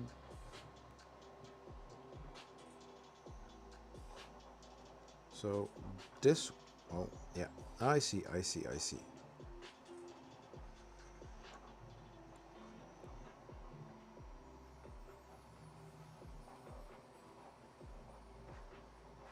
Because the carriage needs to go to the other side.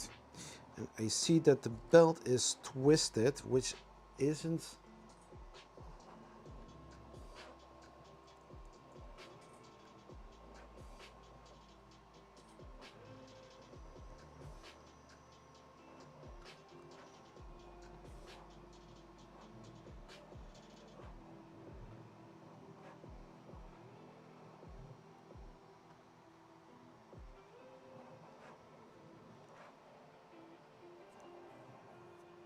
So I first need to check that there is no hoop-de-loop.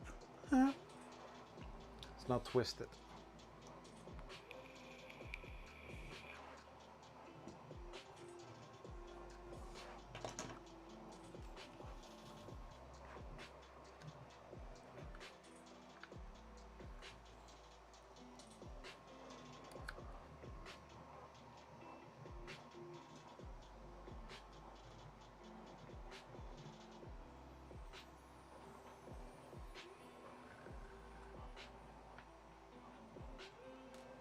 Because this goes around here, then there, and then it goes here. So I need to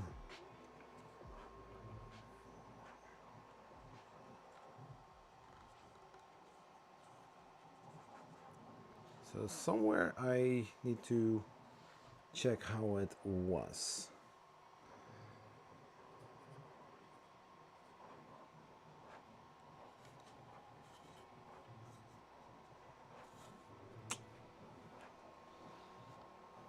I'm not giving up.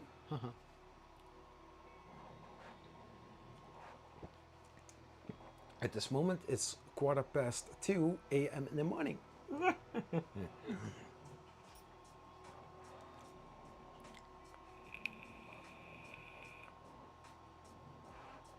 So first I need to make sure that both timing belts are not twisted.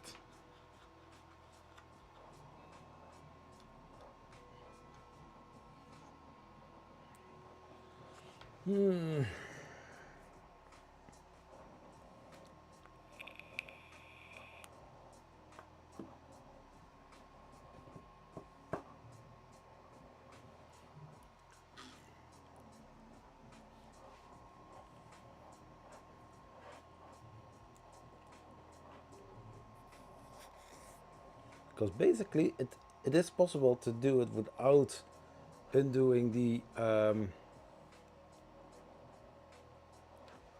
I need to check inside of my head, like making turns and twists and stuff like that.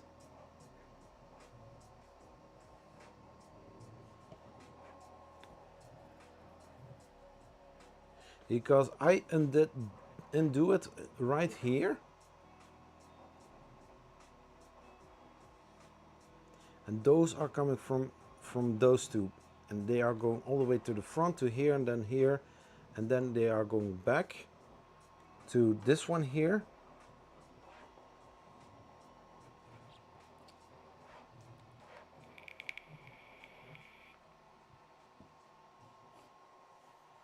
But I lifted the printer up several times.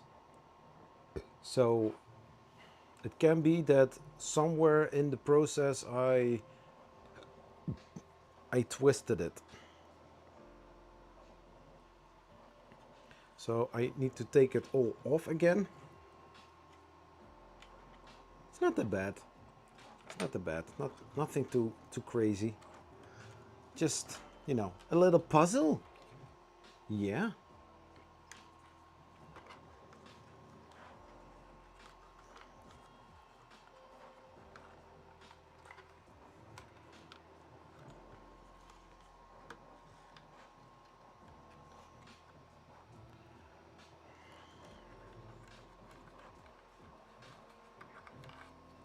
So, now first check if the belt is all the way straight.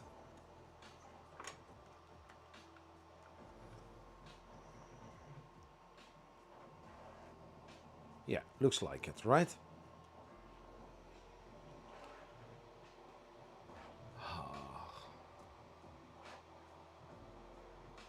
I hope the stream still continues, because this is really annoying.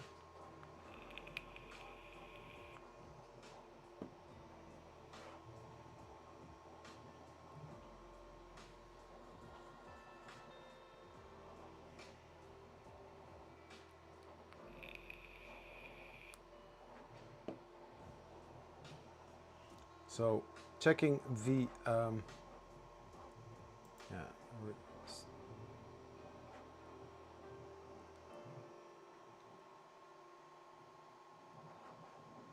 the bit rate is lower than normal. It's weird.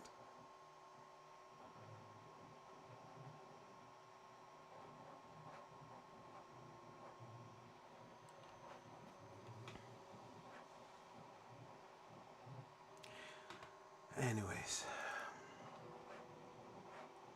No, not this one. So this one I can close. Yes. So.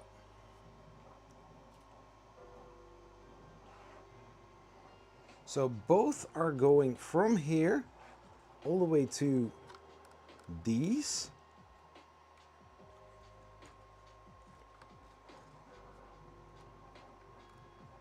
Like that.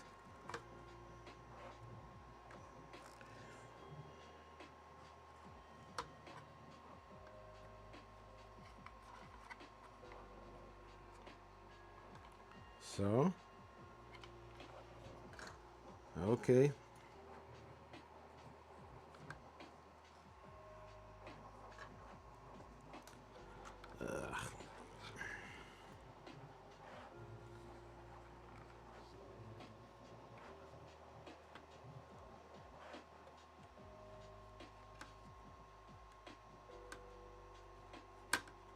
So, keeping tension on there, and then they are going all the way to the front or to the back, but I need to keep tension on here. So this one goes here and then goes down, this one goes here and then down, but then I've got here this, and so it's going to sitting twisted. Oh my gosh. So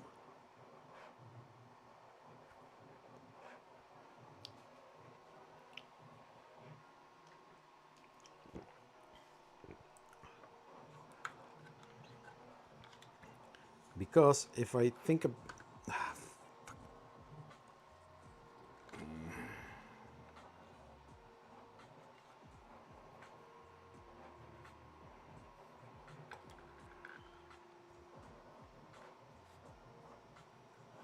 so because if you think about it, this is now all straight.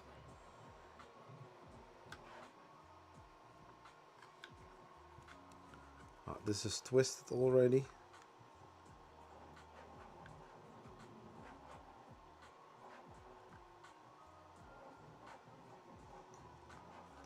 So if I look to this here,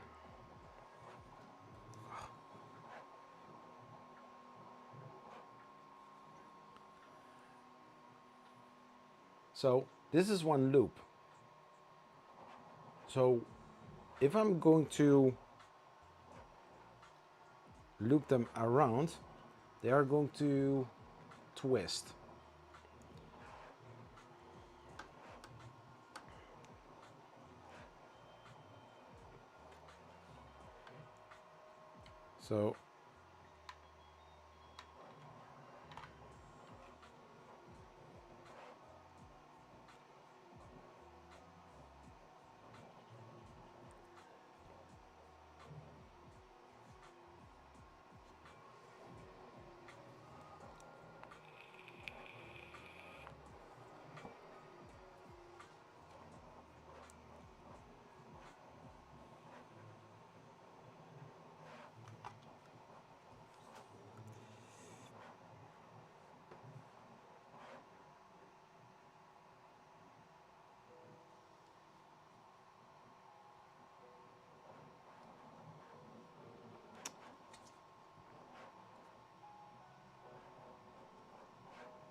So I'm thinking if I'm going, if this one goes here, then this one goes all the way here, then it goes around here, and then I will get this issue that I have,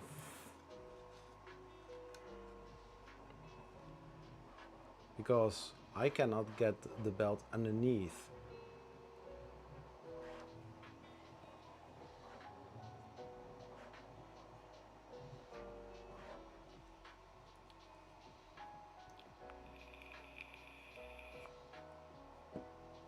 So I will not do that during this live stream anymore. Maybe I will do it off camera tomorrow, Sunday, I don't know. Maybe during Jerry's live stream. Maybe I'm already printing with it. Who knows? Who knows?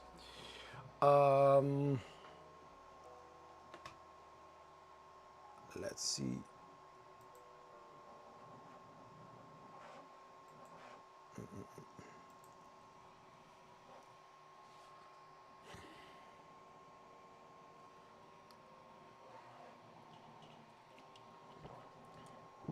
So almost 5 hours in the live stream. So within a few minutes, I'm going to end this live stream. Yeah, the belt path. I don't want to take that off. The how's it called? The connection, because it also needs to be put back inside. It would go a little bit faster to route the belt, but then you will get some, I don't want to say difficulties, but then trying to get it back inside.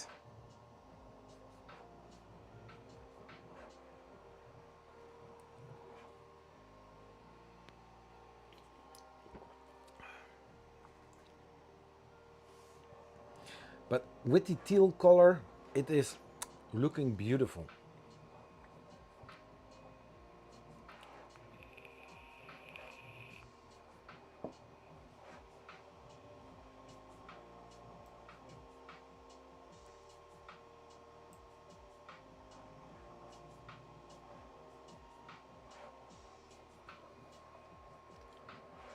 Let's see, 12 people still watching.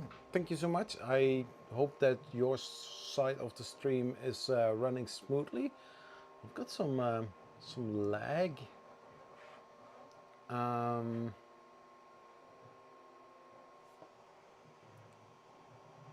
quite annoying.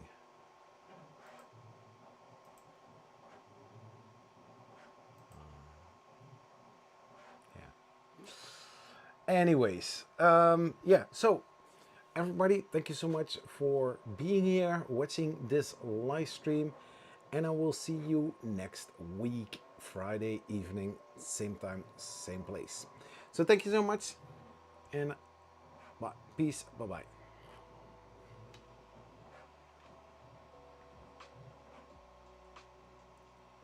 Is it still going? Is it lagging on your side or not?